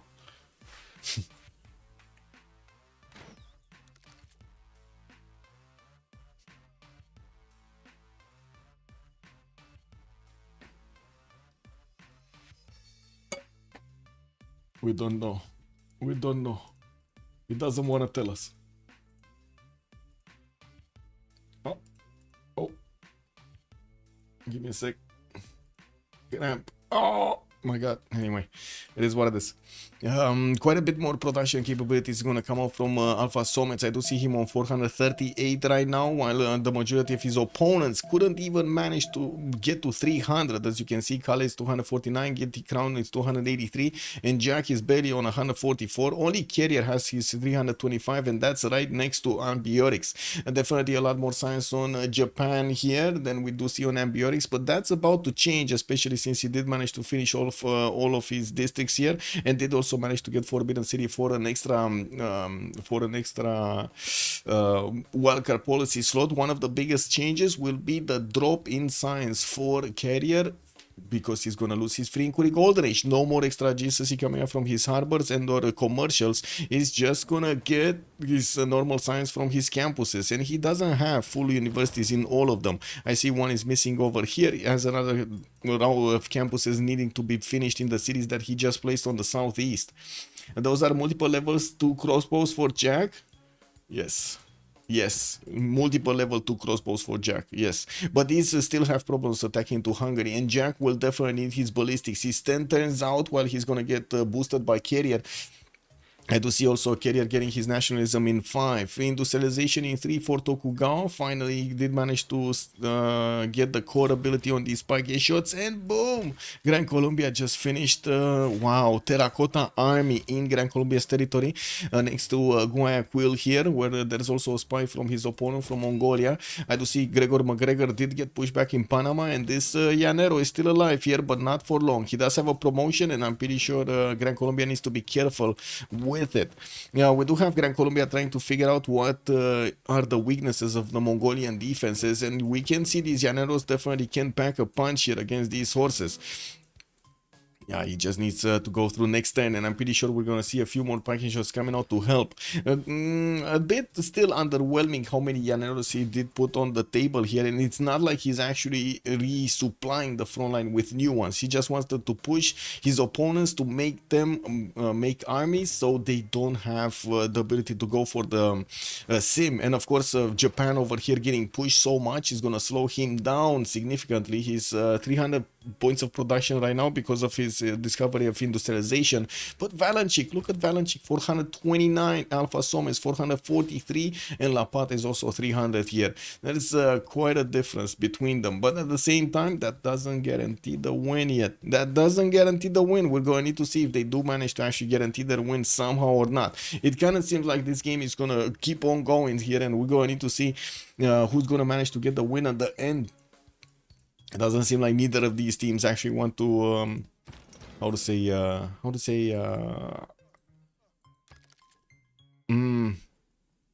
concede before their time, basically. Kostroma Volokalamski, good evening, sir, and welcome. Hello. In the captured city of Buda. Yeah, he's getting a lot of crossbows, a lot of them. Even some level, he has one level 3 though. He never cored up this one, interesting. Oh no, he has 2 level 3s. That's okay. I mean, you can imagine what's gonna happen when field cannons level 4 with the core ability on them will actually be upgraded here in Jack the Ripper's Empire. Oh, these hussars will not know what hit them. Yeah, that's gonna be a major problem here. And it's not like Hungary actually has his own ranged units to attack back into his opponent, not to mention at the same time with the ballistics, so he's gonna get his cuirassier upgrade on his units. Oof, That's gonna be a problem. It doesn't look like Gran Colombia did get stopped entirely, especially with the proliferation of these pucking shot cores. We do have him with a weaker unit in the musketman, but it's still not gonna be enough to help him push through. Hakodate, it looks like it's rebelling, but it's getting stabilized by Victor, and of course he's trying to get the libraries up so he gets a bit more science from that city center. Might as well. We do have him dropping to 180 science and 92 culture, while Carrier also dropped to 180 and 77. I do see Kale 200 next to Alfasomets as 171, so definitely Alfasomets, that extra culture on Alfasomets is gonna help him out quite a bit. I do see encampments starting to appear here, not that many, 1, 2, that's it. We're gonna need to see if Gaul is gonna get his infrastructure done for the tank attack against his opponent here. He might want to go airplanes into, of course, jet bombers into helicopters here to attack into his opponent next door into Japan. We definitely have him with the I would say with the possibility, but we don't know yet. We don't know where is he going. Castle, Scorched Earth doesn't really reveal his intentions here. Hello, Johnny. Good evening, sir. Red breaks. Yeah, there we go. I saw a Roman frigate just disappear. Is he low niter? I don't think you lose frigates if you are low niter. No, you don't lose. They just don't heal. They just don't heal, Johnny. Maybe he moved it out and it just like instantly repositioned. Like sometimes you don't see the animation even if it's faster. You just don't see it. You don't see anything. It just teleports. The unit teleports from one side to the other. It's kind of weird, actually.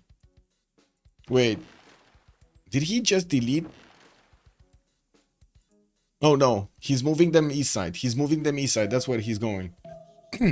Where is he? Where can he go? He can take Adrianople down. And he can actually keep up this choke point. He can help out with the defense on Pest. Well, anyway, we're gonna have a pause here for 2 minutes, and let's see. Prophet, salt. Do we have any silver? No, salt.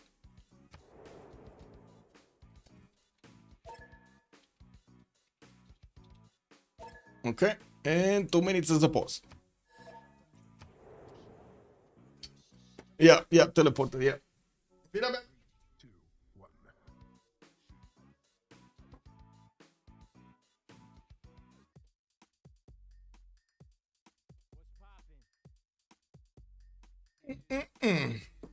Okay, coming back online. Let's see. Okay, we got some bombards coming off in Adrianople. I do see Byzantium is preparing a defense here with his trebuchets that will turn into bombards, much stronger units, and definitely strong enough to attack into Rome's units. We do need to see if Lapata is going to manage to get his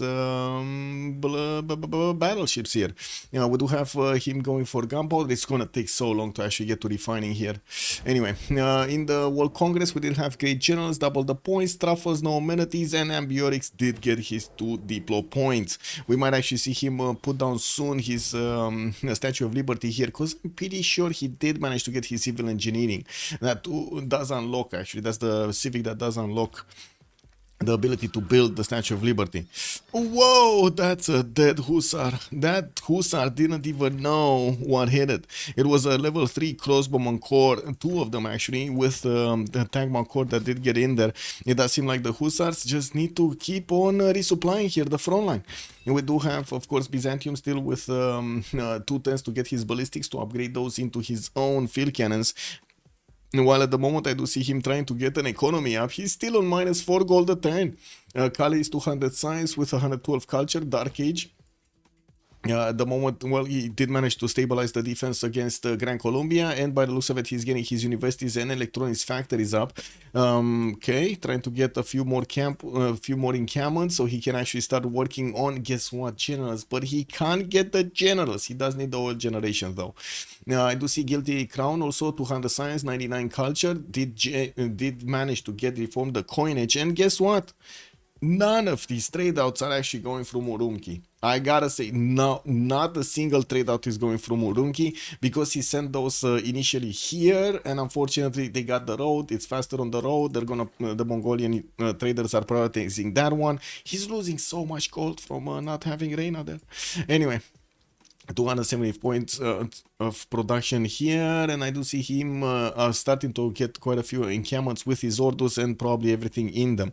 We do have Japan that does have a unit here, but that's not gonna do anything.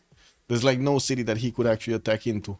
Anyway, Jack, Drums of War Golden Age, okay. More strategic resources, cause why not? More production towards military units. And I do see Carrier is in a Dark Age, 190 science. So unfortunately, Carrier here was getting pushed by Gaul, and Gaul did manage to pillage a few tiles, but now Gaul is more concentrated on getting his factories up to get that production, and of course the coal power plants is gonna significantly increase his production in the next few turns, even against Hojo here. He already has 80 more, well, 78 more production points than Japan at the moment, while Japan is building up his coal power plants. We do see some theater squares also coming around from him. There are a few units here next to Sendai, Kurasiers upgraded with a field cannon. They might have actually wanted to defend against Zanzibar, so yeah, it feels like they were successful. Valanchik 200 science, 210 science with 99 culture on Gran Colombia, and we did have him attacking to two of his opponents on three different sides. It looks like he forced Mongolia to upgrade his spiking shots and spent quite a bit of gold, not to mention took away a city from Mongolia. From the north, pillaged a few tiles, but unfortunately couldn't manage to do more. 520 points of production does give him double the amount of production that Kublai has at the moment. We're going to need to see if he's gonna actually manage to flex this against his opponent here. We got Lapata also 190 science with 100 culture, Trajan here with 340 points of production. I do see him stuck on his city count, getting his Bolshoi theater and getting a few more banks for the gold generation. They do have 240 gold on Lapata and Valanchik on 268, 100 on Ambiorix. That's pretty good. And of course, they will just keep on gaining more, especially with the banks. I do also notice a lot of culture for Lapata is coming out from these Moais. He did manage to place quite a few of them next to Puteoli. Pretty good unique improvement from Rapanui. Yep. We do have also Alfasomets, 170 science, 200 culture on Ambiorix, 555 points of production. He just went up like 60 points easy, actually more, 70 points easy peasy. Me Marcinan as an engineer, more amenities, more factories getting built really quickly, getting 2 turned here, and we still don't see that Statue of Liberty being placed from Alfasomets from the Gallic Empire. He did manage to roll another 2 points. Oh, actually he got 4 points of these Diplo points. He's on 8 out of 20. While we do have 3 wonders that need to be built for the Diplo, I'm actually curious. Does anybody have? I didn't see Mahabodhi Temple built by anybody, so I want to double check. No. Who is the next one? I think it was Japan, right? Japan didn't get it either. So there's Mahabodhi Temple for 2 points. There's Statue of Liberty for another 4, for another 3. I'm sorry. Noble for another 1, and then there's gonna also be Potala Palace for another 1. That's a lot of points that he can actually get by building stuff. Which, guess what? He has a lot of production for, and we're still waiting to see that Statue of Liberty being pre-placed here or started working on it. He doesn't have at the moment any engineer that could actually help him build it quickly. And let's see, the Grey People, there's just James Watt. That's not going to be a good one. All of the Grey Prophets actually got picked up. What? Who? Where? What? How? Who? Okay, so Gaul got 1, right? He got Bagakum. Okay, sacred places. We did have Japan, Zenimetis, Rome did get Jesuit delegation with stewardship, and Gran Colombia did get Feed the World in Defender of the Faith. They managed to deny 3 religions from his opponents, from Jack the Ripper. That's for the taxi straight, right? To deny the taxi straight for Basil. Also Restitutor Beast, good evening sir and welcome. Shitty Rome spawn. Yeah, it is kind of a shitty Rome spawn. I have to agree, this is a very, very low yield spawn. Oh well, it's kind of awkward. It is what it is. He does have a few more cities that he can place on the west side, but yeah, not very good, are they? Not really, not very good. Anyway, it is what it is. Let's see. Any more movement here? No. Gran Colombia did stabilize Hecodate a little bit, not much, and we still have him needing to actually get ballistics. His 3 turns out with nationalism coming up next turn, and of course more production and gold coming out for him. That's gonna be very good for Valanchik. Vladimir, normal age, 97.35, 119 points of production, lost his capital and Esergom, while I do see field cannons available for Byzantium to upgrade. I gotta say, when field cannons are gonna upgrade, Hussars are gonna lose half their health to those, to one shot of the field cannons. It is a very high risk that these crossbows are actually gonna get their 4th level, and that's gonna be a bit too much to handle. Even right now, the Byzantine Cuirassier Corps do a lot more than the Hussars can handle, and the field cannons, look at this, they're two-shotting these Hussars like they're nothing, butter, they're butter. I'd also want to say Alfasomets here did jump up with another 50 points of production to 606, while we do have Carrier 475 and Kale is on 371. The 2 Japans that we were thinking they're gonna actually keep up with Gaul, they're having a hard time keeping up with Gaul. Also, what shenanigans have I showed up to? Dax, good evening, sir, and welcome. Oh my god, a lot of them, man. We got Jack over here pushing through Hungary. We got over here also Llaneros pushing into Japan. Japan not managing to get his production up, nor his science and culture. That's quite a surprise, especially next to Valanchik's 564 production on Simon Bolivar. Okay, not the best spawn for Japan, I gotta agree on that one, but still, we were having a lot of expectations here. We still don't see a military victory condition in the future here. We're waiting for Gaul to actually get his production up and start to build those wonders for his Diplo victory. Wait, he can't get Mahabharata Temple anymore. Oh no, he didn't get the religion. No, he did. He did in Bagakum. Okay, he did in Bagakum. So he just needs to get Bagakum to 13 popes so he can actually place a holy site there and build the Mahabori. Okay, that's doable. That is certainly doable. We do have quite a few Roman frigates showing up next to Samaro Briva. Rome is economics in 2 turns, civil engineering in 1. Looks like he went a little bit middle top 3 here, so he can actually get through this line to chemistry. While of course he would have needed actually refining to upgrade those frigates into battleships. Doesn't seem like that's gonna happen. And with the defenses of Byzantium and Adrianople and a 70 strength city, that seems like it's a bit too hard to handle even for the frigate armadas, not to mention that just the normal frigates. They barely scratch the walls.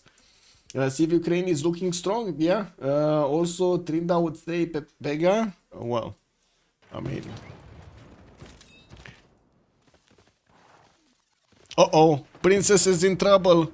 Hungarian princesses and also Gallic princesses in trouble on the trade routes here. We do need to see Vladimir push out these units of Byzantium. Oh no, Jack the Ripper getting in everywhere. Man, he's getting everywhere. Look at this. Oh well, I guess those cities are gonna be off. We do have Gaul sending a few parking shots to try to stop this from happening, and the Cuirassier Corps definitely cannot push into this, especially if they have no way of actually dealing the damage with the field cannon corps first against these parking shot corps.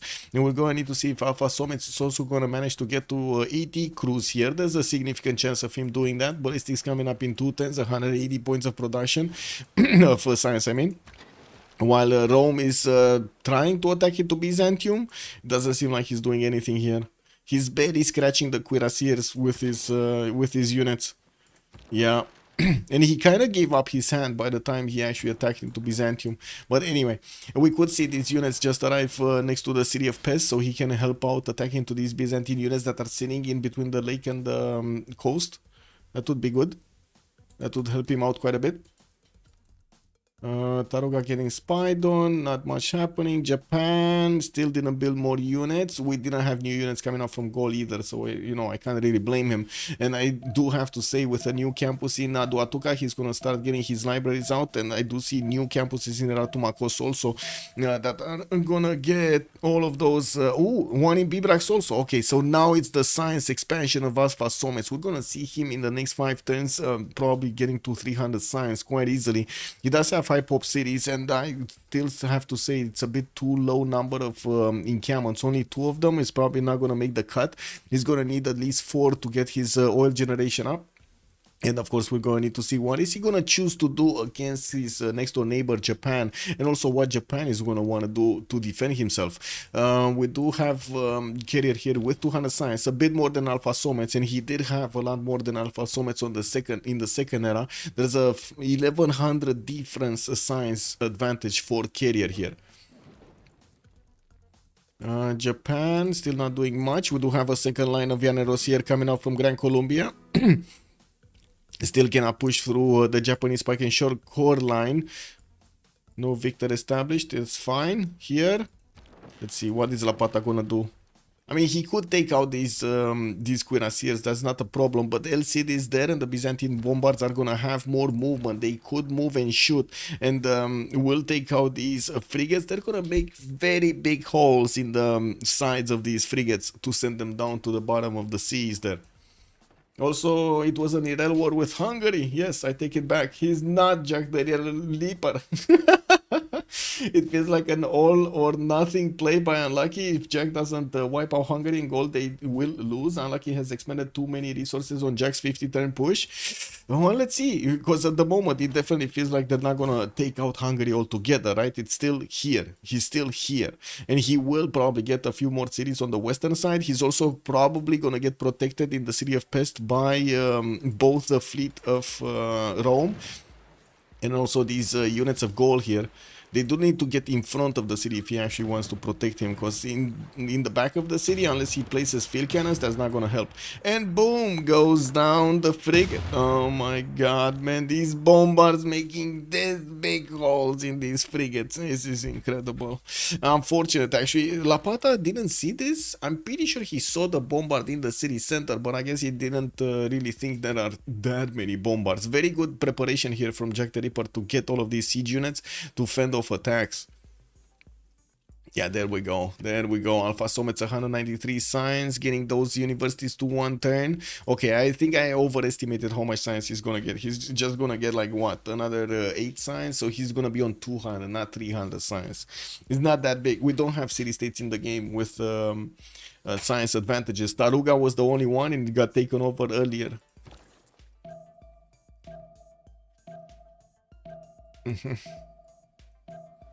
Archaeological museums coming in, amphitheaters, archaeological, theater squares, traders. Okay, well, we still don't have carrier here doing anything much than his economy. He does have his simming going on, and yes, we do see him with 500 points of production. Still not catching up to Ambiorix's 720. And well, we do have him with Gran Colombia and Enero that will actually get onto the coast here, and there's no way he can actually push that back. We do have a few naked builders here with 5 charges, both of them. Oh my god. Well, I guess this Llaneros is gonna get to feast tonight. How far is Gaul from tanks? Not far. Ballistics coming up next turn. I believe he did already get military science, but I'm not sure, because I didn't see a single military. And wait, I can see here. Yes, he did get to military science, so he just needs rifling, then steel, then refining, and then combustion. It's not that much. It's not that much. Okay, Debrecen next up on the chopping block. It looks like Byzantium is pushing in with his heavy calves here, doing the amount of damage, the full amount of damage against Debrecen's wall defenses, because that city did get converted earlier on. We do also have another thing here. Gaul is gonna get attacked. Okay, package shots are starting to wrap around Shekes Vervar. Do see they are 101 strength. They're incredibly strong. Incredibly strong. These fire cannons, though, they're still gonna shoot them down if they get too much into their face. So very big problems, very big problems. Did Gaul get reformed the coinage? Yes, Gaul did get reformed the coinage. So the traders and the princesses are safe, guys. On Gaul, they're safe. No problems, no problems. I'm not that convinced this is actually Jover, to be honest. I mean, you think it's Jover because Ambioris is just gonna get the win? Well, Statue of Liberty is coming up in 5, and I didn't see anybody actually trying to contest it. Let's see the ones that are coastal. Colossus, Chichen Itza. Wait, he's actually gonna build a Chichen Itza? Remember when I was saying he should actually get Chichen Itza with a chop earlier because he had so much rainforest? Well, between then and now, he chopped so much of the rainforest away. What is that Chichen Itza gonna do? 2 points. That's just not gonna be good enough. That's just not gonna be good enough. So we got, how many times do we have? 1, 2, 3, 4, 5. That's it? 6, maybe in the third, 6? 6 points of production and 6 culture coming out from a wonder that costs you how much? How much production does it cost you? It is so expensive. This is one of the most expensive wonders, no? 710 points of production cut in half over there. Oh, that's a lot of production. Civ6, yes. Moonstrat is holding out the red card over here. Red card, red card.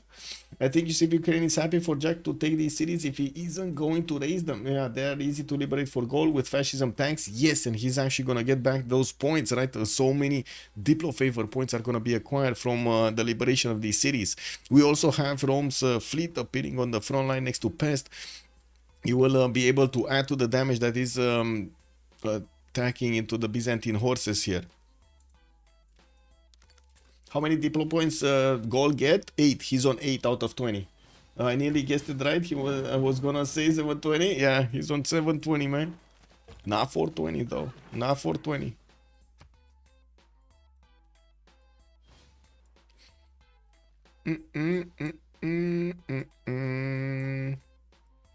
Okay. Wait a second. Alfasomets lost cards or something? Oh, he's starting to actually put Grand Army on. Grand Army is gonna allow him to get units. Is he actually starting to build units? He's getting some Python shots. Okay, yeah, he's very worried. He's very worried about Byzantium in the north. He wants to get an army out quickly as possible to actually plug the attack of Byzantium here against him.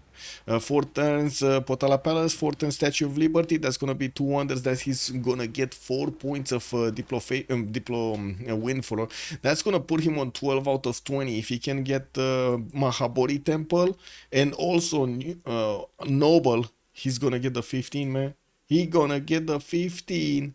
Yeah, but he does need the 13 population here in Bagakum, which is coming up in 10 turns. That's still quite a bit of time.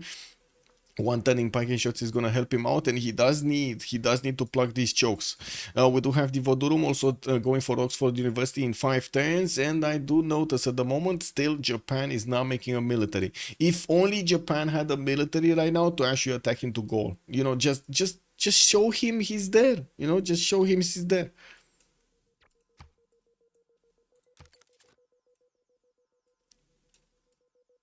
Anyway.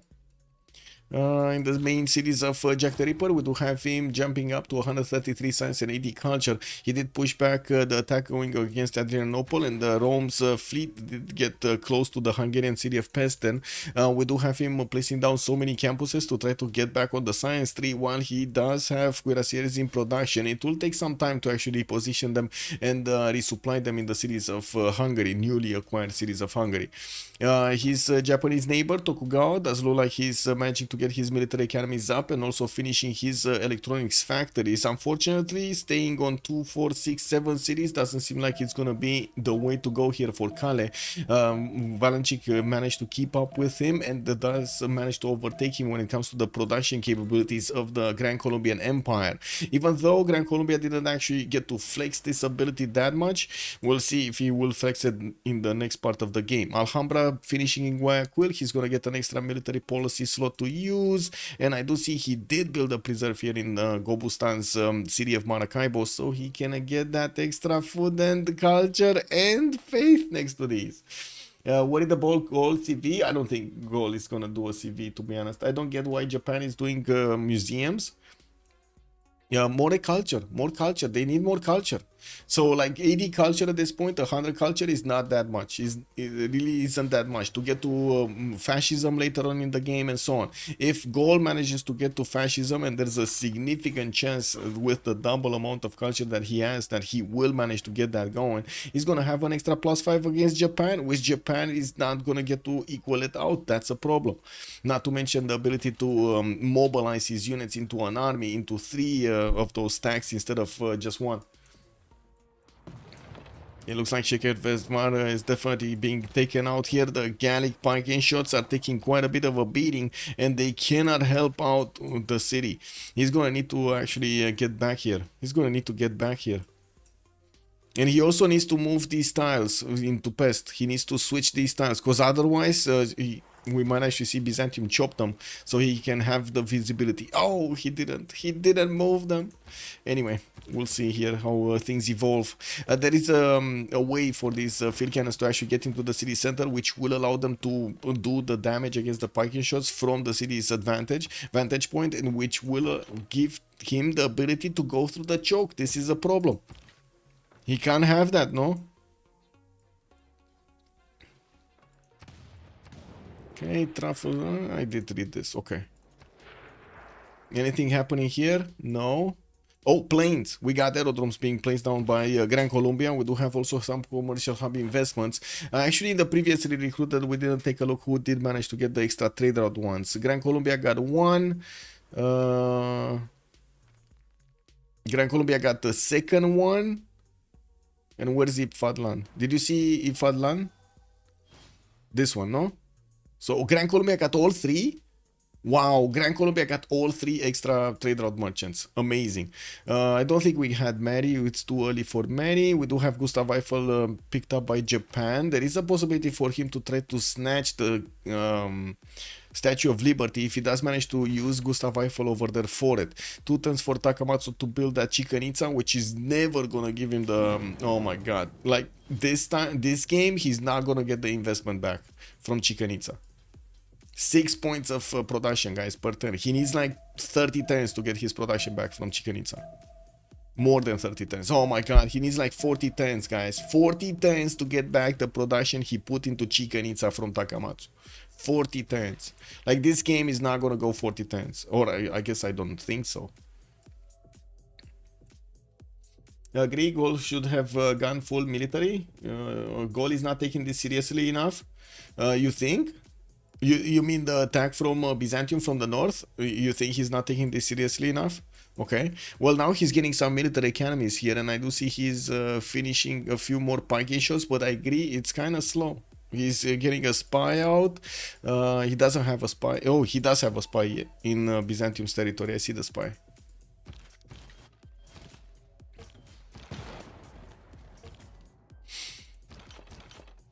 Man, when these level 3 field cannon cores are gonna get into level 4 field cannon cores, this is gonna be the apocalypse all over again here. And I do think Gaul should really get his I would say ranged units here to attack always into these stammas, keep them away as much as possible, or keep them low in strength as much as possible. Anyway, Tokugawa here still next turn. That's gonna stop any kind of attack anyway. We don't have that much happening. Coupe got banned, Lukian. United Primer, Luki 89. Why no Coupe? Look, good evening, Sonic. Thank you so much for the prime. He got banned. I don't know why. I would have loved to see Coupe with the tours just running around everywhere, but he got banned. Yeah, he got shafted, man. That's kind of bad. Anyway, with the aerodromes coming around here from Gran Colombia, we might actually see the planes, the bombers go against Japan quite soon. Japan is barely getting his steel, and he will unlock the ability to get some anti-air guns out. We're going to need to see if he wants to invest his production into that, because they're extremely expensive, and with 459 points of production, he might not like the amount of time he needs to spend for those. We do have the Statue of Liberty in Potala Palace finishing here in Samarobriva and Aduatuca in 2. Also, Oxford in Divodurum in 3. That's a very strong empire that is starting to take shape here. Mongolia is getting his Alhambra next turn. And I do see a few more military engineers are starting to come around, so he can build that railroad in between him and his next door neighbor. He's making 300 gold, just as carrier here is on 233. That's pretty good. That's pretty good. And wait a second, I see Gustav is in Kyoto. Is this gonna be the great? No, it's not actually. What is he? What is he doing then? He wants to get something like Mahabori. Or what is he doing on the forest? What do you think he wants to do with Gustav Eiffel on a forest tile here? Also, Shredik, good evening, sir. Colombia is super dangerous. Yes, yes, I agree. He's gonna be super dangerous later on. I agree. Japan might actually need to react to that somehow.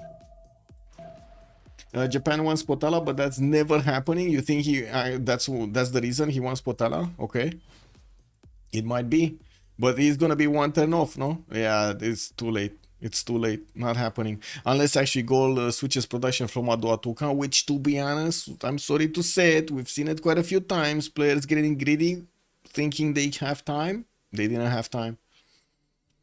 Also, oh, hello there, helicopter kicker. I just noticed the name. Hello.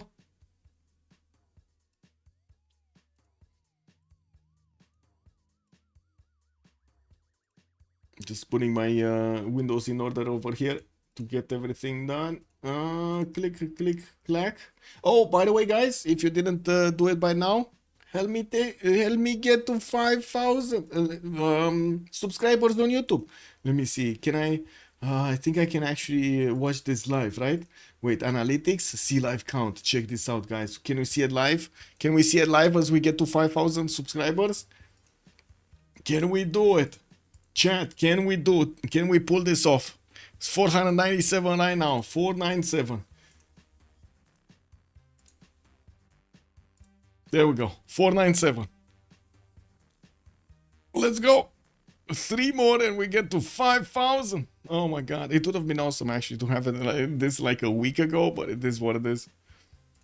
Okay, let's see what's the game going. Byzantium, level 4 field cannons on the front line. He's gonna start attacking and one turning these spiking shots. He's gonna manage to go through them one at a time. Wait, oh my god, T-Cat, thank you so much for the tier 1 sub and happy new year, sir. Good evening, good evening. Thank you, sir. We do have Andy Boy joining us. Very nice, very nice. 5,000! Woo! We got it, boys. We got it. 5,001, 5,002. We got this rolling. Look at this. It's moving. It's moving. It's moving. Amazing. Amazing. Thank you so much. Thank you so much. Let's go. This is group effort. We got this. We got this, boys.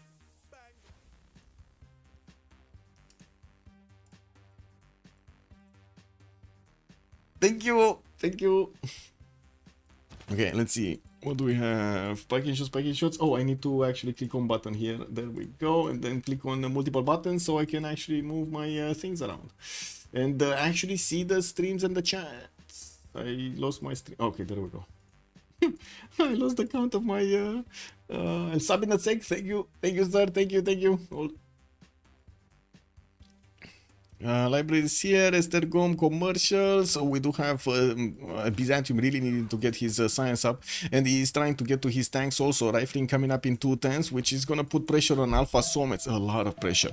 I do see Alfasomets is still going economics. He's trying to get to research labs, getting his mobilization in 2 while he's getting pushed so hard. This is incredible. No, he will convert Bagakum. Yes, he will. Oh my god, he's gonna take another +2. He's gonna take another +2 taxi straight. Also, Moonstrike, thank you so much for the 100 biddies, sir. Much appreciated, sir. Sandar Money, also good evening, sir. And that's a good point. That's a very good point. Wait a second. You were at the CSGO week, Brazil 2022. Amazing. How was it? How was it, Sandar Money? How was the whole experience? Also, do you think Gaul is throwing? I mean, I guess if Jack the Ripper actually gets through the mountains here, yes, Alfasomets kind of will fall. He will fall. There is nothing defending him or nothing able to defend him right now. Can he? Oh, he's trying to get to 80 crews, right? With the research labs instead of going for tanks. And then he's gonna have tanks coming against him. Oh, tanks with Crusade and +6 taxi straight. That's a problem. That is a very big problem. I feel like emotional damage is gonna come through here. Yeah. Yeah, that's a problem. Anyway, he did finish Potala Palace and he did get his Statue of Liberty. That puts him up with quite a bit of an advantage here. 12 out of 20 Diplo points. But you still need to stay alive to get those, right? He's going to have the ability to build that Mahabodhi temple in the city of Barakum, which is going to get converted because Byzantium got through the defense. He got through the choke points. And we do have Byzantium here starting to take out all of the Gallic units in the north, getting his level 4 field cannon course. Uh-oh. Guys, I have a bad feeling about this, guys. I have a bad feeling about this. I don't think he's gonna get his Diplo victory anymore. Yeah, I just don't think he's gonna get his Diplo victory anymore. His spiking shots just cannot trade efficiently, not because they're not strong enough, but because he doesn't have enough of them to just throw them at the units of Byzantium here and not care about them dying. And you do see he has a lot of production, which is awesome. We're going to need to see if he can outperform here Byzantium. Jack the MVP Reaper.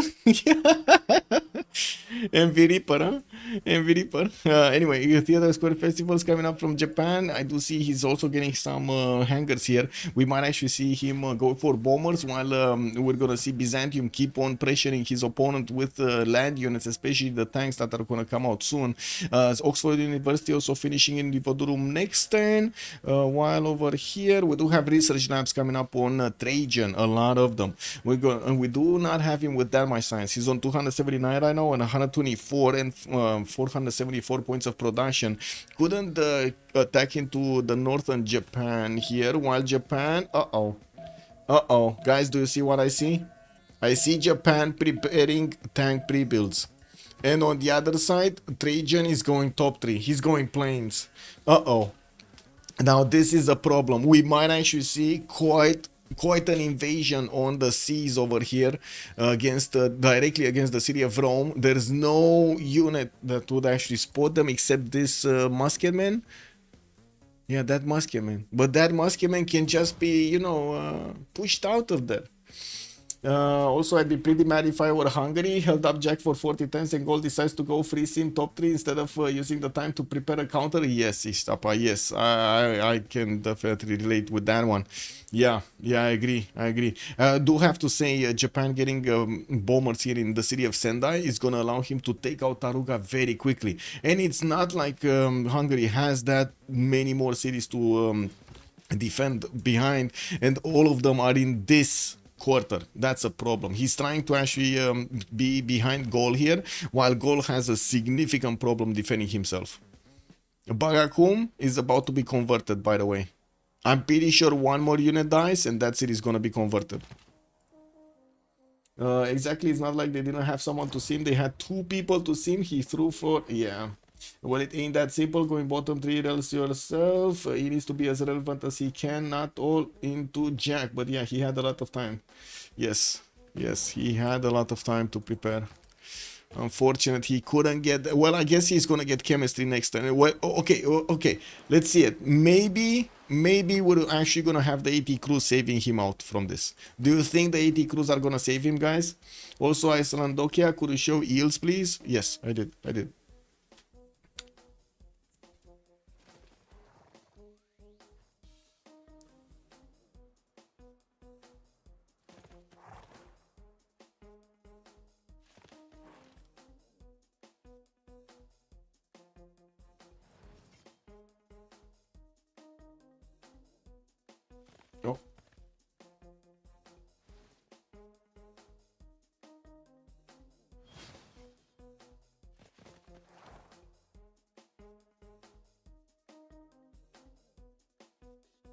Oh. Gaul though has a really big bonus to many units. Yeah, Byzantine is 8 turns from tanks. Yes, yes, he is refining in 3 turns. He's gonna get boosted over here by Khaled to combustion, and I do see he's about to take over the city of Pest. We do have Gaul here, still needing that 1 turn to get the chemistry.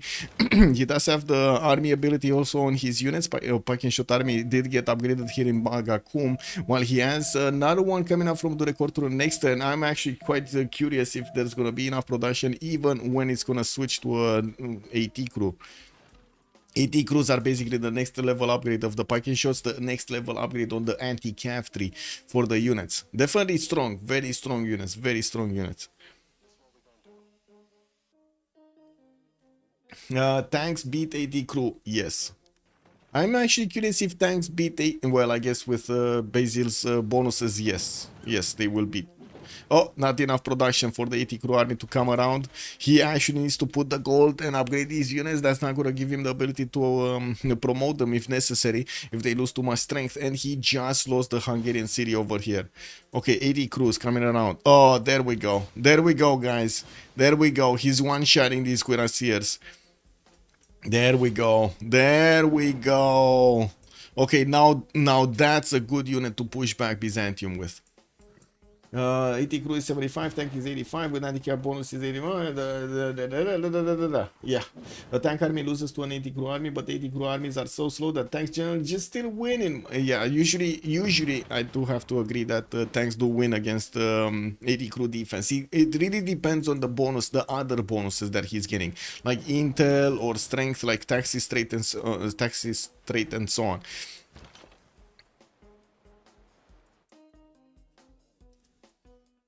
Okay, still no upgrades there. Japan 1, 2, 3, 4, 5, 6. He's getting some in Osaka. He's gonna try to fully invade over here his opponent. Fully invade Gran Colombia next to him, and we're gonna need to see if Gran Colombia is gonna be fast enough to get his planes out. Tex, Valanchik 2 turns radio, while Kale is gonna get his combustion next turn. I mean, he's not really gonna do anything with the amount of units he has next turn. Even if he wants to, I mean, he will definitely want to, but I don't think he's actually going to do that much here. Anyway, it will be AT crew armies and tank armies versus tank horse with +6 taxes. Yeah, you don't need AT to push, just use it to anti-push. Ataraxian, I love how you think. Yeah, good evening, sir. Also, Ragdo. Good evening. What's happening with the Wonder Engineer? Which one? Which one? There's no more, or at least I don't see any more Wonder Engineer. Oh, the one in Japan? The one in Japan? Where is it? Where is it? He moved it. He moved it somewhere. I don't see it. Gustav Eiffel is here. So I think he got Angkor Wat. Angkor Wat wasn't here, and he used an action. Okay, so he got an extra population point in all of his cities. Or I should say in each of his cities. Getting his broadcast centers up for that extra culture, while he's 3 turns advanced flight. Getting some biplanes out here in the city of Sendai. Hojo should have all-in into fighters and helped kill Gaul. Yeah, he's doing this. He's doing this right now. I don't think he's all-inning, but he's doing this. Hojo definitely should have done something. Yep. Cavalry pillage or something. He could have disturbed Gaul over here, yes.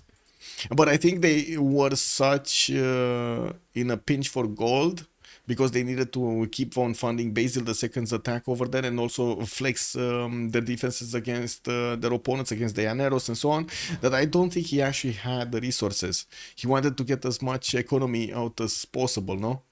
He's one of 2 from the team from Unlucky that is actually making gold. Actually, on gold per turn, they're kind of even over here, with different numbers, but they're kind of even. I do see Valanchik 723 points of production. Alfasomets did drop to 543. That actually gives Tokugawa a bit of respiro time to get back on this. And I do see those the field cannons. I want to see the field cannons. Yeah, okay. They don't actually take out the AT crew armies anymore. That's good. That's good. But they do take out the normal ATs. AT what? AT who? Yeah. Valanchik is huge. Yes, Iceland, okay. Looks like Unlucky has not enough gold to up everything. Yeah, that's a problem. That's a big problem. They will get it though. They will get the gold. Like with 750 gold per turn, it shouldn't be a problem to actually get the upgrades they need. And even like buy a bomber or two over here in Sendai. Like it takes 2 turns to actually buy a bomber. It shouldn't be a problem. And then starting to attack into Taruga. He already has a spider. It's going to put a lot more pressure on the mental attitude of their opponents here from CivUkraine. Bagakum is converted. Yes, and Byzantium did just get his extra +5 from... and +6 taxi trade, right? Yeah, +6 taxi trade and Crusade. He has Crusade against Gaul, no? Let's see it, let's see it. Yes, he has the Crusade against Gaul. That's a 95 strength field cannon. Not even a core. That's a 95 strength field cannon, guys. This is a 104 field cannon core level 4. Oh, wow. Wow. Well, Jack the Ripper still trying to get to his combustion. His steel walls in 3 turns. It will take some time to actually get to his tanks. And we do need to see if there will be tanks upgraded here from Japan. Looks like they will. They're going to try to go towards Rome city of Seria by the looks of it. I was expecting him to actually go into the water here to get to Rome's defenses. Skazel also, good evening, sir, and welcome.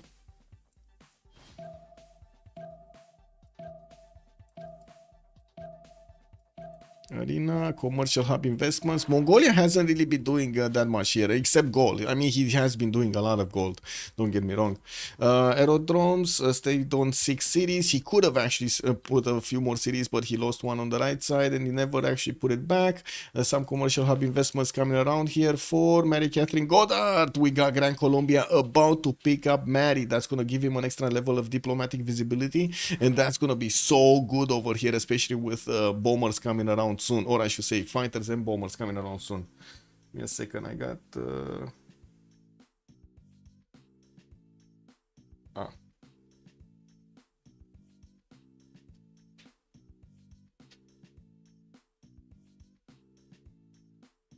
No, yeah, I was making fun of something with a message. Give me a second, I will just take a second here.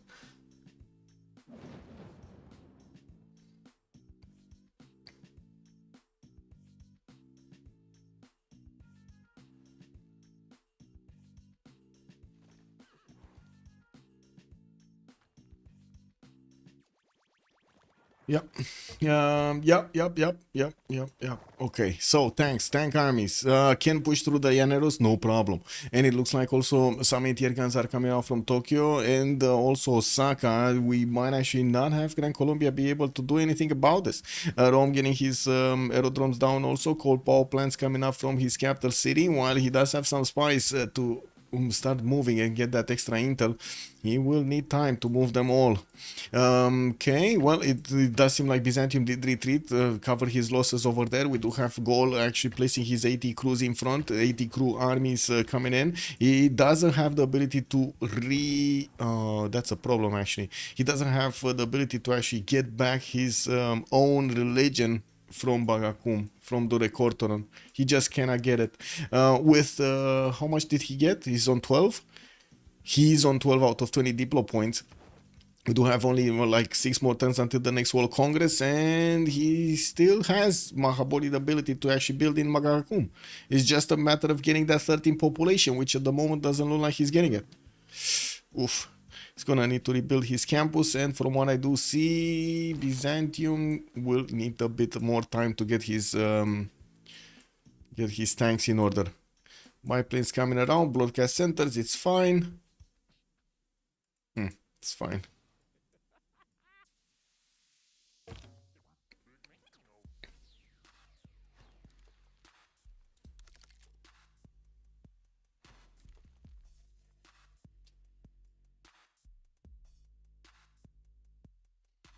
The pillage nerf is working in favor of Gaul here.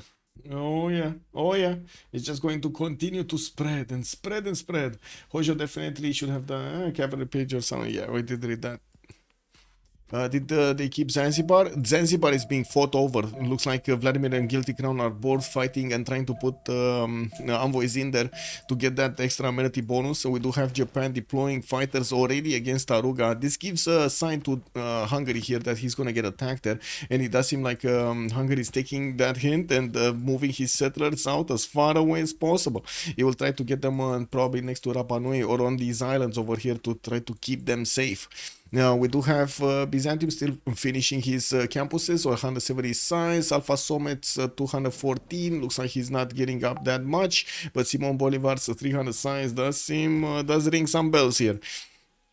A Big Ben finishing in Bogota in 2/10 for him to get that extra gold, and not to mention the economic policy slot, which is going to be very valuable here. We do need to see if Gran Colombia is going to get to withstand the attack from Japan. Now, with his Llaneros, looks like he does manage to defend a little while longer. We're going to need to see if Kale's ability to get all of these units out is going to help him go through Gran Colombia while Gran Colombia is distracted. In FFA, you push for score. Yes, yes. Unfortunately, I've voiced many times how much I think scoring rank system in CPL lowers the quality of games, but not gonna get into it now.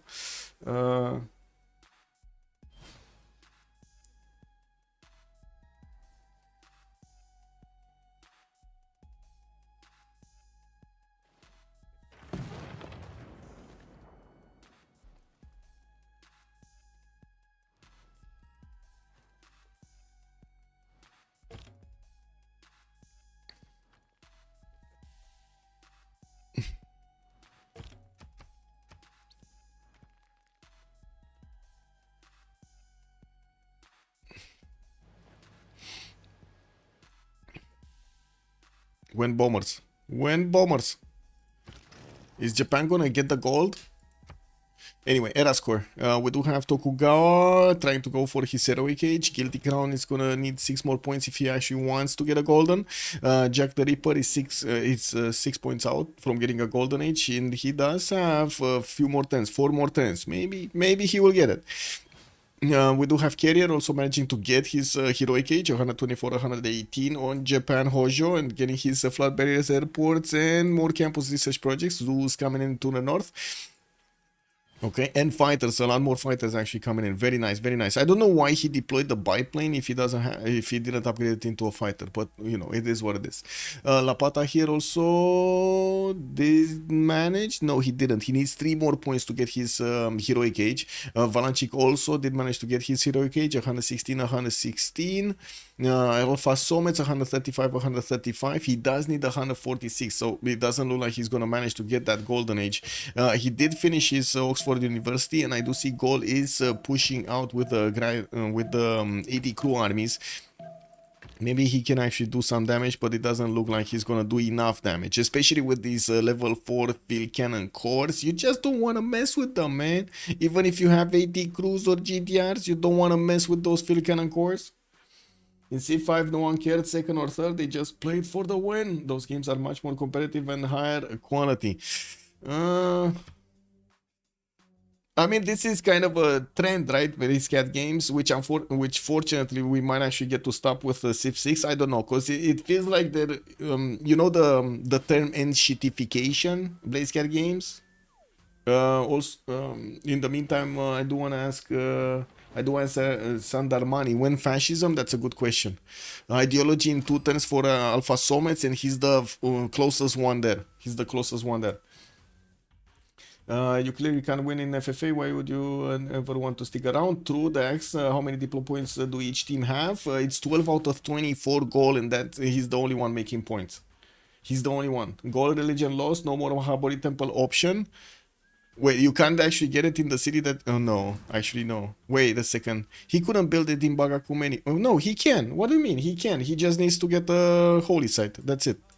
And he can build a holy site, right? He just needs to build a holy site. Do you need to have your... Is it your own religion? Let me see. Oh, you must have founded a religion. Oh, that's kind of bad. That's kind of bad. But he did found a religion. This is kind of like in between over there. Like what happens now? He did found a religion, but then his religion got converted to another religion. It's just weird. Sorry, you mean Diplo favor? Oh, Diplo favor per turn. I don't know how much per turn. If you want, I can keep it on the score screen. You can write them down and see how it is. But it seems like at the first glance, it's going to be a team unlucky that will get this Congress. It looks like they're going to get this Congress. Yeah, Civ6 had catch-up mechanics, making behind or layer play more feasible. Okay, and fun. Never played Civ5, but to my knowledge, it's a lot less balanced and can allow for big plays. That's not a thing in Civ6, especially with how airplanes work. Yep, yep. Check the religion. What should I check the religion? Does the Gallic religion still exist? Yeah, yeah, it does. It does. It's still here. Look, Gaul. Divine inspiration in sacred places. Does he have it in a city somewhere? No. He doesn't have it in any city anymore, but it still exists. It's still there.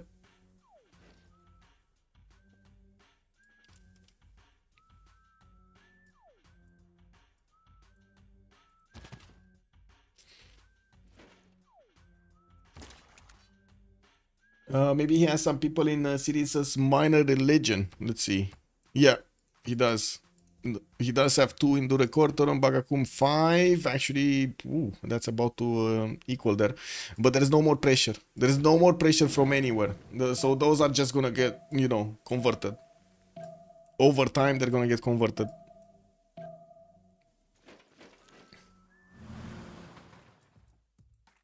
Okay, what do we have here? Ooh, he can one-shot the level 4 field cannon core. Is Byzantium gonna click this out of the way? Is Jack gonna be on the buttons here? Or is his mind gonna be thinking only of bananas? Oh my god, he might go banana crazy over here. Come on, Jack, do the split. Do the banana split. I think Mao Temple needs to have a city with your religion. I think so. I think also, now that you mention it, yes. Rock Band can get the religion back. I don't know about that. Also, farming rel players or noobs might be fun up to 90% of the CPL, but I find it boring. The early game of simming and stuff is still fun. True.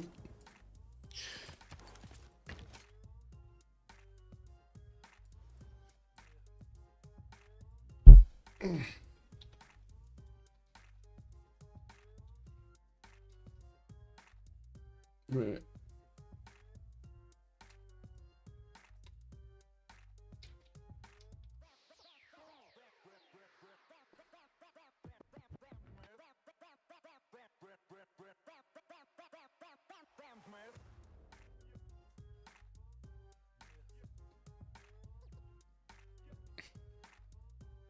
Oh, I gotta say about Civ7. One more thing.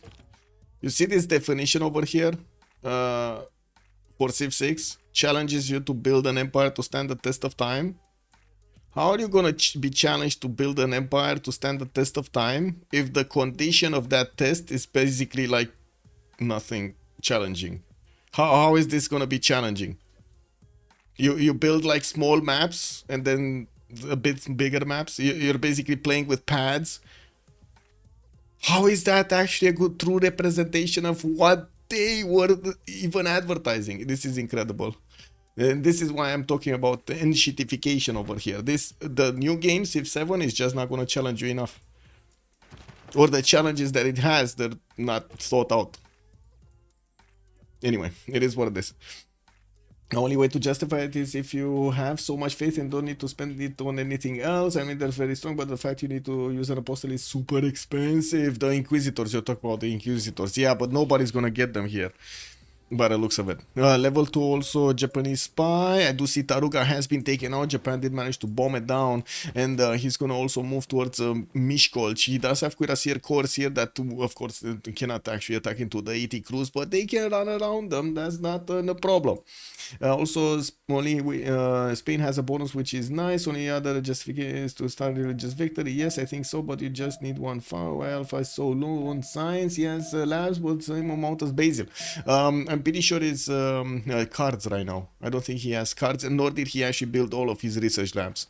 He never got all of the research labs. We do have the tanks of Japan appearing next to the Roman city of Setia, and yes, right now Rome is trying to get his own tanks out. He doesn't even have steel walls here. He's on military science in one turn, mobilization in one here. While I do see Gran Colombia, lost Hakodate. He lost Hakodate. Japan got it back. He got his city back. Yeah, he retook his city. But we do have Gran Colombian fighters right about now, and it's still gonna be tough to actually attack into any of the units of Japan, mostly because of the anti-air guns here. Kale did manage to get this going. Well, that's a tank gone. He does have an artillery, a single artillery that could attack into the city of Seti. That's not enough. He's going to need to get another one, which will take at least 4 turns to get there. Just might not be good enough. The Grand Colombian fighters will tear apart the Japanese tank corps slowly but surely. Even the tank armies, is just a matter of time. And of course, we're going to need to see also how Japan is going to try to take out Miskolc here. Looks like Taruga might be taken back before the Gallic 80 crews are starting to smash through that defense, and it doesn't seem like Japan will get the wall out in time. We did have a bomber, another bomber here in Sendai, and we do have Japan attacking into Miskolc to take out the wall defense in that city center of Hungary. He does have Kolosvar to also take out, and if these two cities fall, that's the Diplo victory gone right there. One more turn until the next World Congress. Khaled did manage to get his heroic guilty crown. Is 3 points off. Doesn't seem like he's gonna get golden. Basil II is 2 points off. We'll see if he actually gets it at the end of the turn. He might. We'll see. Oh, he's not actually. He's readying up and not readying, so he's not getting the points. Wow, 2 points off from getting another golden. That's unfortunate. Wait a second. He's eating drums of war, right? So he was getting a bit less gold from unit maintenance. We'll see if he actually goes a bit too much negative. I don't think so, but you know. Carrier 133, 118. Valanchik 125, 116. That's fine. That he's gonna get heroic. Lapata going gold, going heroic as his own. Alfasomets did not manage to actually get it. He needs 9 more points to get his golden age. Vladimir also dark age. Doesn't seem like he's gonna get anything. You need majority of your religion in at least one city with a temple, and then you can buy an apostle in it. You don't need the majority in you. Yes. Guys, you're talking like the same thing in different terms. Come on, man. Yeah, I guess the beauty of chatting online, you know. When you said majority in another city, it implied the whole empire. Oh, okay. You can always use Rock Band to convert city back to your religion. Uko Supreme, if he is actually gonna get to Rock Bands here and will have the faith to get to Rock Bands. Well, I guess he does have 34 faith a turn here. I gotta say, this is a lot less science that I'm used to seeing at 1092. I gotta say this. But anyway, we do have quite an army here from Byzantium getting ready to upgrade in Shekes, Fervar, and Debrecen. We're also gonna have the World Congress not this turn, the next turn. And we're also gonna need to see if Japan here is gonna manage to punch through the defenses that Rome just put out biplanes to cut off any kind of attack against Sendai. It does seem like Valanchik's fighters are managing to keep away the Japanese from taking over more cities than he just took over in Hakodate. Tearing apart the Japanese tank corps before they actually do manage to get the damage done. This is very good defense. Very good defense. You can I mean at least one city, my bad, in the wrong terms. Yeah, Rock Band though. Yeah. One sec. I need to actually get something on my back.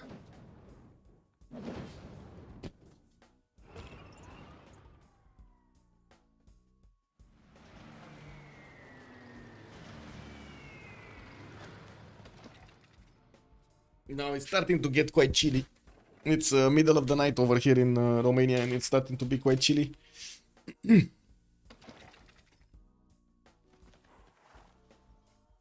Actually, what is it? 2 a.m? Yeah, 2 a.m. It's fine.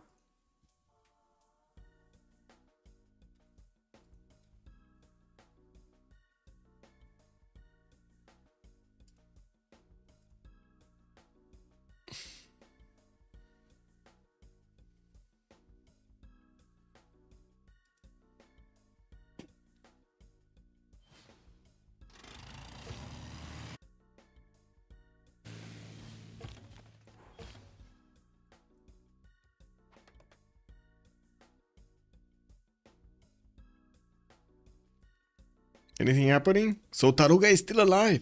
Taruga is still alive. I can't believe the 80 crews couldn't manage to take that down.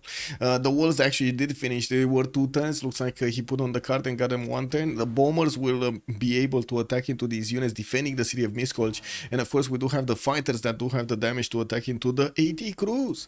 We got some tanks from Mongolia also coming through. And it does seem like he's preparing something with his railroads going so far through the territory of Japan towards the territory of Gaul over here. You see them? They keep on going. They keep on going towards their opponents.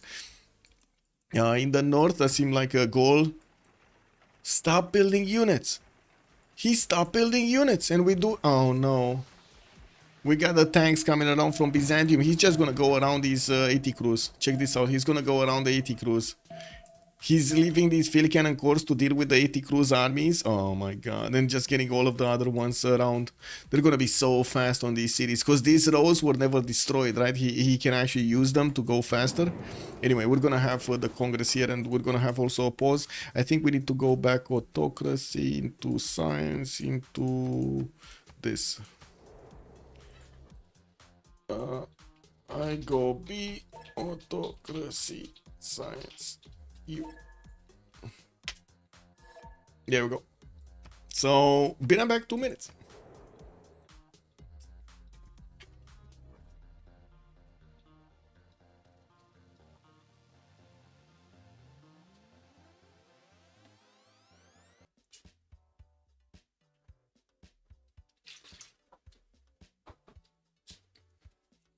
Oh, look at the tanks coming out over there through the choke points going against these 80 crews of Alfasomets over here. Okay, well, Byzantium, look at Basil over here with the mustache. Oh, he's not happy. He's not happy.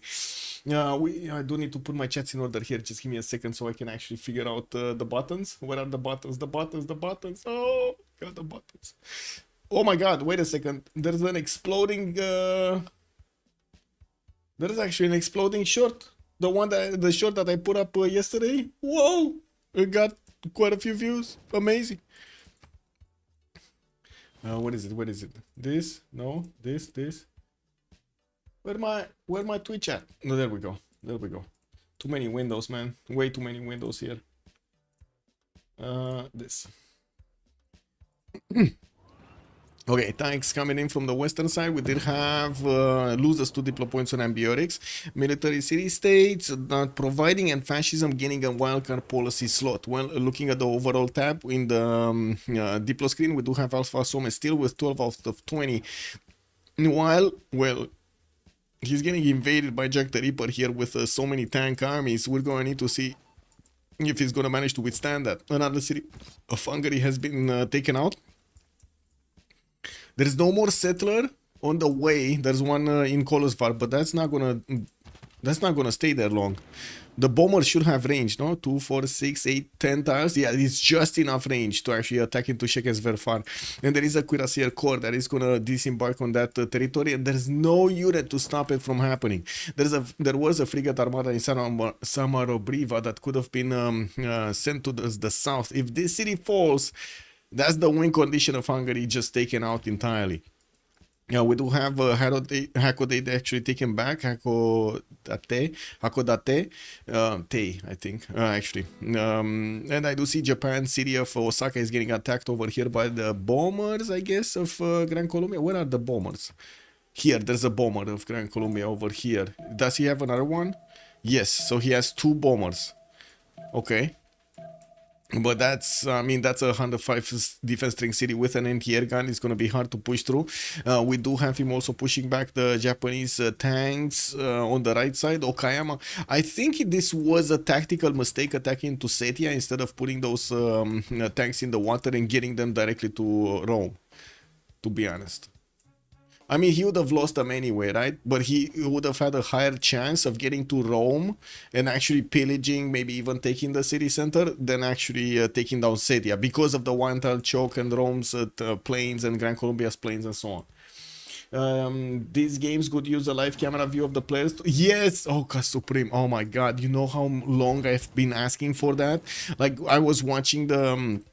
esports series from Counter-Strike Go, Global Offensive, and upcoming the Counter-Strike 2.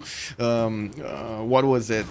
I forgot the name of the tournaments, but there is a tournament that always has the cameras on the players, right? And they also do manage to do the director's cut basically in such a way that you get to see those reactions from the players. I would love to see the reactions from the players. Would love it. Would love to see it. The rage quitting cam would be fun in general. I know, right? Don't keep I know, right? Exactly. Man, we should make a rule. In CPL, everybody needs to share their cam. Can you imagine that? New mode. Everybody shares their cam on CPL.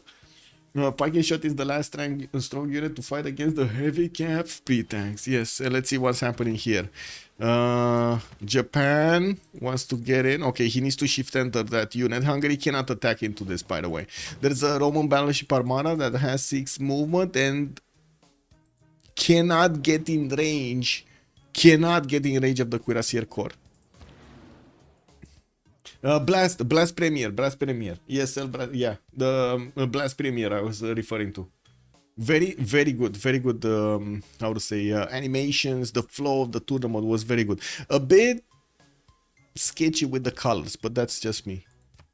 I guess it is what it is. I gotta say, I feel like it's a bit sketchy with the colors in Civ7 also.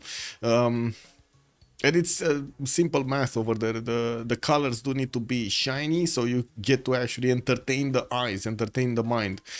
Have you seen that you can't even see the units?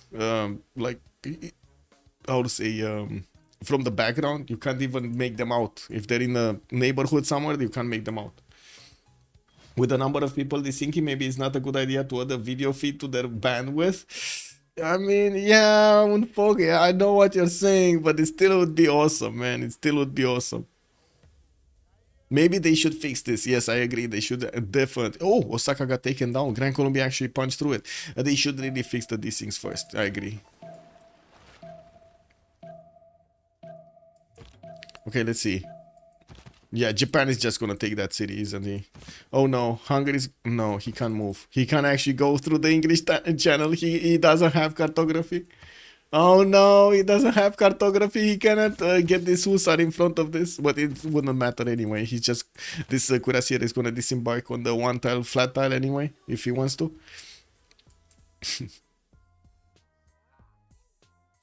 Oh man, oh man.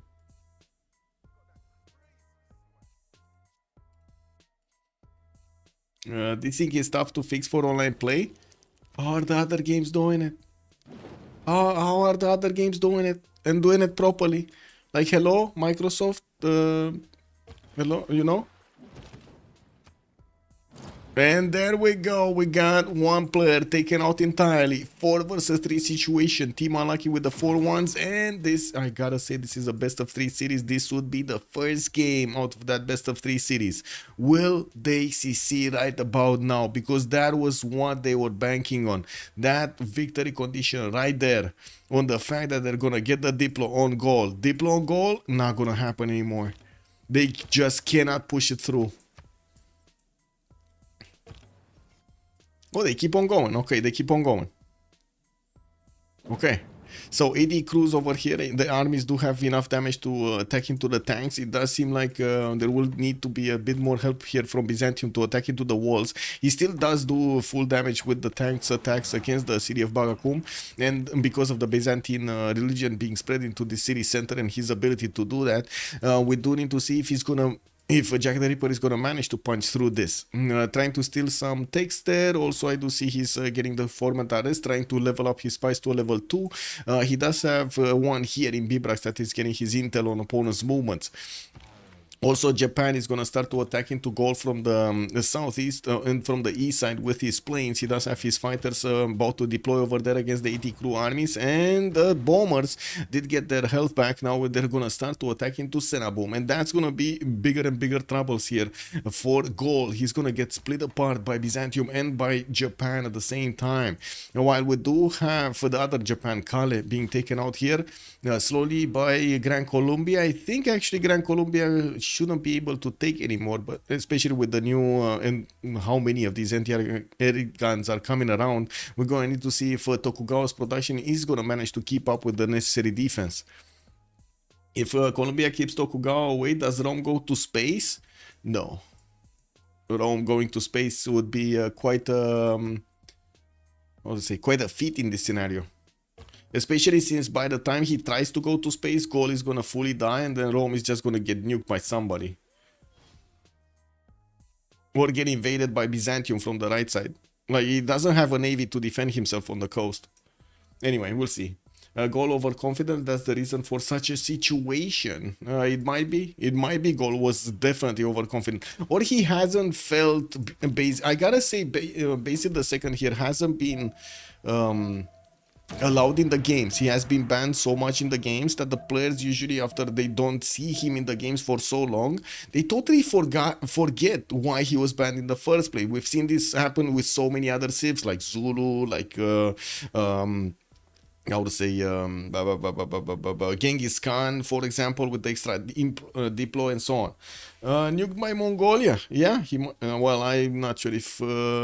is Mongolia gonna get nukes here? I guess he did manage to get to the helicopter armies. Oh my god, look at the helicopter armies coming in. And he already built all of the railroads to go towards Senabum here. Yeah.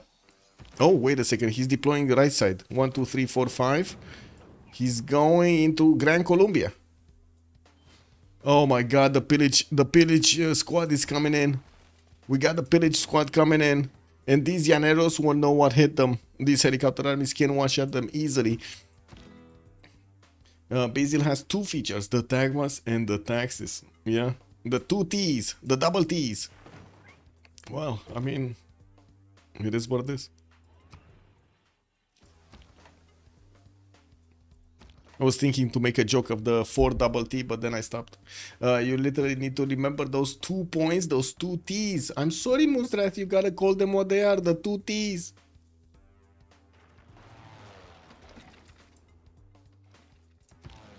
Benender, good evening, sir. Why don't the pillage squad use hole in the mountain? That's a good question. I think you wanna... Well, I guess because of the hole of the in the mountain would actually be a double way. Like it's gonna be a way for Mongolia to get out, but also a way for Gran Colombia to come back in. So maybe he doesn't want to breach a mountain if he doesn't need to. But yeah, he does have a mountain engineer over here that could build one if he needed to.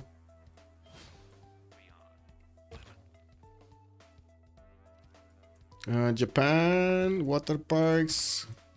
Come on, where is the bomber squad here? We got new bombers, but not that many.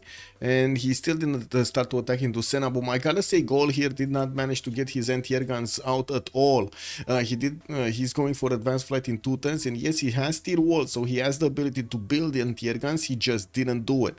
He also did manage to get fascism, which allows him to get an extra +5 on his units, still not giving him the necessary strength to defend against the units of Byzantium here, especially with Byzantine artillery corps and armies coming around.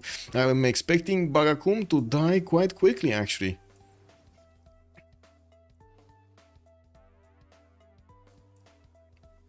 Five turns for Broadway to finish in Rome's territory. We got some more fighters coming around from him and finishing his coal power plants. New spies coming in, and it does seem like the attack from Gran Colombia is slowly dying here. Osaka is gonna rebel in 2 turns, and well, we're gonna need to see how Gran Colombia is gonna try to keep on pushing. Okayama, Tokyo, Nagoya, Fukuoka will get those anti-air guns out, and I do see him starting to build a few new tank armies here to try to fend off attacks.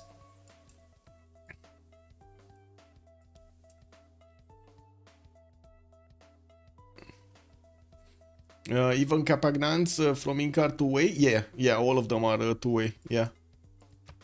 The Capagnan is basically just a tunnel. It doesn't really give you anything special, just that it comes out so early because of Inca.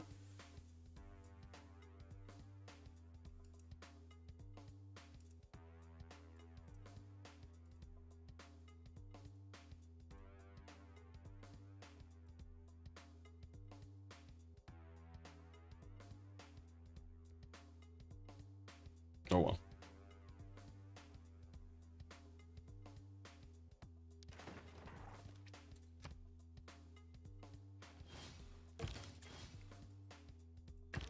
AT Crews, AT Crews, AT Crews. Okay, AT Crew army, a lot of AT Crew armies, but it doesn't seem like he's managing to do anything with them.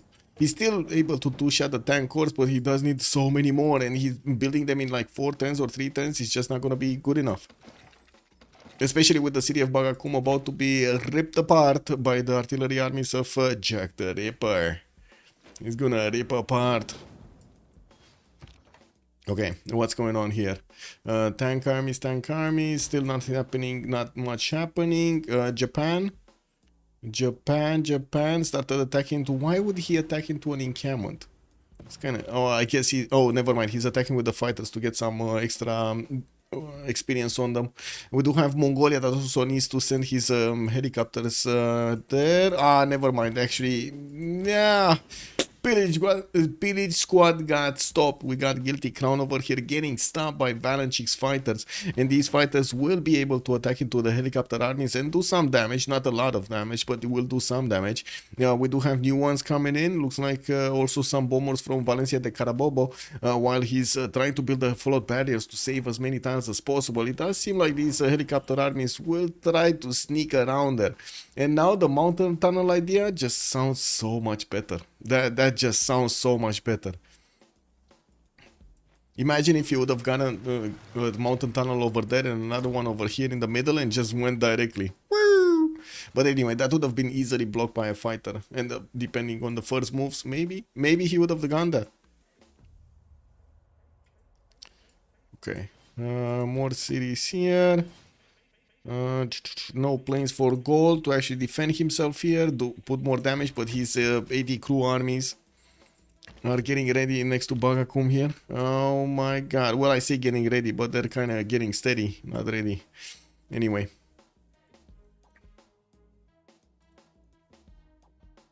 Just GG and be done with it. I mean, yeah, 4 versus 3 situation is hard all of the time, especially if you don't have a win condition anymore. It kind of looks like there's no more win condition with so many bombers coming out from Japan, and I'm pretty sure Japan is going to want to get advanced, how to say, not advanced, jet bombers. He wants to get jet bombers in, and we'll see how quickly he can get there. Carrier is getting refining and mobilization, and it will take quite a bit of time to actually get to jet bombers here on stealth technology. He knows he needs to go through synthetic materials, combined arms, plastics, I mean, not combined arms. It will take a long time. Alpha slowly losing his advantage? Yes. Yes, he's. I mean, he kind of lost his advantage quite a bit of time ago. When he allowed Byzantium to go through the chokes, that's when he lost his advantage. His advantage was here and his science. He lost the terrain advantage. Byzantium is able to deploy his army, and then he lost his science advantage because the Byzantine technology did manage to catch up, and Alfasomets couldn't manage to get ahead too much. You know, like keep being 2 techs ahead of his opponent, 2 levels of technologies against his opponent. Or at least 1 level. Like he would have needed to have his tanks when he was getting attacked by cuirassiers. He would have needed to have modern armies or modern ATs or something when he was getting attacked by tanks. He lost his advantage when he founded his religion, especially in a very accessible city. Yeah, I did mention that. That usually the players just don't activate their great prophets. They recruit them, but they don't activate them because of this, because of exactly this scenario. Yeah, it's easy to convert the cities with Byzantium. So easy. Like compared to a normal conversion, which requires apostles, requires missionaries to get close to the city center and be safe for a few turns, or at least 1 or 2 turns. With Byzantium, you just need to take out units. And guess what? You're going to have an army, so you're going to take out units. You're also going to have more strength, so you're going to take out units. It's just a match made in heaven then. Okay, Osaka did rebel. I do see Gran Colombia trying to attack into Tokyo. Slowly dwindling the defenses down. It looks like the bombers do keep quite a bit of health back. I do see the helicopters also Mongolia retreating, and they might actually just want to go. And this is where they should have been in the first place. They should have actually been next to Gaul cities in the south. They really shouldn't do anything about Mongolia at the moment. Like they should really ignore Mongolia and go for Gaul. What? At least it is what it is. Broadway, more fighters. Encampments. Japan did finish those next wave of bombers, except the one in Fukushima that's coming up in 2 turns. And I do see him getting some more airports, so he can actually get some aluminium going there from his airports. And I do see he does have... Wait a second. Gran Colombia is the one that doesn't have military alliance anymore. Yeah, he doesn't have a military alliance anymore. Oh, that's kind of bad. Wait a second, he just got it? No? No, he didn't. No, he didn't. I was watching a different unit.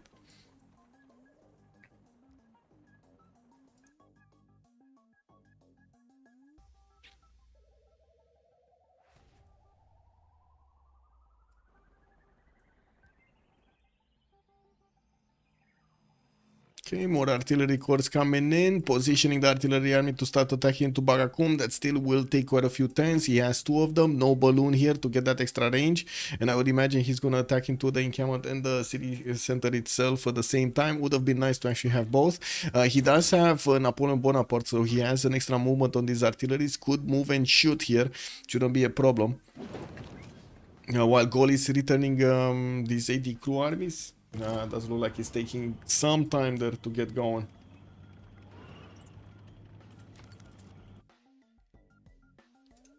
Wait a sec.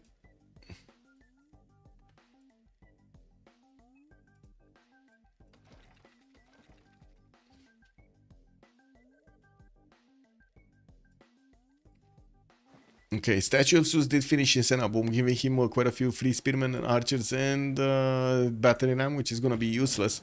Now we do see Mongolia just gave one of those airstrips to Japan, so he can deploy more bombers. He's gonna have 3 bombers to attack into Senabum and should actually be able to take down those city walls in 2 attacks. I think it's gonna require 2 attacks from each, right? Yeah, I don't think there's enough range from this one, from Sendai, to actually attack, but he will still keep them moving here towards the southwest. And Mongolia does have, of course, more military engineers to keep building strips, so he can help out Japan build more. His helicopters are also starting to reposition back to Kokekota. We're gonna need to see if they're actually gonna manage to get through the lands of Japan towards Gaul here or not. What is this doing here? Why did he move it out? Did he get attacked or something? It lost because it got a promotion there, maybe. I don't know. And it does seem like, to be honest, it does seem like the 80 crew armies of Gaul, the 137 strength 80 crew armies are pushing back Byzantium and doing significant damage to his tanks, able to keep his borders. Looks like he's able to keep his borders here for a little while longer.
Wait, I'm missing something. Give me a sec.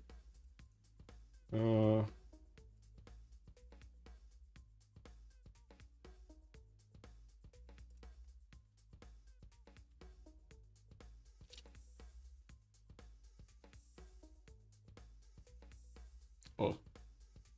Lol. Anyway. We'll see. Ooh, I do see Kublai did manage to get to his 540 science, so did Hojo, and we're probably gonna see the attack started off right now against Senabum. At the same time, Bagakum in the north, even though these artilleries are not in position to attack properly, they're still attacking into 80 crews. Looks like he doesn't want to attack into the city center, while we do have the Gallic fighters starting to be deployed. This is gonna put more and more pressure on the Byzantine army, and this might actually be how Gaul stood tall against his opponent Byzantium here, and he might actually get to push back Jack the Ripper, guys. What's going on? What's going on with Jack? Getting pushed like that, I don't know, man. I do see Rome is getting his Venetian arsenal in fort, and Broadway coming out, and we do have Tokyo about to be taken down by the Grand Colombian military. If only he would have had actually a unit to take out Tokyo. Yeah, we do see also planes from Rome being deployed in the face of Japan, while Japan is getting some battleships also for the anti-air defense. Whoa, that's incredible that he didn't have one of those battleships in Fukuoka and Tokyo, for that matter. Supply convoys. Okay, let's see. Senabum did get attacked once, and we still have two bombers, or at least one bomber that has the ability to attack.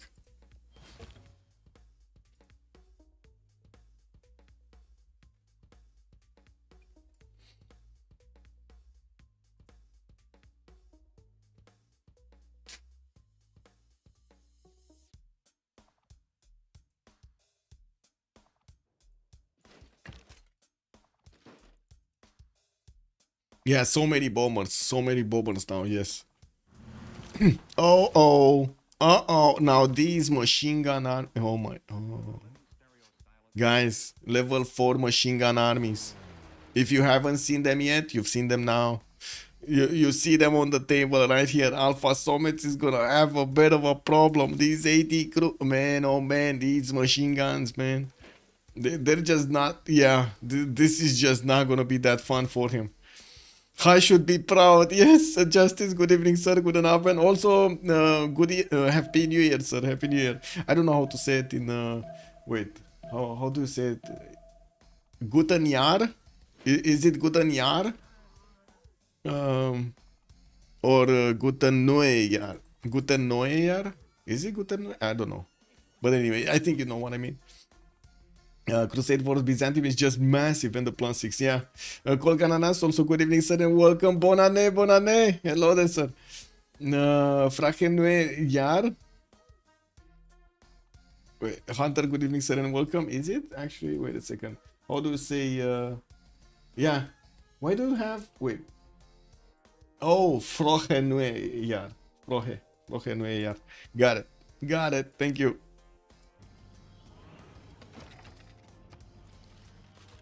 Yeah, Frohe. So without the A, Frohe. Got it. And is it H or a H? Is it H or H? I don't know which one. Anyway, Guilty Crown over here getting his nukes next turn, and do see also he's about to get his fascism, while we do have Jack the Ripper managing to start pushing through the 80 crew armies here with his machine guns. We're going to need to see if this is going to be enough for him to keep pushing against Gaul, especially since Gaul is having more and more problems in the south, even though he did manage to get quite a few free units. So the bombers of Japan are going to start eating through his cities quite quickly. Frohenuyar is what you say means as much as cheerful. Okay. Second level 5 machine gun soon. Yes. And the third one, look at that. There's another machine gun core here coming on the table. And oh, wait a second, he has 3 of them. Wait, he has 2 level 4s and 1 level 5 and 1 level 3 that's gonna turn into a level 4. Oh my. How do you pronounce the double trema over O? The I know for you it becomes like you. Oh, okay. Oh, the double points. The double points and the you. I have no idea.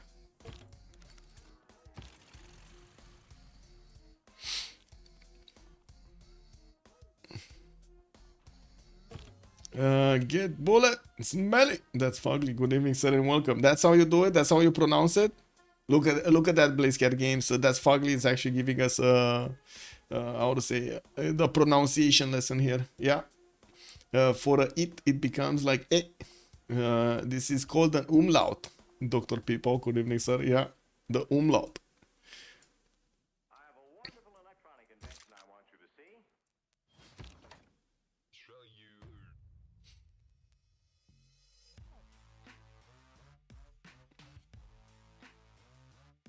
Anyway, we do have more artillery finally coming around from Byzantium. He's gonna need a lot more if he actually wants to push through Bagakum without the air support of Japan.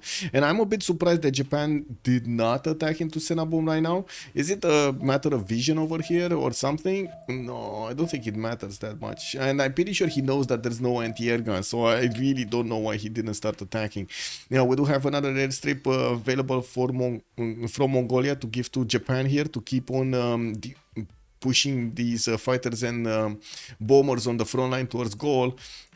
While Rome, in the meantime, is finishing his Venetian arsenal. He's also finishing his bombers. We do have Gran Colombia that needs to start building that Manhattan project. I do see the moment he's going for stealth technology and fascism in 2 turns, while Guilty Crown is going to get his bombs out. Nuclear fission finishing up next turn. He's going to need Manhattan. He's going to need to actually build a nuclear device, so it's not going to be as easy as he thinks. We do have also Mongolia actually keeping his borders in Kokekota. He's starting to get attacked by the bombers of Gran Colombia here from this airstrip into the city of Kokekota, and he started deploying his own fighters and helicopters to stop Gran Colombia from getting to that city center.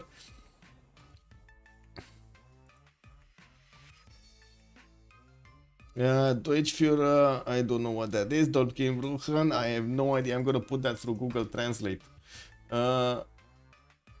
I don't think that's a good one though. I don't think I can. Dolkin, I gotta say Dolkin, I can't really allow that. I'm sorry. How do I actually? What? Why can't I do something to the message? My God. Twitch. Twitch. Twitch.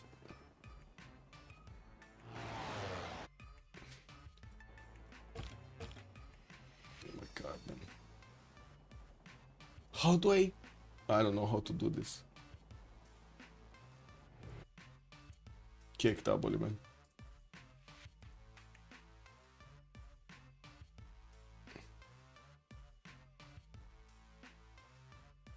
I don't know if you can edit it, to be honest.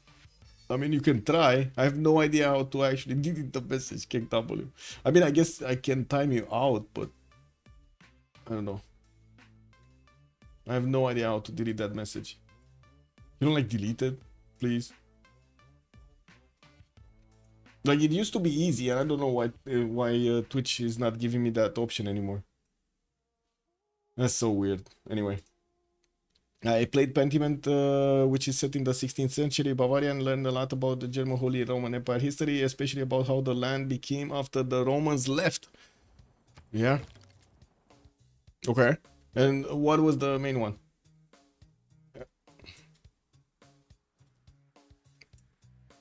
Yeah, I don't think you can edit it on Twitch. I have no idea. But it should have allowed me to actually, I would say, do something with the message. I don't know why it doesn't allow me to do something with the message anymore. I guess Twitch mod chat is not that good, or maybe I didn't see it. No, there's no 3 points here either. That's so weird.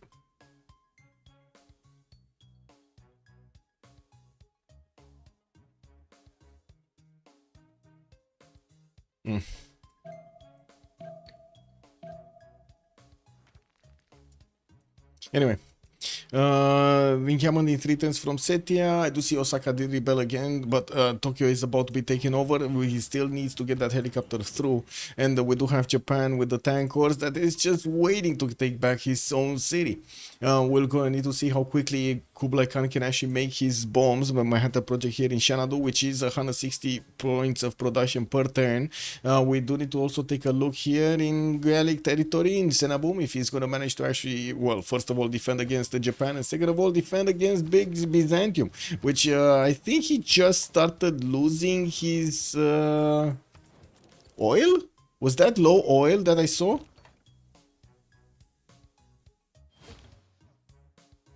Yeah, many things were built on them. Yeah, yeah.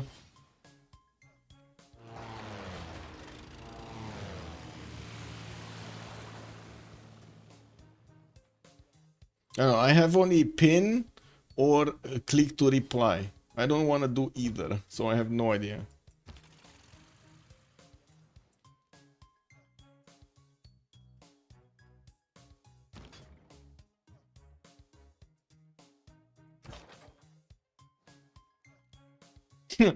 Level 5 machine gun is down. Well, one of them, yeah. Yeah, he's gonna get new ones. Oh, wait, he does have another level 4 that's very low HP here in Shekers Fervan, and he's about... never mind, he did manage to actually push with the other one on the right side, and did take out another 80 crew army. Oh my god, look how quickly these 80 crew armies are dying here. I'm still quite... Oh, okay, there we go. We got jet bombers upgraded here, and it looks like we're gonna have at least 5 of them that are gonna be deployed. 4 already upgraded, with 1 that needs to be upgraded right now. He will start taking down the Cinnabom very quickly, and after he's gonna get this attack started, it doesn't seem like it's gonna stop anytime soon, even through the anti-air guns he's gonna go through. The evil planes, yeah.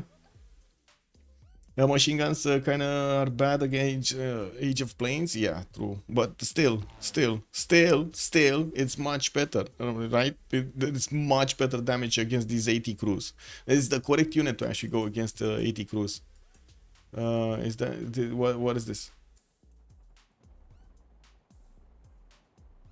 Oh, actually, Mongolia pushed out, and we do have Gran Colombia with only a few helicopters that are going to need to get back. It looks like the Mongolian fighters are tearing apart these Gran Colombian ones.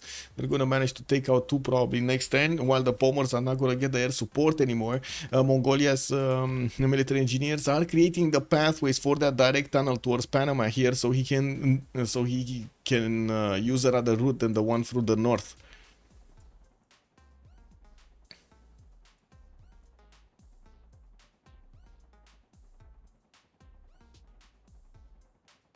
Machine gun is stronger than big robot, yeah. Jet bombers will go right through the guns. Yes. I think Gaul is on his last legs here. I agree. This is very late though. Very late. Where are the bombs coming in? Bombs? Tic-Takis? No tic-Takis? I don't see Manhattan being built at the moment by Mongolia. And we still have jet bombers getting 210 here from the cities of Japan. Quite a few of them. He's starting to get battleships out from some of the new southern cities. Which I gotta ask, where is he gonna want to use them? It's not like he can actually get here to Rome, right? Yeah, there's like no way he's gonna get through Rome. Here, again, no way he's actually gonna do anything here. So it's just for the defense? For the anti-air defense? I guess so.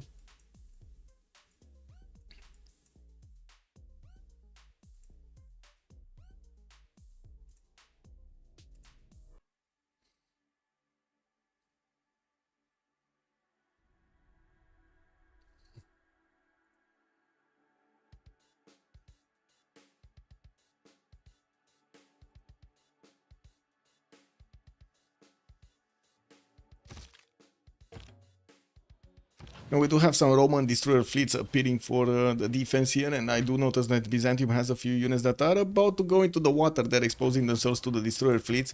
The fighters are still gonna tear apart these artillery cores before they actually get to do that much damage to Bagakum. Although I gotta say, Byzantium did kind of clear a path here, a good path to attack into that city center. From the south, we're going to need to see if Japan is gonna start his attack right now. He does have one single jet bomber that has enough movement to attack into Cinnabom, but it will do the damage necessary. With Japan also deploying some more of these fighters to defend his airstrips here, we're going to need to see if Gaul is going to manage to do anything to them. There was a road pathway here that got smashed. You see the... there's no more bridge anymore. It got pillaged earlier. It won't allow the 80 crews to actually get onto the jet bombers to take them down. And we also have Hojo getting his fascism next turn, equaling out Ambioris' extra advantage there with the extra +5.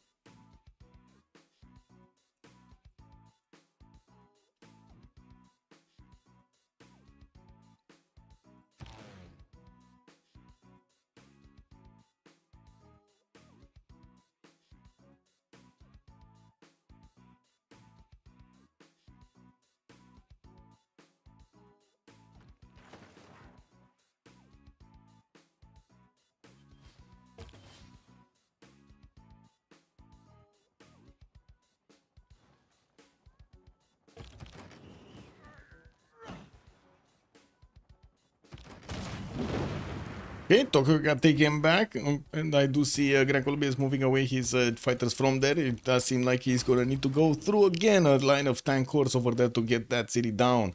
And we do need to see if Japan... Yeah, there we go. That's just a few seconds and the city was poofed. We're gonna need to also take a look at how quickly he's gonna take out Bibrax and Ratumakos, but I'm pretty sure with the distance he has from those jet bombers, it should be fine. He's also started to attack the Vodurum from the right side, sending helicopters to tear apart the Gallic Empire. We might actually be seeing this empire fall in the next, 7 turns here? Kind of like 7 turns.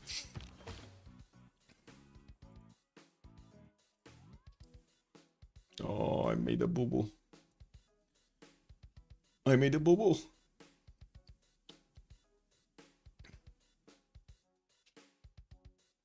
Hello, Zelote Primes. Good evening, sir, and welcome. Hey, I just joined the game. How is it going? Well, you've missed quite a bit, I gotta say, sir. First of all, we got Byzantium over here managing to go through Hungary, and now back to Gaul. They did take out Hungary altogether from the game with the help of the Japanese bombers. And we do have some attacks going from Gran Colombia into Japan, but with a 4 versus 3 situation, it kind of looks like at the moment it's not going as they wanted to. It does seem like Team Unlucky might actually get this first game on the board here. Now, we also do need to see what Mongolia is going to do with these units. He was punching through Gran Colombia's air force and did manage to get quite a few of his fighters to flex against Gran Colombia here. Now he's building the mountain tunnels and will want to get another wave of units to attack into his next door neighbor, while Gran Colombia did have significantly more production most of the game here from compared to Kublai Khan, not to mention city count. We do need to see if this is actually gonna help him or not, because at the moment it looks like he's getting bullied. He's getting very bullied. He should have put the fighters down. Yeah. Wait, let me get out of this. What is this? I entered into mod view and it's just way too much stuff over there. It is what it is, man.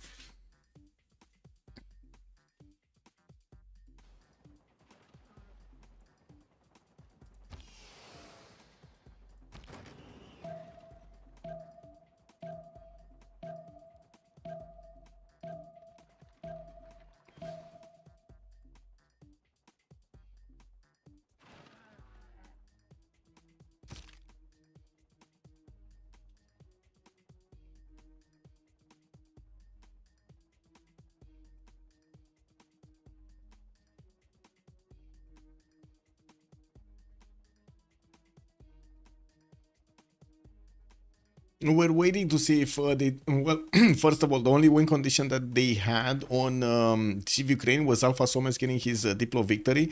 With 1 player down and 12 out of 20 points, it still doesn't seem like he's going to manage to get that victory on the board. While his empire is about to be taken out here, we do have like 6 jet bombers starting to attack into his cities, with only 3 of them necessary to actually attack into one city and take it down. We will probably see the Vodurum soon being overwhelmed, and I do notice a tank has been taken away. Gaul did manage to attack back against that Japanese tank that took out his city.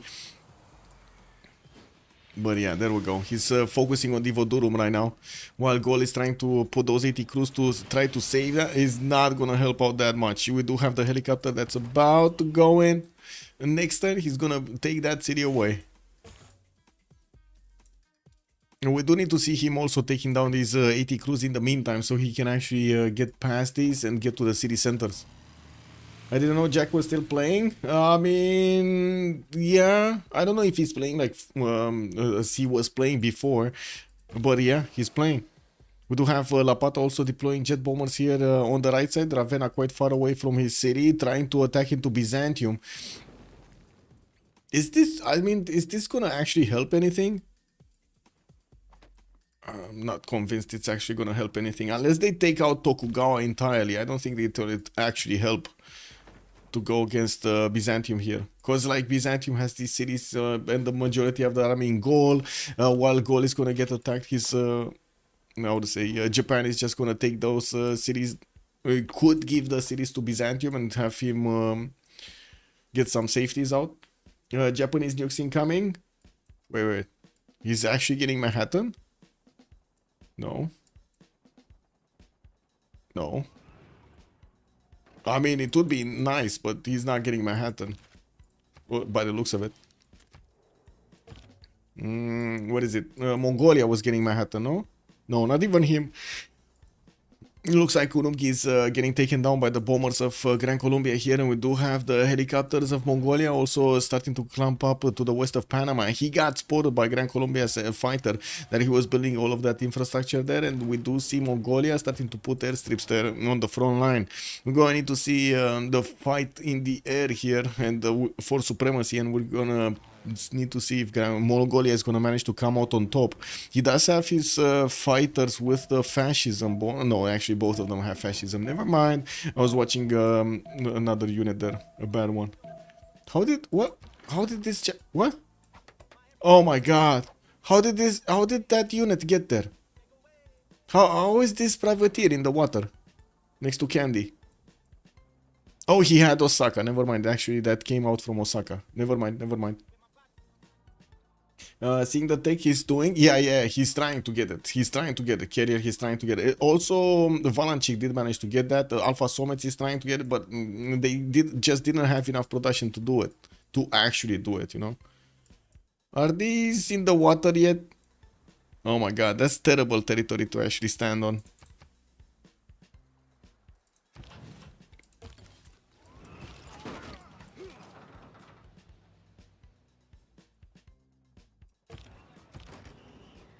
Okay, he can't take the Vodurum unless he actually takes out one of the 80 crews or the fighter there. Oh well. We'll see if that happens. Yeah, he's trying to take out the 80 crews.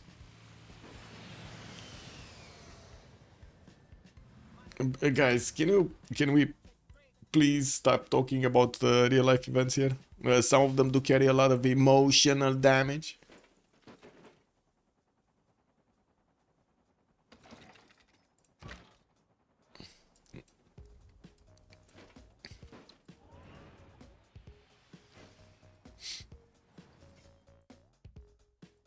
Okay, Rome, musician, helicopter army is coming up from Mediolano. Okay, and we do have jet bombers here from Puteoli. Is there any win condition? Diplo? No, it's certainly not Diplo 4. Unlucky, it will be way too long. But I'm pretty sure they can get a domination at some point because right now they are managing to overwhelm their opponents. It's just a matter of time until they're gonna fully take them out. So they're working on Divodurum, working on Bibrax without that much headway into Japan's territory. Tokyo and Fukuoka are slowly losing their defenses, but at the same time, Gran Colombia has problems on the west, so he's going to need to keep up with the defense on the west and the attack on the east. Doesn't seem like he's pulling it off. With also Rome here, just getting a few jet bombers here and there. Doesn't seem like he's managing to focus his efforts properly to take out his opponent. Might actually take out the capital here, Constantinople. I guess they can take at least 2 capitals down, but then they need to retake Buda, and they need... Yeah, I don't think this is like domination victory. Doesn't seem like it's gonna happen. Maybe if we had GDRs already coming around and running everywhere. Gold Plow might be coming soon. Wait a second, what's the gold situation? Oh yeah, definitely. Like, look at the gold on Simon. When he's gonna flip into the next era, if he doesn't get a golden age, he's dead in the water. And he's not getting a golden age. He's 153 out of 155. Yeah, gold will be a problem here. Gold is minus gold. Lapata is barely 100. That's not cool. Not cool. 5 turns for Manhattan project to finish in Takamatsu. We do have Japan still with Gustav Eiffel helping him out there, but not for that project. Some more camels for the oil generation and helicopter armies to help him take out cities here.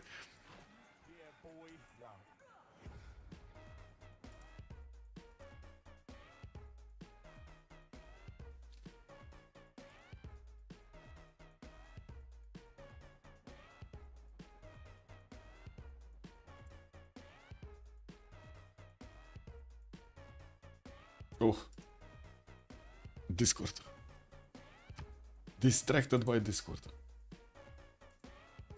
Yep.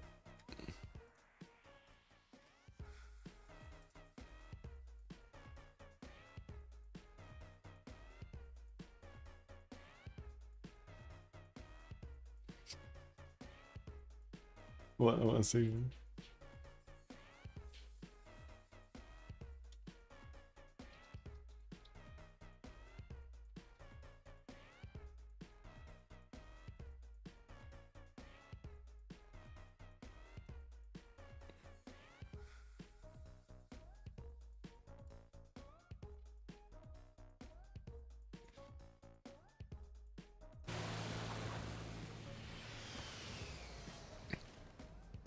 Okay, so already half the city is down, and it does seem like Byzantium is magic to do the damage with his tank armies to take the remaining part of it after those jet bombers do the damage. So that city is gone. We do have Bibrax also have HP in the walls. Divodurum about to go down. Helicopters will need to find a pathway through, and it does seem like he's choosing the tank, which is the lowest unit over here. There is an anti-air gun there, which is trying to do some attacks, so he does need to use those jet bombers or maybe get jet fighters over here to do the damage. These little fighters just don't do the damage necessary. Yeah, we might actually see also Byzantium take that city because he can use the road pathways to get there much quicker, especially after he took down Bagakum. Wait, Hangi. Oh, this is the Great General is stopping him. That's why, like the pathway is so weird. How many taxes? He's +6. +6. Yes, +6. Oh wait, he dropped down. Oh, never mind. He got Bagakum.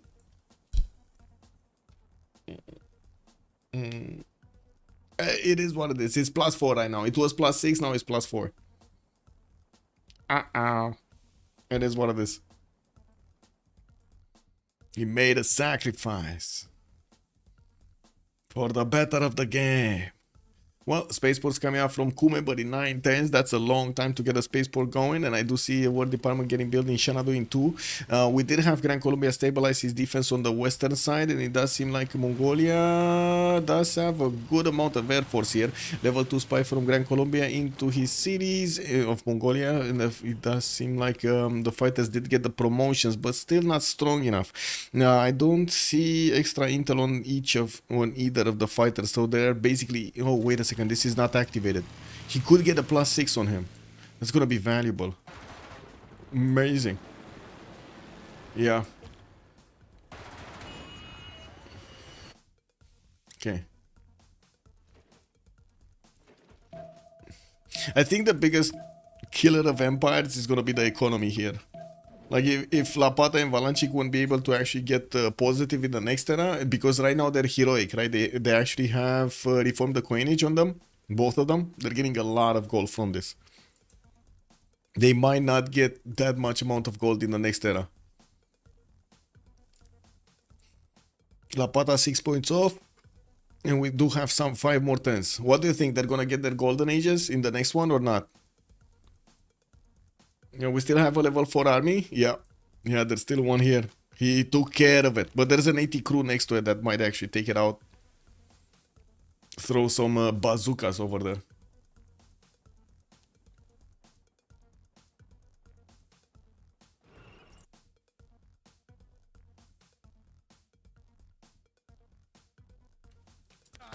Yeah. Oh, it stayed alive. It's alive. And the Vodorum just got taken out by Japan. We will probably see Gaul try to retake that city. It's quite easy with the 80 crews. And boom, Byzantium just managed to trade the city with an 80 crew over there. It is what it is. Uh-oh. Wait. Whoa. Okay, he will take that. He will take back that city.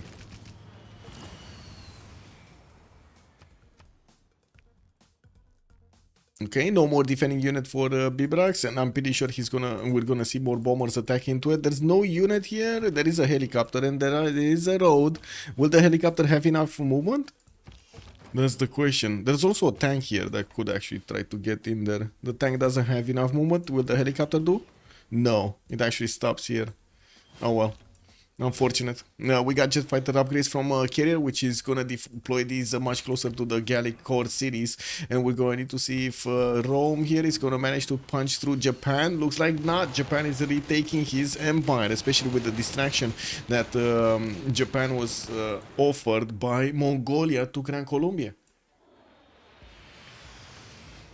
War Department next turn for Gran Colombia. Valanchik is trying to take out that city of Urumqi here from the western side, which is, I gotta say, getting quite a few trades with through it. Japan did actually trade on the road pathways more than anything. Jet fighters upgraded here in Mongolia's territory. They have the gold. That's not a problem, right? They have the gold. Era score 158 or 162. Okay, still not getting there. Still not getting there. Still not getting to the golden age threshold. They really need the golden age. Like reform the coinage or something with gold is just a must have right now.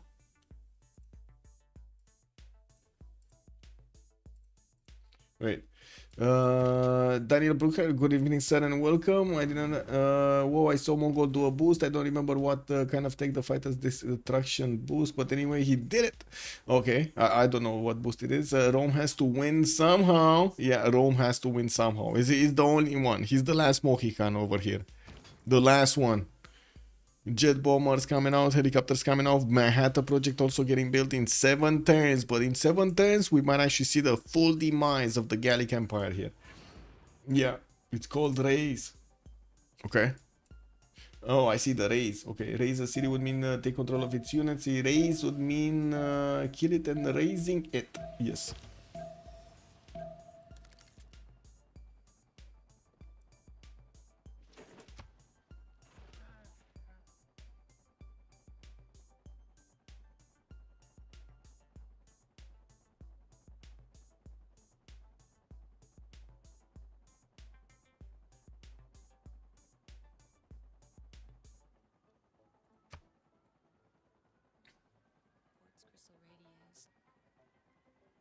Mobile Sam's defeats everybody.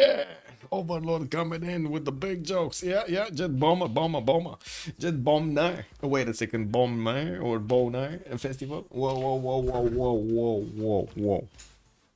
Whoa. Overlord.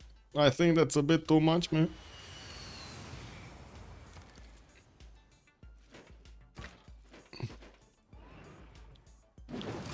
Okay, well, Byzantium is trying to make his way towards Aduatuca. Bibrax is under attack. The helicopter did move forward, so it will have enough movement to attack into the city. And boom, there goes another city. And that was the Forbidden City that just got, well, flushed into the water there, into the oceans. We do need to see how quickly he can actually take these last remaining cities. Only 2, 4, 5 remaining for Gaul from his core. We also need to see if Rome is actually going to flex his muscles right now, because he's just building his Manhattan and trying to get that spaceport, but it's taking so long to get there. Another city has been taken out from Japan, and it looks like Rome is trying to deploy one right in the face of his opponent here. Constantinople has also being taken out. Lapata did successfully take over the capital city of Jack the Ripper, even though I don't think he cares that much. As in, I don't think Jack cares that much. Also, boom, another city. So, yeah, he got raised. That city of Oxford got raised entirely. Byzantium just didn't want to handle the pressure of needing to actually trade out his units to keep that city alive. Jet fighters deployed right in the face of his opponent. Japan is trying to make a power move over here against the city of Aduatuca, while we're going to need to see if Gran Colombia is going to manage to defend Rome to get that science victory. We were thinking that, well, they will try to go for Diplo, but that would really require, first of all, to keep Tokyo, retake Buda, and take over all of the capitals, including the Japanese capital, the Mongolian capital. Ooh, that sounds it's a bit too much, no? That sounds like it's a bit too much to get a domination like this. And I'm pretty sure they don't have enough points when it comes to the culture victory. 19 out of 152, 20. Yeah, neither of them have. Diplo, 12 out of 20, 5 out of 20. No one's getting this. Captures. I mean, this again, this is domination. And religious. Oh my god, wait a second. Jack is getting religious victory, man. He's like halfway there. Anyway, I'm kidding. That's not gonna happen. Or at least I don't think so.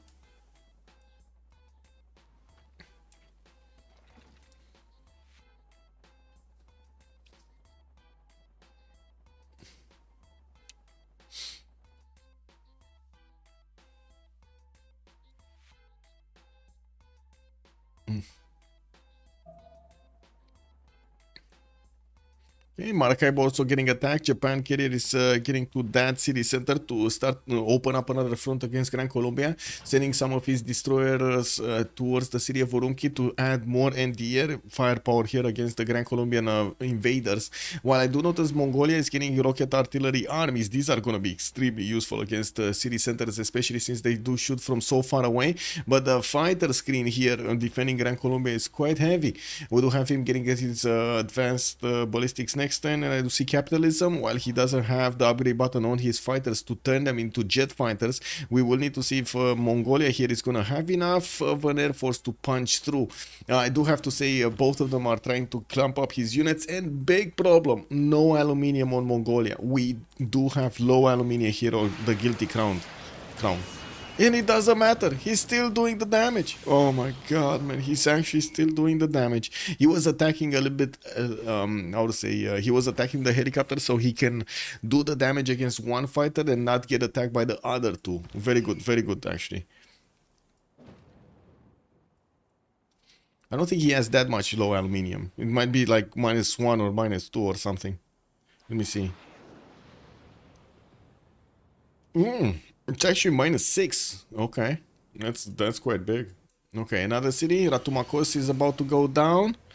We do have the helicopter here. Oh no, he's actually gonna use that helicopter for something else. He got the one that took over that city on the east with Oxford. Okay, so now he actually needs to focus his efforts on Aduatuca, where there is a plane, there is a fighter there. It's not gonna matter that much. The jet bomber is still gonna punch through. And there's two more jet bombers available for carrier to attack into Aduatuca.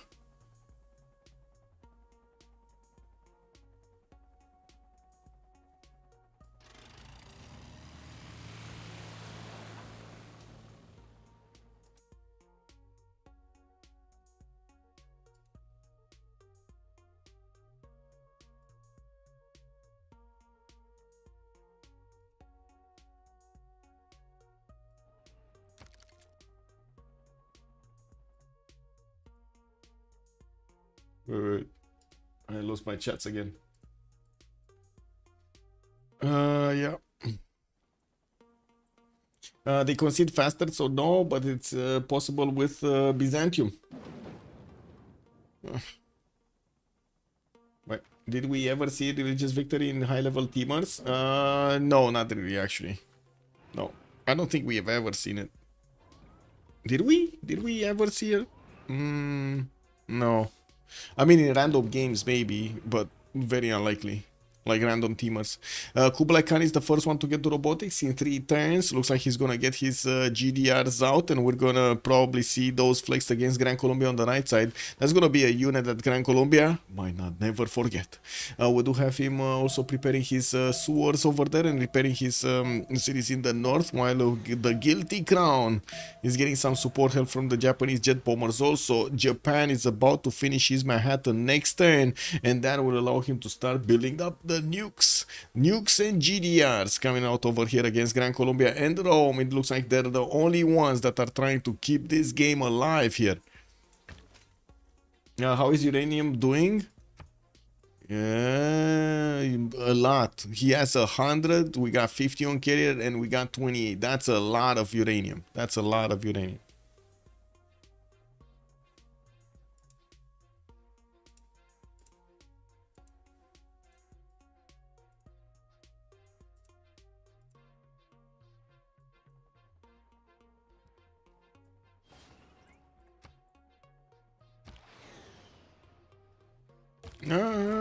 Still low aluminium over here on Japan, not that it's gonna matter anymore. We will probably see those jet bombers attacking to Aduatuca, and the jet fighters are taking out the fighter screen of Gaul here before those jet bombers go through. Well, I guess that fighter is still gonna remain alive with like a few HP points. Oh, that's it. It died. Never mind. It just died. And that's the capital city of Gaul about to be taken out. There we go. Boom. Boom, boom. We got Japan, only 2 remaining cities for Gaul. He did, oh wait a second, he did manage to get Alesia here on the left side, and that's gonna be behind Rome's grasp. While we do have quite a few cities of Byzantium slowly being taken out here, I'm pretty sure there's gonna be a clash between Japan and Rome, right, on both sides actually. Now we do have Japan pushing Maracaibo, and that's the GG right there. Valanchik says, enough, the cities of Alfasomets were going down. Vladimir was exterminated from the map. We did have Jack the Ripper managing to punch through the Hungarian defenses and take that enemy down. We did also have quite a bit of a back and forth between Tokugawa and Gran Colombia. Gran Colombia pulling off such a good game this time around. It does seem like the first game for Unlucky in this best of 3 series was won. We're going to need to see if they do manage to actually get to that the second win and get to the series into Division 1, or they're actually going to get tied and CivUkraine is going to have a chance for that third game. We do need to get, I do have to say, since it's Jack the Ripper in the lobby, we might actually need to be careful a little bit with the, stream chat and so on. I'm gonna go into the voice channel, but just saying, I might need to cut off at some point the microphone. It is what it is. Let me see, where are they? Okay, I'm going post game on. Let's see if they come to the post game. That's another question.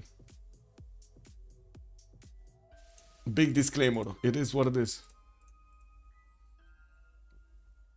So let's finish this. Prediction. Choose unlucky. Unlucky got lucky. Oh, actually, wait a second. CivUkraine just left. So I guess we're not going to have a post-game chat, guys. It is what it is. CivUkraine just left. I think they were very tired and probably very annoyed about what happened there. It kind of seemed like they had the game in the bag, but I just couldn't push it through. And I gotta say also, I'm quite tired. It's like 3:14, so I'm gonna call it a night right here. We're gonna need to take a look which one is when it's gonna be the second game. Tomorrow we're gonna have the finals from the CVFR squadrons. So the 4th game, we might actually see the Sharks getting to that 5th. We do need to wait for the result, and of course it's gonna be at 1930 GMT. Be here on the stream so we can see it together. If you do want to take a look at my schedule, I do have most of it displayed on Discord. I do try to update it as quickly as possible, and I do have to say, I do have to ask chat. Let's actually see what chat says.